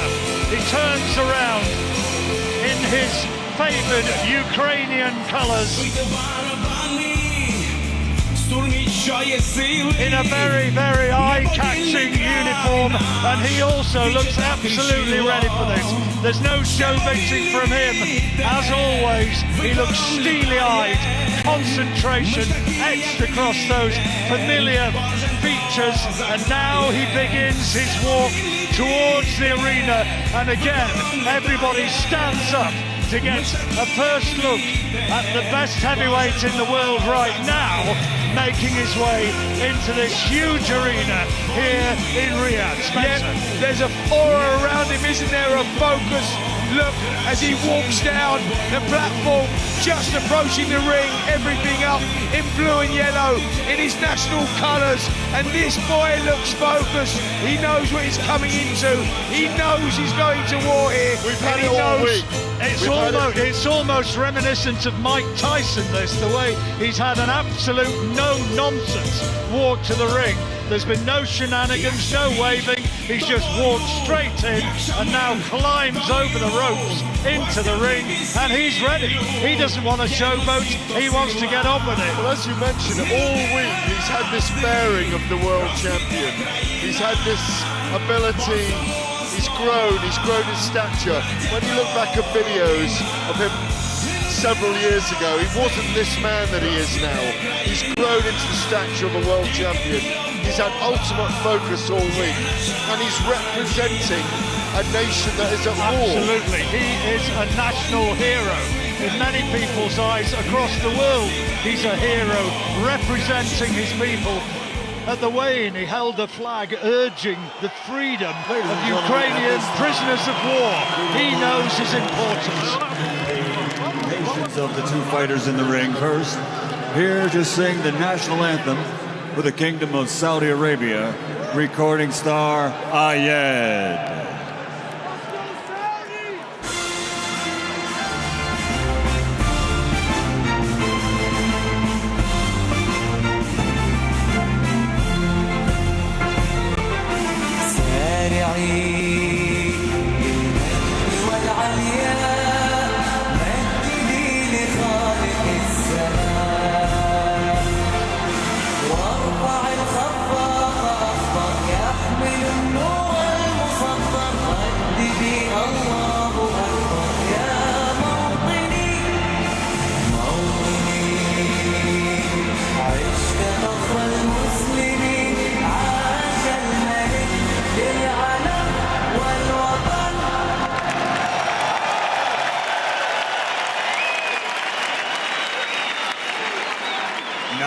gentlemen, the national anthem for the United Kingdom, God Save the King.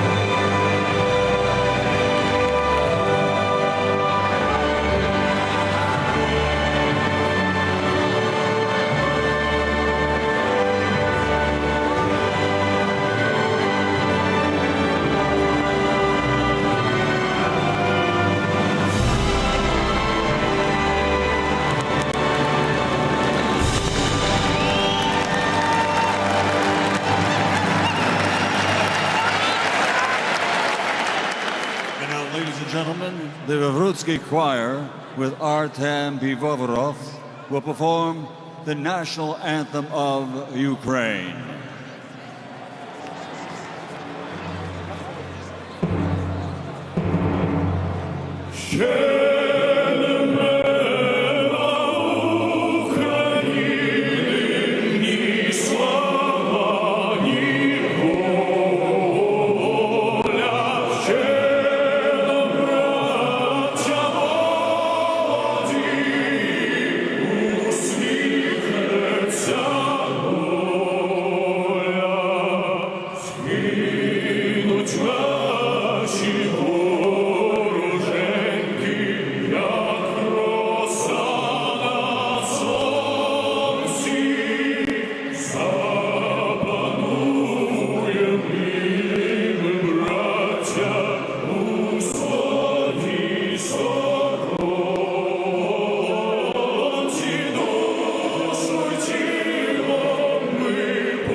Jim, I bet you were glad you're here to witness that. That was spine-tingling. It sure was. Quite an amazing atmosphere here in the Kingdom Arena. And we're just about ready to go. You're right, John. Spine-tingling was right. Here in Riyadh, Saudi Arabia, this is the main event of the evening, the rematch. 12 rounds of boxing for the universally recognized heavyweight championship of the world. And it's all brought to you by Riyadh Season and the General Entertainment Authority, with Frank Warren for Queensberry Promotions, Bob Arum for Top Rank Boxing, Eddie Hearn for Matchroom Boxing, Gold Star Promotions, Gypsy King, K2 Promotions, and Sella. Sponsorship provided by the Saudi Tourism Authority, Saudi National Bank, STC, Dr. Suleiman Al Habib Medical Group, Saudi Airlines, New Murabba Development Company, Tawunia, Hunger Station, Lucid Motors, and Al Tanfidi. Special thanks, ladies and gentlemen, to the Kingdom of Saudi Arabia for making all this possible. With all honor and respect to the custodian of the two holy mosques, King Salman bin Abdulaziz Al Saud, His Royal Highness Mohammed bin Salman,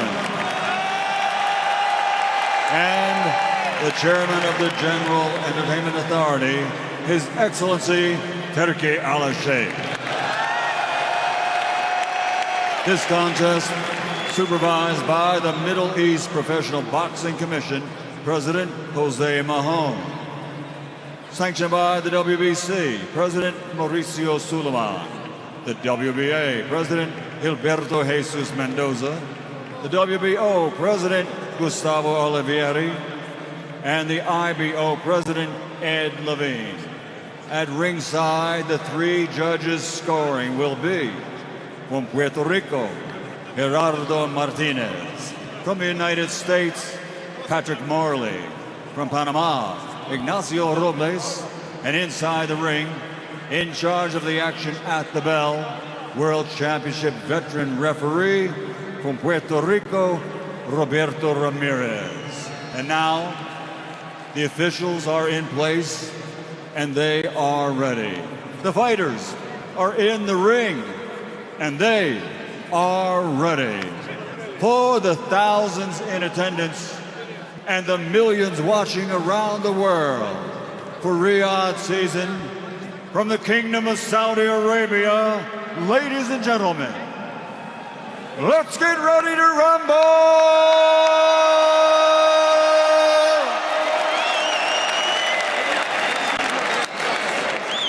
Introducing first, fighting out of the blue corner, standing with his head trainer, Sugar Hill, wearing red and officially weighing in at 281 pounds.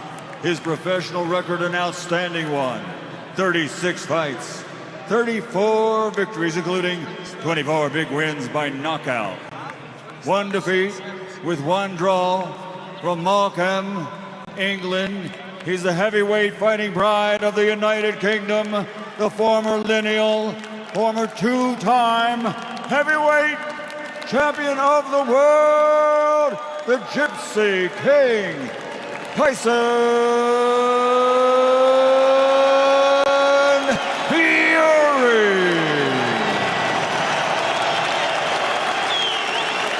And across the ring, his opponent, fighting out of the red corner with his trainer, Yuri Tachenko. He's wearing purple, official weight, 226 pounds. Since capturing Olympic gold, he now has a perfect professional record consisting of 22 fights, 22 victories, including 14 wins by knockout, fighting out of and representing Ukraine, the former undisputed cruiserweight world champion, now the reigning, defending, undefeated, universally recognized heavyweight champion of the world, Oleksandr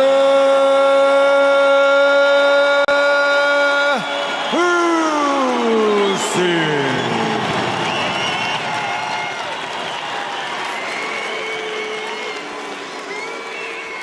This is the one you've been waiting for, the one we've been talking about for weeks, for months on talkSPORT. This is the big fight coming up. And remember, you can watch along with us this evening. Head over to the talkSPORT Boxing YouTube channel right now to join us at ringside here in Riyadh. You know the rules already. Remember, when I said break or stop is one step back with the landing punches. Remember, punches are good over the hits. I'm going to consider this area legal, okay? Please, gentlemen, punches, and God bless you both. It started with a wild-eyed look from Fury, then he visibly calmed down, and from Usyk, just steely eyes fixed on his opponent. The talking is over, the waiting is over, the fight is about to begin. 12 rounds for the WBC, WBA and IBF Heavyweight Championship of the world. Who's going to be the first to establish some sort of dominance? Where's the first jab going to come from? And the first scoring shot, a jab, was from Usyk, but there was a right back into the body from Fury. First two punches landed on his share. Yep, Fury taking centre of the ring, and that's exactly where he needs to be. In the last contest, Usyk controlled that space and put Fury on the back foot. Fury doing the right thing here. Huge figure of a man holding centre of the ring, 20 stone plus. Just feeling his way into this one. Usyk fighting out of a southpaw stance, fast left-hand lead. from Fury, and you can hear a really good atmosphere here tonight. We wait to see who gets the first real telling blow.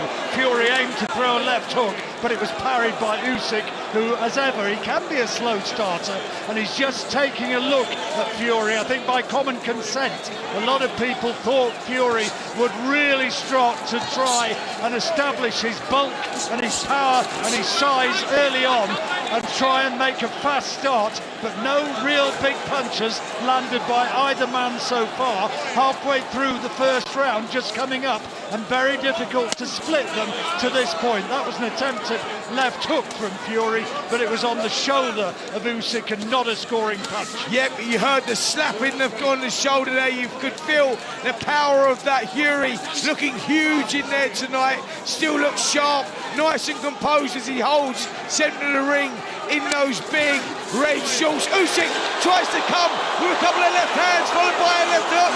There was a right hand lead to the body and a left hand, and Fury quick to cover up. The speed there of Usyk evident straight away in this opening round, and Fury is waiting for Usyk to commit himself, and I don't think too many thought that would be the case. He parries with the left jab. A rangefighter tried to throw a right hand to the body short of the target, then took a right hand over the top of the left glove of Usyk, but no real snap in the punch. Now he tries to throw an uppercut, but he missed the target. Left jab taken on the gloves by Usyk, and it's an interesting round. They're just feeling each other out. I just got the impression that the meaningful punches so far in this round have tended to come maybe more from the champion. Fury is not imposing himself. And again comes Usyk coming forward, left hand, right hand combination, and now it's Fury who wants to hold on. Yeah, good left hands from Usyk in this round. Maybe stole him the round, but Fury's held himself well, held the centre of the ring, feinting with that left hand, tried the uppercut a couple of times, that just seemed to miss. Usyk round, but a good positive start there from Tyson Fury. Yeah, it was a quiet sort of round, wasn't it? It was kind of Usyk making the more meaningful moves, Fury more reactive, waiting, watching, waiting to decide how he was going to actually boss this fight. He's prepared long and hard away in Malta, away from the public eye. He stayed off social media, but I thought that was a really calm, composed start from Usyk. His footwork was good, his shape was good, and I thought that the boxing moves, such as they were, came more from the champion. The only telling shots that really landed were them couple of little bursts from Oleksandr Usyk. As I said, Tyson Fury held himself very well. We can see now that right uppercut, the shot that he had success in round 6, is going to come into play. Fury just missed with that a couple of times in the first. You're listening to the main event here on talkSPORT. World Heavyweight Championship Boxing. Usyk starts fast, right hand and then a left hand. Left hand was into the face of Fury, who at 6'9" is the bigger man by some 6 inches. Right hand into the body from Usyk was a scoring shot. Fury tries to throw out that left hand lead, but he's pouring with it. Lennox Lewis always used to say you have to punch right through the target. That's what he did against Deontay Wilder with such effect in their second fight when they met in Las Vegas, and Fury so far has not really been able to do that. Yeah, Fury keeping that left hand up high though, and that is better from him because Usyk can't close that jab, can't dominate the way that he did in that first fight with that lead right hand of Usyk's. Fury doing a good job here. I'm liking what I'm seeing. He's made those couple of adjustments. That left hook that Fury's throwing that just missed Oleksandr Usyk looks dangerous as well. Good jab from Fury. Tried to follow up with a right cross. The right cross was blocked by the gloves of Usyk, who throws a solid body shot into the fairly ample body of Tyson Fury, who tonight, remember, is at his heaviest ever in his professional career, weighing more than 20 stones, supposedly, if we believe it. Good left hand from Fury, partially parried, but again it's a feeling out sort of round, and no big punches from either man. Right to the body from Usyk was on target, and maybe he's just judging the distance that little bit better than Fury. Fury tries to double up on the jab, but can't get through, and there's a left-hand counter from Usyk. Yeah, Usyk just holding centre of the ring, gets through with a left hand. Again, they're bouncing up and down on his feet, trying to be creative, trying to set traps here with Tyson Fury, who's holding himself well as well. But like you say, maybe just the extra speed at the moment, just with Oleksandr Usyk. Big right hand there from Fury, just misses. Yeah, it was taken on the gloves and deflected by Usyk, who stops another couple of jabs on his high-held guard. Fury tries to switch the attack to the body, and again his jab fell short of the target and was blocked in the second round of the World Heavyweight title fight here on talkSPORT. That's better from Fury, left hand, right hand, then a left over the top from Usyk. It's starting to warm up now in the second round. Left hand from Usyk found its way into the body of Fury, and now Fury does get into rounds. Getting a right hand to the body, feints to throw another one, tries to kid Usyk, tries to get him to commit himself. Oh, great shot from Fury, right hand, good jab, right cross from Fury, but Usyk takes it well. Last few seconds of the round, that's the best work from Fury to this point. Feints to throw the jab, tried to put the left hook in as well, and that was better from Tyson Fury. Gareth, give us your thoughts. Well, until that right hand came from Fury, I had Usyk marginally ahead in that round, but I gave that round to Fury, and the first round, I couldn't separate them. It's a fantastic fistic chess match, everything we wanted. They're trying to feel each other out. I'd like to see a few more feints from Tyson Fury as he comes in. Yeah, listen, I think it's one round apiece. Oleksandr Usyk won the first round, but Tyson Fury got through with a beautiful right hand, and he was working well behind the jab as well. One thing that Fury's not doing as well, that he'd done in the first fight, was he's not reaching with a right hand, so he's not giving Oleksandr Usyk the target to counter-punch the way that he likes to. Tactically, good stuff here from Tyson Fury. He's the one that's made small adjustments. Everybody says that the thing about Usyk is that he doesn't give you time. Fury is going to have to stay concentrated, focused, and work all the way through 3 minutes of every round if he's going to win this one. Yeah, tries to throw the left-hand lead, taken on the gloves by Usyk, who has his gloves up high. Fury again doubles up on the jab and tries to throw the hook around the lead. There's good work from Usyk. Right hand and a left, and Usyk complains about a shot around the back of the head. Yeah, and Fury like that, he jumped on it as soon as he saw the complaint. Fury went rushing across the ring after him. This is good from Tyson Fury again here. Oleksandr Usyk, the Matrix, he can't find a way through at the moment. He's struggling to work it out. He's tried it on the front foot, tried it on the back foot. Fury, at the moment for me, being dominant here in this third round. But he's got to keep it going. He's got to keep it all the way. Could be a 12-rounder this if it goes the distance. Left hand to the body from Usyk, found the target, tries to throw a straight left to the head. Fury saw it coming and managed to parry it. It was aimed at that thickly bearded chin. Fury having the better of the second round, and so far having the better of the third as well. He's made a good start, as he promised he would do. Absolutely, neither guy really committed themselves at the moment, and expect that to happen as this contest goes. Good left hand there from Oleksandr Usyk as both guys get separated by the referee. On they go away again, midway through the third. Usyk short of the target with a big attempted left hook, taken on the gloves by Fury, who catches Usyk coming in with a left-hand lead. Good work from the champion, looking to vary his angles, trying to vary his attack.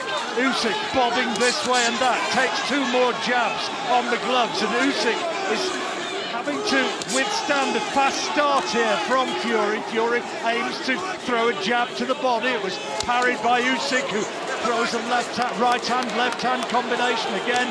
Fury was wise to it, and no real big scoring shots have been scored by either man so far. It's been a marginal advantage one way or the other, and no real power shots finding their way in. Yeah, totally agree with that. Both guys are trying to find an opening, trying to create an opening, but guess what? They've had 12 rounds in the ring together now. They both know what they're like, and they're struggling to find any openings here.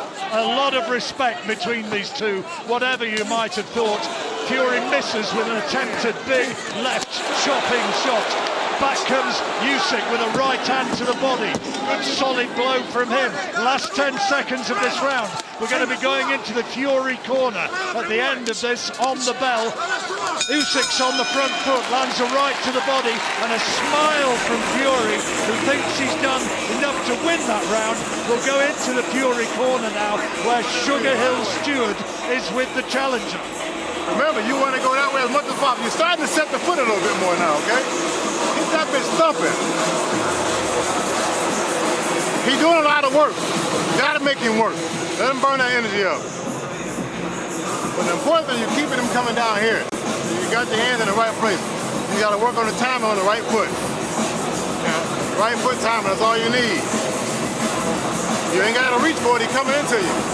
Just start stepping that way, pop, stay nice and tall.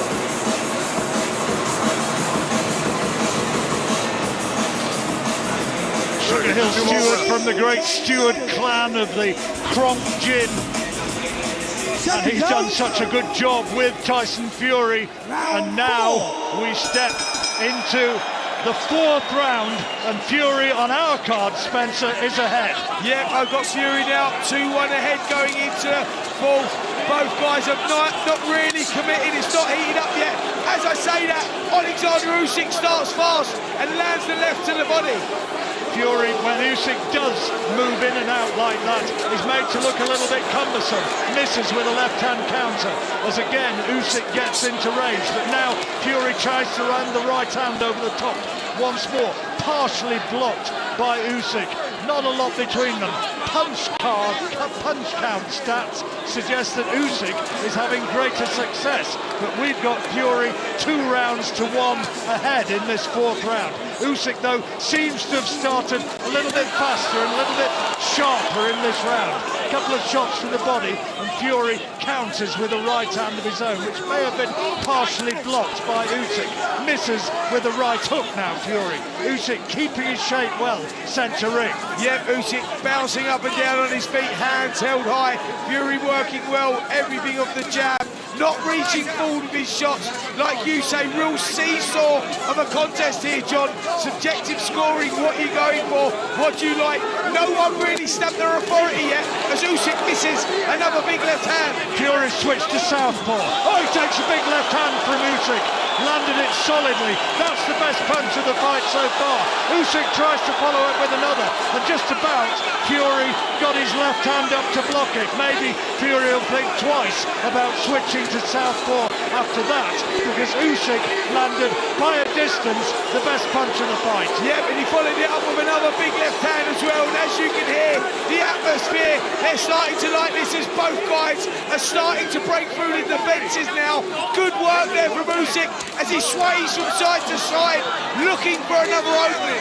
Fury, we know, though, can take a shot and has great powers of recovery. Left-hand lead now from the challenger, the taller man, punching down. There's another good shot from Usyk. Fury gets in with a right hand of his own to the body, but the Ukrainian, the champion, is doing really well here in this fourth round and is starting to show some of the boxing skills which is renowned.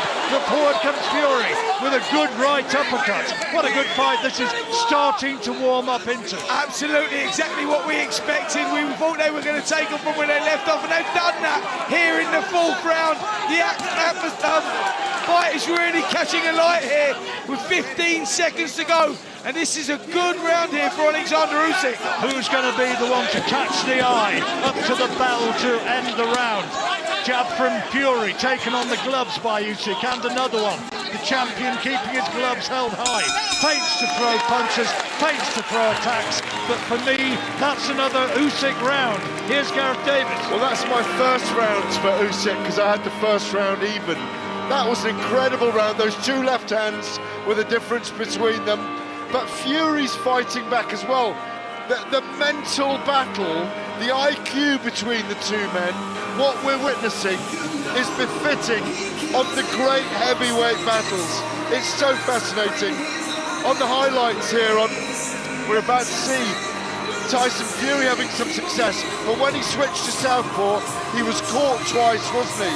And he's doing the wrong thing there. Keep it going. That long right hand he responded with as well was decent in that fight, but Usyk looks very composed. Fury looks like he is going to try and push the pace as hard as possible. Well, we've got this fight close as we go now into the 5th round. First round, kind of one way or the other, you could take an argument either way, and now the action underway in the 5th, and we've got it dead level on our card. Yeah, big left hand, right hand there, actually from Oleksandr Usyk as both guys tie up, but John, expect this one to start getting rough and tough as Oleksandr Usyk complains. Fury hits him on the break, referee calls them back together. And Fury was trying to lean on, trying to make his weight and maybe strength tell against Usyk, who lands a right hand into the body. Right hand, left hand combination. Showed him the jab and then the left around the right hand glove into the side of the head. Back comes Fury, tries to jab, it was parried, and as ever, Usyk really mobile, creating angles and bobbing this way and that, and working effectively behind that jab, and there's nothing in it on our card. There's a good left hand from Fury. That's his best punch for some time. Yeah, Fury now tactically trying to walk him down, walking forward, hands held high, and trying to make Usyk work. There's a change in the tide here. It's Oleksandr Usyk getting a taste of his own medicine. He's the guy that is now having to dig deep and work hard. There was a forearm from Fury, went in there on the blind side of the referee, and he gets away with it. Tries to throw the left hand into the side of the head, and another one. Usyk allowing him to come, looking to counter as Fury comes ploughing forward. 1-2 shots to the body, and a right hand, then a right hand back from Fury. Boxing well here, Fury. Keeping his composure, keeping his focus, keeping his concentration, and landing a solid right hand. Yeah, it's just getting himself in range for that right hand. Best shot against the southpaw. Boxing brilliantly here. Tyson Fury, big body shot, followed by a hook. Usyk felt that. Best shot of the fight so far from Tyson Fury. Minute to go here in the 5th round. Yeah, he needed that one, I think, Fury, just to stop Usyk getting any sort of momentum going. That was a real good power shot from Tyson Fury, who's walking him down, trying to take his space, trying to command centre ring. Jab and a right cross, blocked by Usyk, and another jab blocked. Usyk tries to bob and weave his way into range. Another big right hand to the body from Fury. That's excellent for the man from Morecambe. Yeah, Usyk waiting, then throws a couple of shots to the body, both scoring shots. He can't break the defence yet of Tyson Fury, who flicks a couple of jabs. Body shot goes in as well. Usyk sticks out his tongue, but that's a sign that he's hurt. Comes back with a good combination. Wow, what a round here, 5th round. This has been Fury's best round of the fight so far. More big body shots from the challenger. Usyk, though, has not really been dented. Maybe felt the first of those big body shots. Tries to keep the pressure on right up to the bell. But that's a good round for Tyson Fury. I'm sure appreciated by Jim. John, absolutely. What a round that was, the 5th round. We are on the edge of our seats. Don't forget, live watch along right now over on the talkSPORT Boxing YouTube channel. Get involved. You can get involved with us. We feel we're right in the heart of the action here. And don't forget, we don't just own boxing and talkSPORT, we also own football as well. Over the Christmas period, you can hear 17 live and exclusive commentaries on the talkSPORT network, including Manchester City against Everton, Chelsea, Fulham, and Manchester United, Newcastle. talkSPORT really has you covered this Christmas. Let's get back to the action with Spencer and John.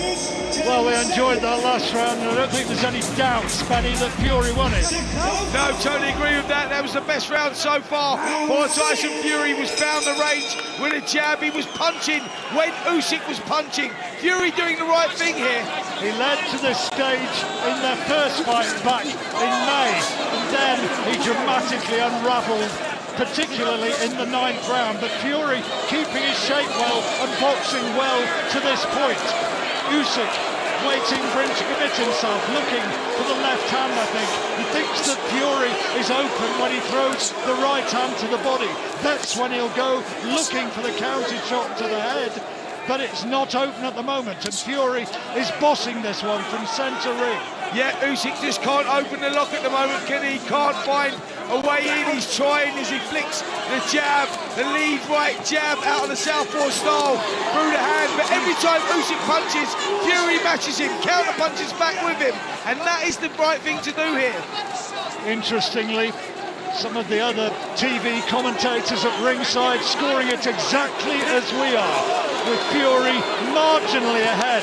Here in the 6th round now, nearing the halfway stage of the fight, and Usyk, maybe the fitter, the better athlete, might be the man who you'd expect to boss the latter stages. Good left hand from Fury though, around the right hand lead of Usyk, and again good fast hands from Fury on display. Yeah, Fury for me just at the moment, just first to the punch, just edging out Usyk, who's having his moments up and down, just trying to create an opening in the game, but Fury for me punching first and getting up with the best shots. Good left hook again from Fury as well.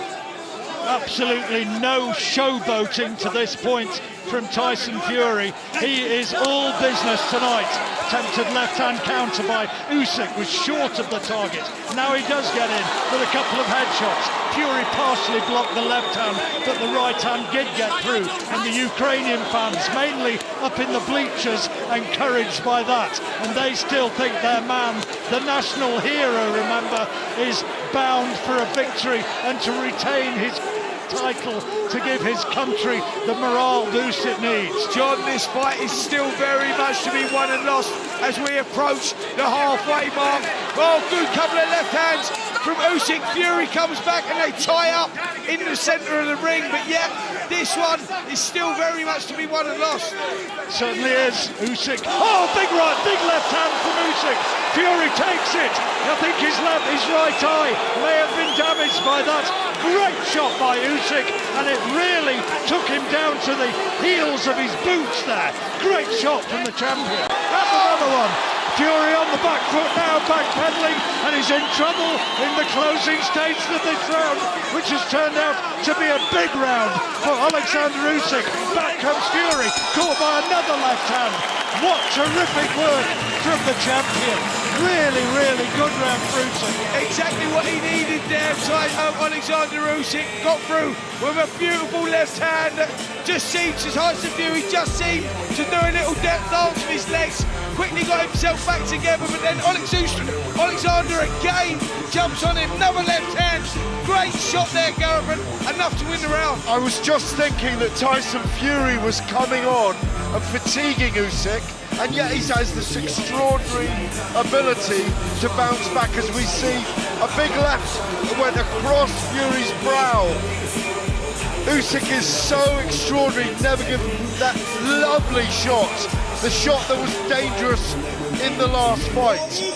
Great performance in the latter stages of that round from Usyk. Certainly was. And if Fury's going to get caught and get into trouble, it's going to be the left hand that does it. You're listening to talkSPORT here in Riyadh. The World Heavyweight title fight on an hour card, 6 rounds completed, dead level. Dead level on our card, and as I say that, Oleksandr Usyk from the beginning of the 7th comes out, left hand to the body, right hook, left hook to the head. Great shots there from Usyk, showing the speed. Is he just starting to turn the screw here? He's starting to find the target with his power shots, Usyk, right to the body. And Fury a little bit more tentative now, flicks out the left jab, but there's not a lot of intent in that shot. He's trying to throw the jab and the right cross. That's the one which is bringing him the most success, but it's Usyk with the counters. There's another left hand from Usyk over the top of the right hand of Fury, finding that bearded chin once again. Fury throws the left hand, blocked by the gloves of Usyk, who's allowing the big challenger to come towards him, waiting for Fury to commit himself. Looking, the big left hand missed that time, short of the target, but it is at a fascinating stage. This could be a very, very big round. Yeah, it really is. Tyson Fury starting to push forward now, but John, the hands are starting to drop as well. He has to stay focused here because Usyk still very sharp. sharp, very rapid. Fury can't afford to switch off. Fury maybe just slowing. Is he starting to feel the pace? And Usyk just keeps on coming. There's a good right hand though from Fury through the gloves of Usyk, who comes back with a left of his own. He's stalking Fury now with a menacing sort of air. A little bit of reddening around the right eye of Usyk, misses with another attempt at big, potentially knockout blow the champion. We have to say that now. Usyk the champion, Fury the challenger, remember. Yeah, Usyk doing a good job here again in the 7th round, and just beating Fury to the punch a little bit. Lapse of concentration maybe from Tyson Fury. Needs to get himself back here. Usyk put a lot into. Oh, another big left hand from Usyk, getting great roars of acclaim from the Ukrainian fans. He fights out of that southpaw stance, and Fury has been a sucker for that left hand over the top several times. Caught a glancing blow by a right hand this time as Usyk responds with a right over the left hand lead of Fury, who now allows his left hand to drop low. An entertaining and enticing target maybe for Usyk, and Fury now gets his gloves back up. The jab taken on the gloves by Usyk, who moves right and left, trying to vary his angles. Usyk making Tyson Fury work hard now as he stalks forward, hands held high, making Fury use the ring, lands a good left hand as well, but Fury is definitely starting to feel the pace here. He's feeling the pace, and I think he lost the round. Let's go back into the Fury corner now, where I believe Usyk is ahead, and Fury's team has to react. I can't tell you that. You got to know it. It's your foot. You know where it's at. He's trying to steal the rounds in the last 30 seconds. Let me know when it's last 30, yeah? I'm shouting every time. Well, let it out slow. He's trying to steal the rounds, so he's doing. Hey, look at me. Now it's time to start taking over. You let him get too much break out here. Motherfucker, you got to feint him. Hands up high. You let him get too much breathing. That's the only thing you let him breathe, sitting here in front of you. He can't do that. You're boxing a great fight, Tyson. Yeah. Henderson will be right. Don't load up. Just keep backhanding him, but you gotta get the feints going on. He can't just sit here and do that. You gotta fucking feint him. Sorry about the language there, but you can tell they're worried about it. They know that Usyk is in danger of taking the upper hand. Sugar Hill Stewart, and then Andy Lee, the other voice in that corner, the man who was trained back in the day by Emmanuel himself. Yeah, great corner he's got there, and great advice as well. You know that emotions do set in, emotions do run high when fights like this are as close as they are. One simple mistake and you're in trouble here. Both guys know that going into this 8th round. And we've got Usyk 1 round ahead. It's as close as that. But that was a good round for Usyk, the last one. And Fury has to get back to work, working behind the left lead. Hasn't landed a power shot so far in this round. In fact, it's been there's a better attempt from Fury. Tries to whip in an uppercut with the right hand. Takes a left hand back from Usyk to the head by way of response. Usyk has a little bit of grazing, a slight mouse underneath the left eye. That's better from Fury, but he takes a left hand counter into his chin from Oleksandr Usyk. And now the two of them clinch on, and it's Usyk who pushes Fury back into the corner. Left hand from the challenger was a little bit low. Usyk is walking him down and making Fury fight at a pace which I'm absolutely convinced he'd rather not. And there's been a clash of heads, and the referee having a word with the two of them. Fortunately, no cut damage done. Listen, accidental clash of heads, that happens. This is boxing. Usyk now pushing forward, changing the tide again. Seesaw, Usyk on the front foot, then Fury. Now it's Usyk's turn as he slams a couple of hooks into the body. Good uppercut there from Usyk as well. Fury dragging Usyk down, trying to tee him off with an uppercut as he does so. Left hand to the body from Usyk, and then a left to the body, under right over the left over the top. Second one, follow-up shot missed. Fury saw it coming, but there are danger signs here for the big man, the former champion, as he takes a right into the head. Yeah, better work work again there from Oleksandr Usyk as he lands a left hand and a right short uppercut, come hook, if you like. Great work, good angles from Oleksandr Usyk. Fury's right hand to the body was comfortably blocked by the champion, who keeps a high guard. Fury tries to whirl in a right hand over the top of the left of Usyk. He got there, but no great power in it. There's a good jab from Usyk. They move forward now into the last 30 seconds of this 8th round, and it was this point that Fury started to unravel last time around. Yeah. He takes a right hand and a left hand, then responds with a left to the body himself, and nobody will be more aware that that was the scenario back in May than the challenger himself, who's hanging in there and is still focused, still on a mission. This is a good spell in the contest again here from Oleksandr Usyk as he finishes the round. Very, very strong. Good work, body and head from Usyk. And Tyson Fury sits down in the corner. Sugar Hill going to work again. This is all about motivation now, John. Can we listen into the corner again? Can we hear what they're saying to Fury? Let's listen. He's fucking ready. Lift him up and start working. You only get caught pulling back. Yeah. When you smother him, he got no punches. Get up in there and be aggressive. Yeah. Simple as that. That's why I get to breathe. It's time to work now. So you got, there you go. Get up in there. Got me second win now. Stop backing the fuck up. Gotta just look. Boom. You know he's going that way. Boom. Bang bang. Keep that motherfucker. How did he score that last round, Spencer? That's another round for Oleksandr Usyk. I've got him 2 up now. I think Fury has got to absolutely smash these last 4 rounds if he's going to win this one, because Usyk, for me, is starting to establish a little bit of a cushion.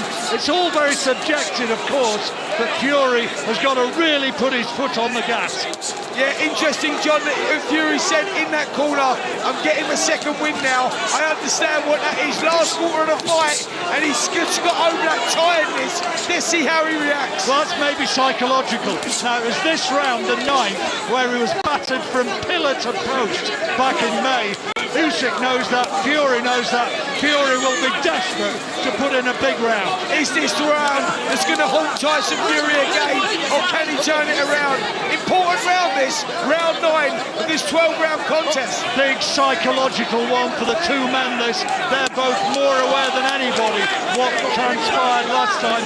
Right into the body from Fury. He leads on, then tries to switch to southpaw. Good shots to the body from Fury. Right hand under left hand. Back comes Usyk with a left hand through the guard. Fury again with a left hand, right hand combination. Yeah, good work here from Tyson Fury, switching his attacks downstairs. Usyk now, the one got to suck it up, bite on his gum shield. Good spell here from the big man, Tyson Fury. He's got to keep it going. Midway stage of the 9th round, the World Heavyweight title fight. Live for you on talkSPORT from here in Riyadh. The best possible coverage for you right now, right here. There's another right hand from Fury.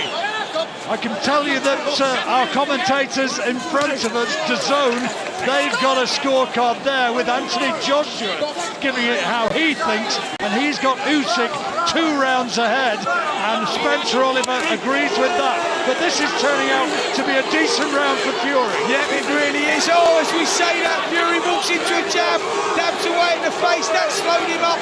Usyk now in the centre of the ring, but yet predominantly Tyson Fury dominating this one. Good right hand from the Gypsy King as well. This is his best round for some time. Bates to throw another combination. Then back comes Usyk. 2 right hands to the body and a left to the jaw. Good work from the champion. Body shot from Fury. Looked as though it may have been low. And Usyk complains to the referee that the action continues. He knows, and probably Fury knows, but that can happen. This is professional boxing, and this is a real telling point of the fight. And Fury has really bitten down on his gum shield thus far. Takes a couple of body shots and a right to the jaw. Back comes Usyk. big left hand, eye-catching stuff from the champion in the closing seconds of the round. Fury misses with a big right hook. Back comes Usyk, dominating the closing stages. Well, what a round, what a good round. Fury starting it well, and then back came Usyk. Oh, John, unbelievable stuff. It's everything we thought it would be and more, as we're about to go into the 10th round, and you're listening to it live on talkSPORT. And 75,000 of you watching it right now on the talkSPORT Boxing YouTube channel. 75,000. Thank you so much for that. If you're not watching it on that, where have you been? Get watching it. Gareth, what are you witnessing? Well, what a comeback from Tyson Fury in that round, even though he was caught a few times towards the end of that round. But I've got Usyk one. It was a low blow. You're right to point that out on the monitor. I've got Usyk a round ahead at the moment. All to play for. 3 rounds, but this is when Usyk comes into his own. But Fury's fitness and sharpness has held on. You say that, but the gladiator spirit kept him going right up to the final bell. In their first meeting, we've just seen Roberto Duran up on the big screen. He's here, hands of stone, one of the great fighters of all time, and I'm sure absolutely loving this one. Now, what have these two guys got left? Right to the head from Usyk after Fury threw a body shot, but the danger shot was from Usyk, who spears Fury with a couple of jabs. Solid right hand from Fury into the body of Usyk, who has to give a little bit of ground. Yeah, he's got to be careful here. These both guys now starting to build a pace. Their hands are starting to drop, and they're starting to gamble. Roll the dice, standing in the centre of the ring. They know what this means. 3-round fight we've got on our hands here. Tyson Fury, for me, 1 round behind. Whoever wins these last 3 rounds, I'm pretty certain, wins the contest. And who's going to do it? The two of them share jabs, neither of them getting any sort of real purchase. Right into the body from Usyk, and then an untidy maul. Anthony Joshua has got Usyk 1 in front, as has Spencer Oliver, and I concur with that. Good body shot from Fury. Tried to follow up with a left hook. The right hand into the body was a real solid one. He's starting to find the target there, and is Usyk feeling the pace himself? Well, it seems that way in this round so far, doesn't it? Tyson Fury again having a good round. Usyk up on his feet, trying to find something soul-searching. Maybe as Tyson Fury leans on Usyk, uses all that 20 stone, just trying to drain, suck the life out of him. Right hand uppercut from Fury as well. And was caught by a terrific left hand as he came in, and there's a big left into the body from Fury again, almost on the belt. And referee Roberto Ramirez, the Puerto Rican, has to split them. Minute to go in this 10th round, still up for grabs. Every point absolutely key at this stage, and Fury trying to use his weight and his strength, leaning on Usyk. Usyk trying to give space for the left hand. Now he gets through with a right jab. Fury this time is the one who holds on and tries to take a few minutes break, a few seconds break. Well, what a contest we've got here, John. If only we could take a few seconds break, but we can't, because the action here with this heavyweight contest is absolutely on fire. Round 10 of 12, 25 seconds left. Both guys trading blow for blow. Fury looks for the right to the body again, which has been a good scoring shot for him in this fight. Right hand, left hand to the body from Usyk, then a right to the chin. Back comes Fury with an uppercut, catches Usyk, who tries to mount his own big attack in the last few seconds of the round. He's looking for Fury, whose gloves are down. Great finish to the round again from Usyk. Hard round to score that, but Fury having the better of the early stages and maybe doing enough, in which case we've got it absolutely all square. Well, listen, I can't separate these two. Real seesaw, it shows what it means to both of these guys. Usyk doing it for his country. Tyson Fury had to go soul searching, locked himself away from his family, from his privileges, stripped it all back, and now it's down to 6 minutes of combat. 6 minutes between these two gladiators. That's how close this is. It can be won and lost here, John, on these last 2 rounds. Fury still looks clear-eyed, still looks focused. They're getting a bit of work to a swelling underneath his right eye, but it's not bad. It's not going to affect him. And now we move towards the penultimate round, the 11th, and on our cards it is absolutely level. The two of them rush at each other. Usyk complains about a right hand around the back of the head. The referee does nothing about it. Usyk with a left to the body. The ample girth of Tyson Fury has not hampered him so far. Tries to throw a right hand. Usyk saw it coming, takes it well, then comes forward with a right hand, left hand of his own.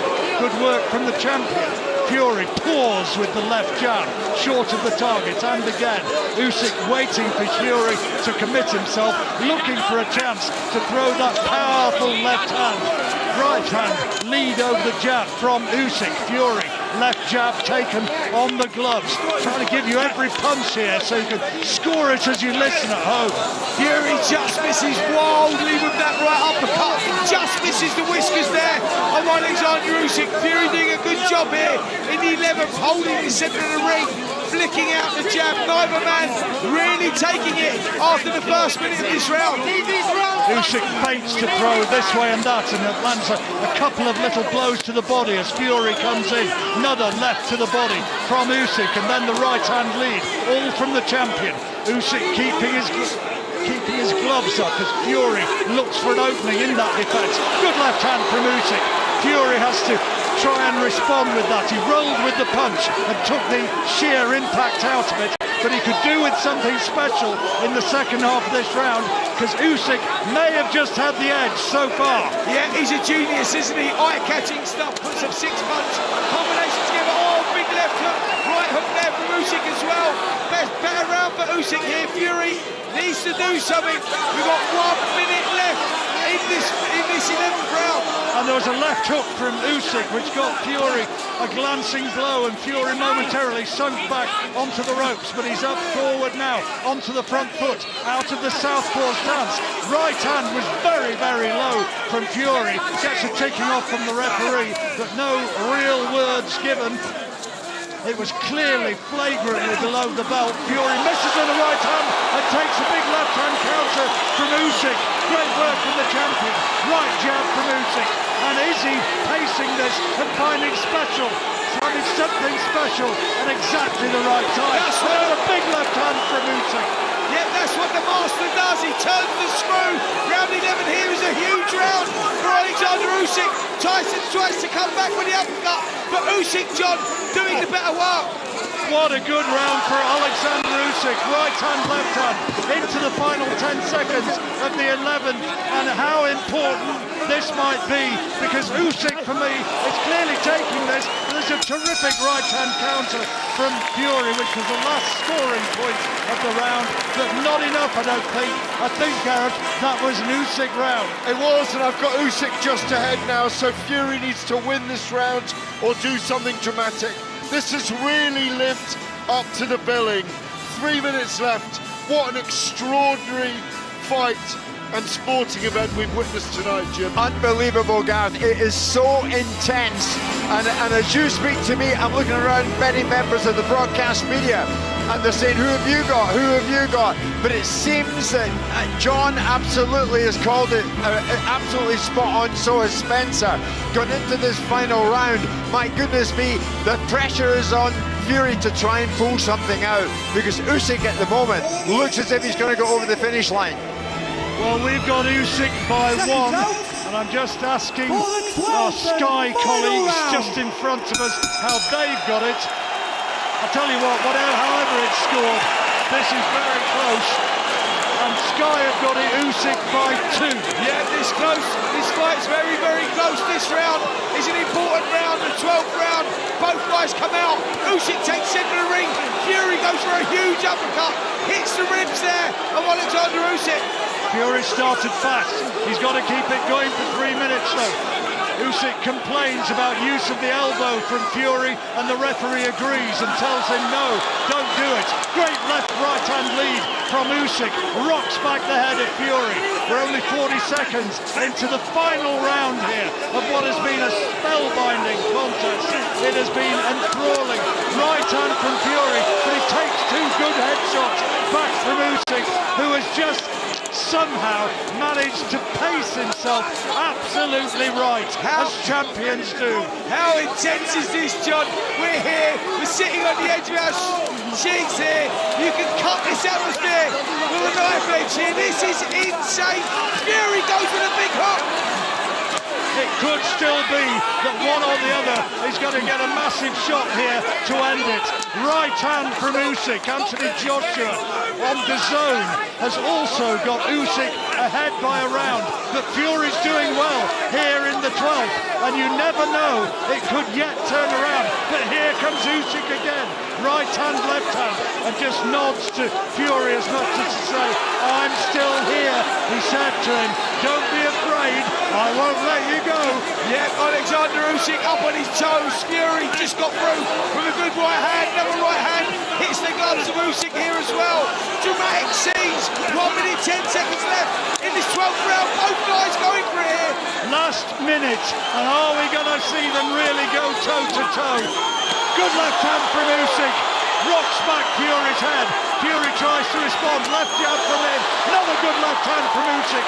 Fury fighting on desperation and instinct, but he's forced to hold on, and referee Roberto Ramirez separates them once more. He might have to do that a few times yet. 40 seconds to go. Yeah, both guys going for it here. Standing centre of the ring, trading blow for blow. Usyk the one coming off the better as Fury pins him on the ropes. 30 seconds to go in this 12th round. Well, it takes 2 to tango to make a real fight, a real rivalry, and across 2 fights, that's precisely what these two have done. They're contrasting styles, producing enthralling contests. Fury misses with a left hand, and this time it's Usyk who ties him up, maybe hoping that the work has been done. We're into the last 10 seconds, all around the ring. People are standing up. Usyk lands the ring. Ladies and gentlemen, this, but you after never 12 know. rounds of boxing, we go to the scorecards. All 3 judges scored the bout the same, 116 to 112. All to the winner by unanimous decision. Still undefeated, still the reigning heavyweight champion of the world from Ukraine, Oleksandr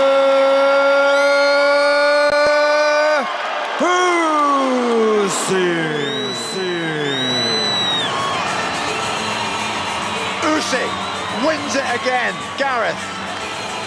That's 8 rounds to 4. They've scored it to him, all 3 judges. Yeah, 116, 112. It's a very, very wider margin than we anticipated, but they liked the work of Oleksandr Usyk, and you can't argue with that, Spencer. No, you can't. I mean, listen, the right man won the contest. I think Usyk won it. I thought it was closer than that, just maybe a round or so closer than that. Couple of subjective scores there. Interesting, all the judges come out with the same score, but look, the right man won there, John. I think that's fair to say. Usyk, we always had him in front, didn't we? I think there was one time when we had Fury 1 round up, but Usyk always seemed to just have that little bit more, as we predicted before the contest. Fury had the edge for the first 5 rounds or so, and thereafter, when it went down the line, and as it came to the championship rounds, it was Usyk who had the advantage. And, you know, I just turned around and looked at what I told my mates in the writing section, and they all agreed with the verdict. I think by common consent, Usyk got the verdict he deserved. The 4th judge, the AI scorecards, gave it 118, 112 to Oleksandr Usyk. Can I just say, because we need to say this, this makes Oleksandr Usyk, with what he did today, the #1 of this era. There is absolutely no question. There is no need for a trilogy fight. There's no need for Oleksandr Usyk to do any more. He goes into the pantheon of greats. And we think about the legacy that Tyson Fury now leaves. Well, Usyk can ride away into the sunset if he chooses to do so on the adulation and love of his country, with nothing really left to prove. He has been the man and has passed every test which has been thrown at him. He's about to bring out something very special in the ring, by the way, that I heard about, but I can't reveal. A symbolic weapon from Ukraine that he's brought into the country with him, that's about to be unveiled in the ring, which is to do with the Cossack history. As we know, he's steeped in that.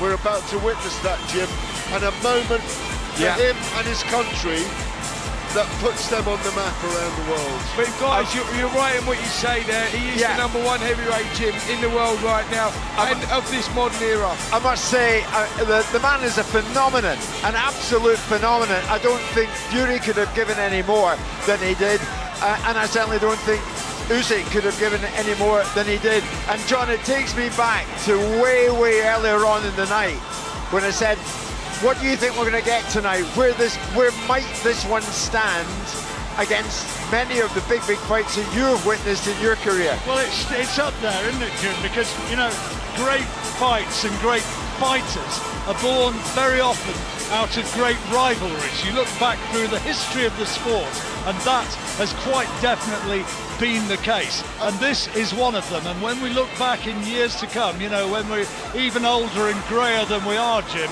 we're going to really be looking back and saying, yeah, it was special. Let's listen into this. Here's Oleksandr Usyk. Oleksandr, congratulations. Fantastic performance again. Scorecards were very close again. Did you think the scorecards were correct?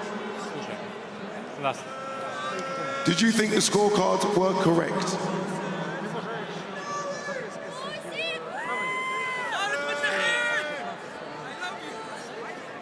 I win. It's good. I don't know. I'm not judges. I'm a sportsman. I'm athlete. It's not my deal. I win. Thank you, God. You seem to, every fight, once it gets past 6 or 7 rounds, you seem to find another level, another gear. How is it that the second half of every fight, you get better, you get faster, you get stronger?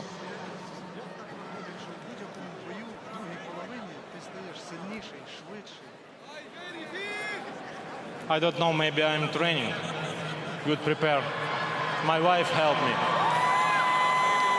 My children, listen, today for me it's a very happy day because my both guys, my sons, today win competition too in the judo. My son Kirill, my son Mikhail take judo belt, orange and green.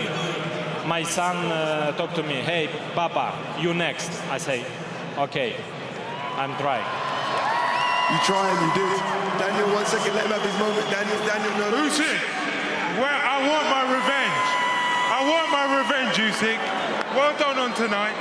Well done on tonight. That's Daniel Dubois who's made his way up. For the robbery in last time. Let's get it. Let's go.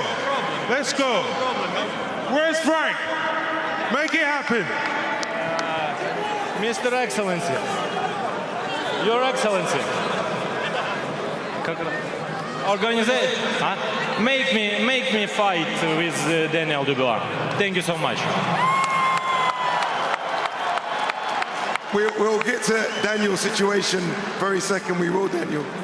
24 rounds you've now spent with Tyson Fury. What do you make of Tyson Fury as a fighter? Listen, it's a great fighter. It's a great opponent. It's a great my 24 round. Unbelievable 24 round on my career. Thank you so much. Я хочу присвятити цю Я хочу присвятити цю перемогу для своєї матусі Надії Петрівни, яка дуже сильно за мене переживає, яка багато років нервує і всім матерям України. He finishes the interview speaking to his Ukrainian fans and absolutely delighted clearly by the support he's received. Absolutely, and Daniel Dubois, let's not forget, has got to already fight, has got to first fight Joseph Parker. That fight's made for February the 22nd. Let's let Oleksandr Usyk have his moment, rather than Daniel Dubois trying to kind of doorstep him. I don't agree with that, frankly. No, well, he's trying to seize the moment, isn't he? Yeah, but he's fighting Joseph Parker on February the 22nd. And that's not a given. And let's not forget the first time he fought, if you take the Lowe blowout in the equation and the controversy over that rumbled on and on, but that apart, virtually every minute of the fight, Usyk won against you. We know that Daniel Dubois is one of the, probably the heaviest punching guy out there right now in the division.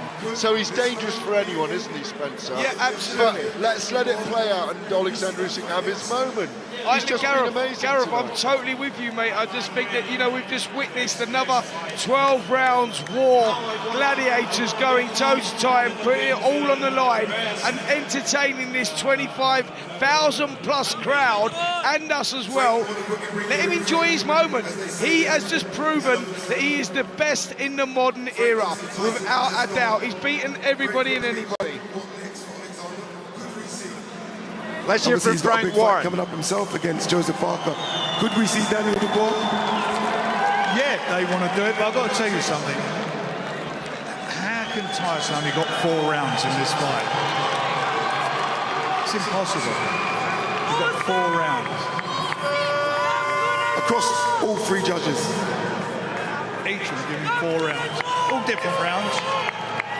Do you think he won the fight, Frank? Yeah. Obviously, it is 2-0 now to Oleksandr Usyk. What next for Tyson Fury? What do you think he wants to do next? I don't know. I mean, he's very disappointed, as I am as well. But I mean, I'm not saying with any bias. Everybody along the front there, we all thought it was the same way. Even his own people didn't look too happy. Nuts. Will we see Tyson Fury in the ring again? That's up to him. That's up to him. I mean, you know, it's too early to be. It's just after a fight. Obviously, emotions are running high.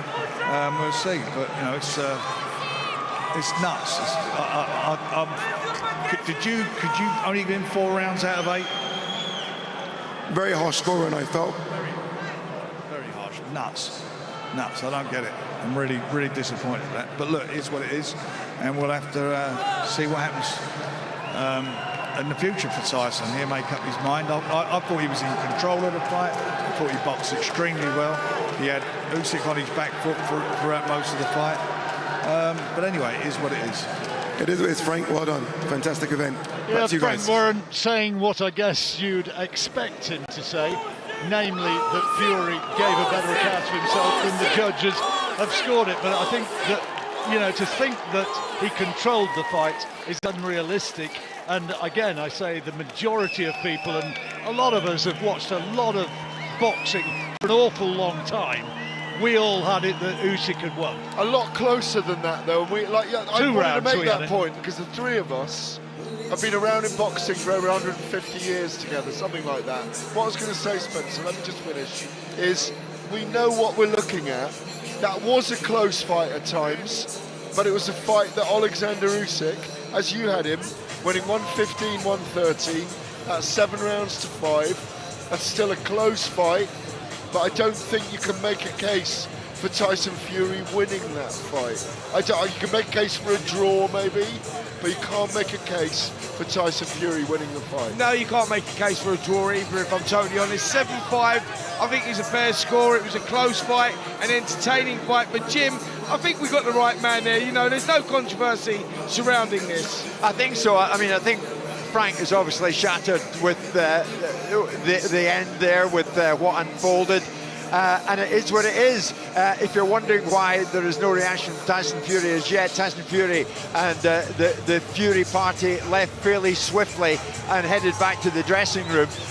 But I'll ask all 3 of you, where does it leave Oleksandr Usyk at this moment in terms of boxing greats? For me, having done what he did at the cruiserweight, winning the world title, at amateur, winning the Olympics in London, winning the undisputed cruiserweight title, and coming up and completing double victories over Anthony Joshua and Tyson Fury, winning against Daniel Dubois, and we know how dangerous he is now. For me, he belongs alongside the likes of Evander Holyfield. I think in our time, it's a really good comparison. In our time, Holyfield's the only guy for me who stands comparison. And Holyfield didn't beat giants like he has. No, but he didn't beat Lewis. But he became a 4-time heavyweight champion of the world. He completed all the great things. Usyk belongs in the top 10 of the greatest heavyweights. Listen, without a doubt, Usyk's in the top 5 of the greatest heavyweights through what he's achieved, because he's cleaned up the modern era. He's beat Daniel Dubois, he's beat Fury twice, beat Anthony Joshua twice, the undisputed cruiserweight, undisputed heavyweight, not forgetting the World Boxing Super Series cruiserweight titles as well. The guy's done everything. You've got to let him have his moment. Andy is such a class act as a champion. You know, he doesn't provide interviews which make you cringe. He doesn't misbehave at weigh-ins. He gives, for what many people would say, is absolutely the right image that boxing should be projecting. I think they call it a role model, don't they? I think he's exactly that, Spencer. As you can see, we're watching in the ring at this moment. There's tremendous scenes. The Ukrainians, who are big, you know, all of them, such a big part of what Usyk does, all standing, embracing each other. They're enjoying this moment, they're loving this moment, and Usyk is right in the thick of it. But John made such a good point, Spencer, I think. I think this is really valid at this stage. Usyk never resorts to any foul-mouthed tactics. He is always so respectful. From the very start to the very end, he's never anything else than that. And I think that does deserve such a special mention. I totally agree, John, and the weird thing was then, like, the first question to Oleksandr Usyk, you know, from the interviewer, Adi Odolipo, said, do you think the scores were right? He go, the scorecards were right. I thought, very strange question to open up an interview after he's just put in a heroic performance like that. Yeah. And you know, you go, and his answer, his response is the one that I thought was beautiful. He goes, well, that's the judges' scores. He says, brilliant. I win. Let's go to Gareth, who's ringside. I'm with Teddy Atlas straight away after the fight. What did you make of the fight? What did you think of the scoring? The judges got it right. I mean, I don't understand all these people thinking about robbery and all this, and I don't know. To me, where's my score? We had it a little bit closer on our desk. But it's a little scribbled, you know. I was never known for my penmanship. But 116, 112. Look, from the 6th round up, he does what he usually does. After he had a bad 5th round, what does he do? He responds. Who says he responds? Because he finds a way to win. He came back and he ran off from me. He ran off 1, 2, 3, 4, 5, 6 straight rounds. I gave the last round to Fury. Now, look, there was some rounds there where Fury tried to steal the round in spots, and I wasn't sure how the judge was going to go. And I guess a lot of people thought they would go that way in those kind of tight rounds. But on the whole, from the 6th round on, the man controlling the pace of the fight, the tempo of the fight, being the boss in the fight. It was only one guy. It was Usyk. We're discussing over there where he belongs in the pantheon. He certainly belongs alongside Evander Holyfield. Yeah. And could he have lived, because of his boxing skills and his toughness, he took all those body shots tonight as well, didn't he? Could he have lived with that era? He's delivered some good body shots too. He did. Don't worry. He dished out as good as he got, if not a little better. But yeah, he's the kind of guy, you said it well, you know the game. He's the kind of guy could have lived in any era because he's a full package. He's technically solid. He's mentally solid. You know, he's got the physical gifts. He's not great in one area, but he's very good in every area. There's not one area you say, oh, he's bad in. He's got to make up for it in another area because he's weak in that area. No, he's solid. And you know what? Back in the day with my mentor, Cus D'Amato, back in the day, he used to say the greatest compliment you could give a fighter back in the day was that he's solid. He's a solid guy. On any night, he can fit in with anyone. this guy can fit in with anyone because he's solid physically, solid technically, and most of all, solid mentally. He's 37 in January. Obviously, there's pots of gold, truckloads of American dollars to earn over here, but he still looks fresh enough to go on, doesn't he? Yeah, he does. Look, somebody just sent me a text, said, who's out there to beat him? I said, Father Time, guy named Father Time, you know, that old saying, he's undefeated. He's out there. Look, it would be very interesting with Dubois because Dubois is a different guy now. Dubois is, and he's young. And you can get served, as they say. So Dubois is a different guy than he was when he fought when he fought Usyk the first time. He's redeemed himself. He's found himself. You know, he's a more confident fighter, a more together fighter. But Usyk can do whatever he wants. If he wanted to go up to the sunset, like you just talked about, he put himself in a position to be really one of the special fighters of this business. My beautiful scruffy cousin, thank you very much. As always, it's great. It's always lovely to see you. Wonderful words from Teddy Atlas here. So that's it. I mean, the story is that it's Usyk again. And it was Usyk by a unanimous decision tonight, 116-112. Spencer and John Rawling are still with me, of course, right here in the Kingdom Arena. Spencer, begs the question, what's next for Fury? Well, he's got to go back, you know, and take a long, hard rest and, well-earned rest. Sorry, I think I need one as well now. After that long, well-earned rest, and you've been magnificent. Just decide what he wants to do with with his career now. He's achieved everything, hasn't he? He's done it. He rolled the dice there. He tried to, revenge the loss. It never went his way. Another great contest. What else is there to prove? What else does he want to do? I'll tell you what might happen. I'll tell you where we're going to go.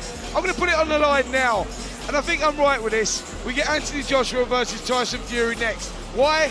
Because they want it here in the Kingdom of Saudi Arabia, and I know that Turki Al-Sheikh wants it because he wants the best fighting the best of modern eras. That's the next fight for both of them. Well, could well be, who knows? But John, I was interested from Teddy Atlas saying there, Daniel Dubois, he's got youth on his side. He's a different Daniel Dubois. That might prove to be the ultimate test. You never know for Usyk. Well, and Teddy's a good analyst. He goes right the way back. He trained Mike Tyson, trained Michael Moorer. He's been around the commentary world for decades, and he summed it up brilliantly. Let's go back ringside, John, because Gareth has caught up with Frank Warren. I'm with Frank. Frank, you've been very public already. You're very unhappy with the 8-4 scoring, different rounds for the three judges. Are you going to appeal it or anything? Can't appeal it. What are you going to appeal? I mean, it is what it is. It's the facts of the matter is one judge did not give Tyson a round from 6 onwards. How can that be? Is he blind? And then the other 2 judges each gave him 1 round from round 6 onwards. What fight are they watching? I'm sitting next to Oscar De La Hoya, who's a neutral, who had him winning by 3 rounds. I thought it was at least 3 rounds. Bob Arum had him winning by more than that. Everybody along that road there, and Usyk's people were sitting there, and I'm telling you, they were despondent. Is there anything you can do about it then? I mean, obviously, Oleksandr, Tyson, he's, both fighters sacrifice a lot. They train very hard and give everything they've got, but that was never the score in a million years. Never in a million years. Are you going to let Tyson settle and not hassle him about what he wants to do? Yeah, with anything with Tyson. I mean, I'm going to see him now in the dressing room. It's a liberty. And you put Daniel Dubois in there afterwards, and he got into in the ring himself. Oh, did he? Well, he's hungry, isn't he? Of course he's hungry. He'd like to fight Usyk. He'd like revenge over him. Well, okay. Well, listen. Thanks very much. Thanks for all your help all week and for being around us. And if we do get a word with Tyson, great performance by Moses. It was indeed. You can't hold that kid back, can you? No, I'm telling you, that was a statement. I never expected that. Do you think we could get him as a world champion within a year, or am I just pushing it? Well, if he keeps doing that, who knows? Back to you guys. Thanks, Frank. Gareth, thank you very much indeed. Still very raw for Frank Warren, clearly. He's trying to come to terms with the fact that so much was made that this might be Fury's big night. He might get it back to level terms with Usyk. And of course, it's gone totally the other direction, Spence. Yeah, Jim, look, he's emotionally invested with Tyson Fury. He's been on that journey with him, going way back to 2015 when he went over to Germany and beat Vladimir Klitschko as a huge underdog. Then he had his problems outside of the ring, had to rebuild, come back massively overweight. He's been an inspirational figure in boxing for many years. Of course, Frank Warren's going to be emotionally invested. Of course, when the rounds go close and you're watching it, you're going to lean towards your man. I think when he goes home and he looks at it back, he'll recognise the right man won. But I understand where Frank's coming with that, because he is a friend to Tyson Fury as well. He's emotionally invested. Now we're seeing pictures of Oleksandr Usyk returning to his dressing room, and of course somewhat relieved, somewhat exhausted. But I have to say, John, the man is an incredible machine, isn't he? When he's in there, he just does not let up. Even on the moments we saw when Fury looked as if he might have him going, then Usyk comes right back at him. He's a great professional, you know, and he really does satisfy the old adage of you've got to fight 3 minutes of every round, 12 rounds of every fight. And as well as that, as well as the fitness, the technique and the sheer mental toughness to be able to do that, he has within him kind of that inbuilt clock and that inbuilt scoring mechanism where he knows where he is in a fight. He knows when to apply pressure. He knows when the other guy is weakening. You know, and it turned out, when we were talking before about how it was going to go, you know, I hate to say, well, I told you so. I thought Fury would start well, and I thought Usyk would finish well and take it down the stretch, and that's exactly what happened. He's a very good fighter. You spelled it out to me exactly earlier on in the day, John, as to how this might transpire, and you've been bang on it. I must say, bang on the money. Gareth A. Davis has returned to our position here ringside. Gareth, no change really out of Frank there as to what Tyson may or may not do next, because it's still too raw for them. What do you think Tyson will do next? Well, first of all, I was quite it was compelling to hear Frank Warren say he and Bob Arum and Eddie Hearn and people sitting on that side of the ring, clearly the opposite side of the ring to us, clearly saw a different fight. We over here had it marginally to Oleksandr Usyk. The thing for me is, where does Tyson Fury go now? What does he do? There's nothing more to accomplish. He was a brilliant heavyweight champion, two-time heavyweight champion of the world. If he wants the Anthony Joshua fight, fine. All Brits would love to see that fight. But I don't think we're going to see much more of Tyson Fury. No, he may fight Anthony Joshua, but I don't see him coming back to fight anyone else. I think his best days are behind him, aren't they? He was very good tonight. He was good. He's up against an all-time great. Gareth, he was better tonight than he was in May, quite definitely. He was sharper, he was more conditioned, wasn't he? Those fights against Deontay Wilder are the fights which Tyson Fury is going to be remembered for. Exactly. John, Spencer, Gareth, we witnessed something special again tonight. What an occasion. And it wasn't just the big fight itself. The fights leading up to it were pretty darn good too. And you heard it all live with us on talkSPORT. Thanks to everyone who is taking part in the watch along tonight. Where have you been? We enjoyed your company. We're delighted you joined us, because we have been so close to the action tonight, and we hope that we made you feel to be close to it as well. What next for Tyson Fury? Well, we will find out more in the fullness of time, the answer to that question. But Oleksandr Usyk has done it again. What is next for him? Maybe Daniel Dubois. We shall see. I want to thank John Rawling. Phenomenal. Spencer, where'd you get the energy from, my friend? Maybe you should take on Usyk. Listen, I've just blown a gasket there, Jim. That's yes, me indeed. done, mate. I just want to wish everyone... We better not sit downwind of you. And Gareth A. Davis, phenomenal. Up and down, ringside one moment, back here the next. A terrific experience. I want to thank everybody for joining us tonight. From us all here at the Kingdom Arena in Riyadh. It's good night.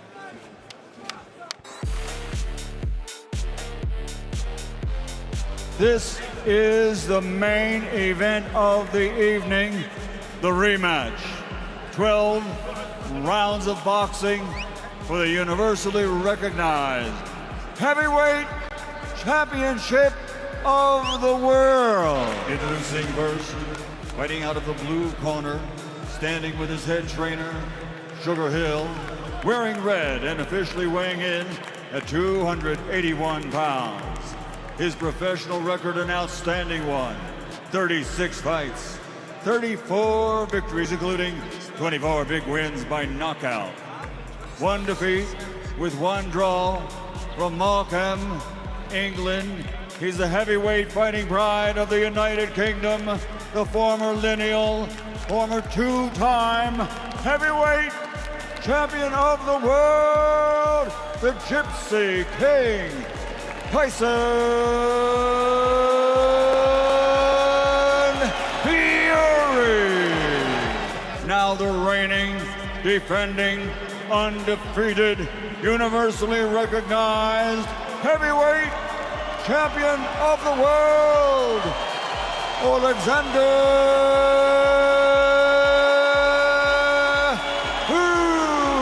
Usyk.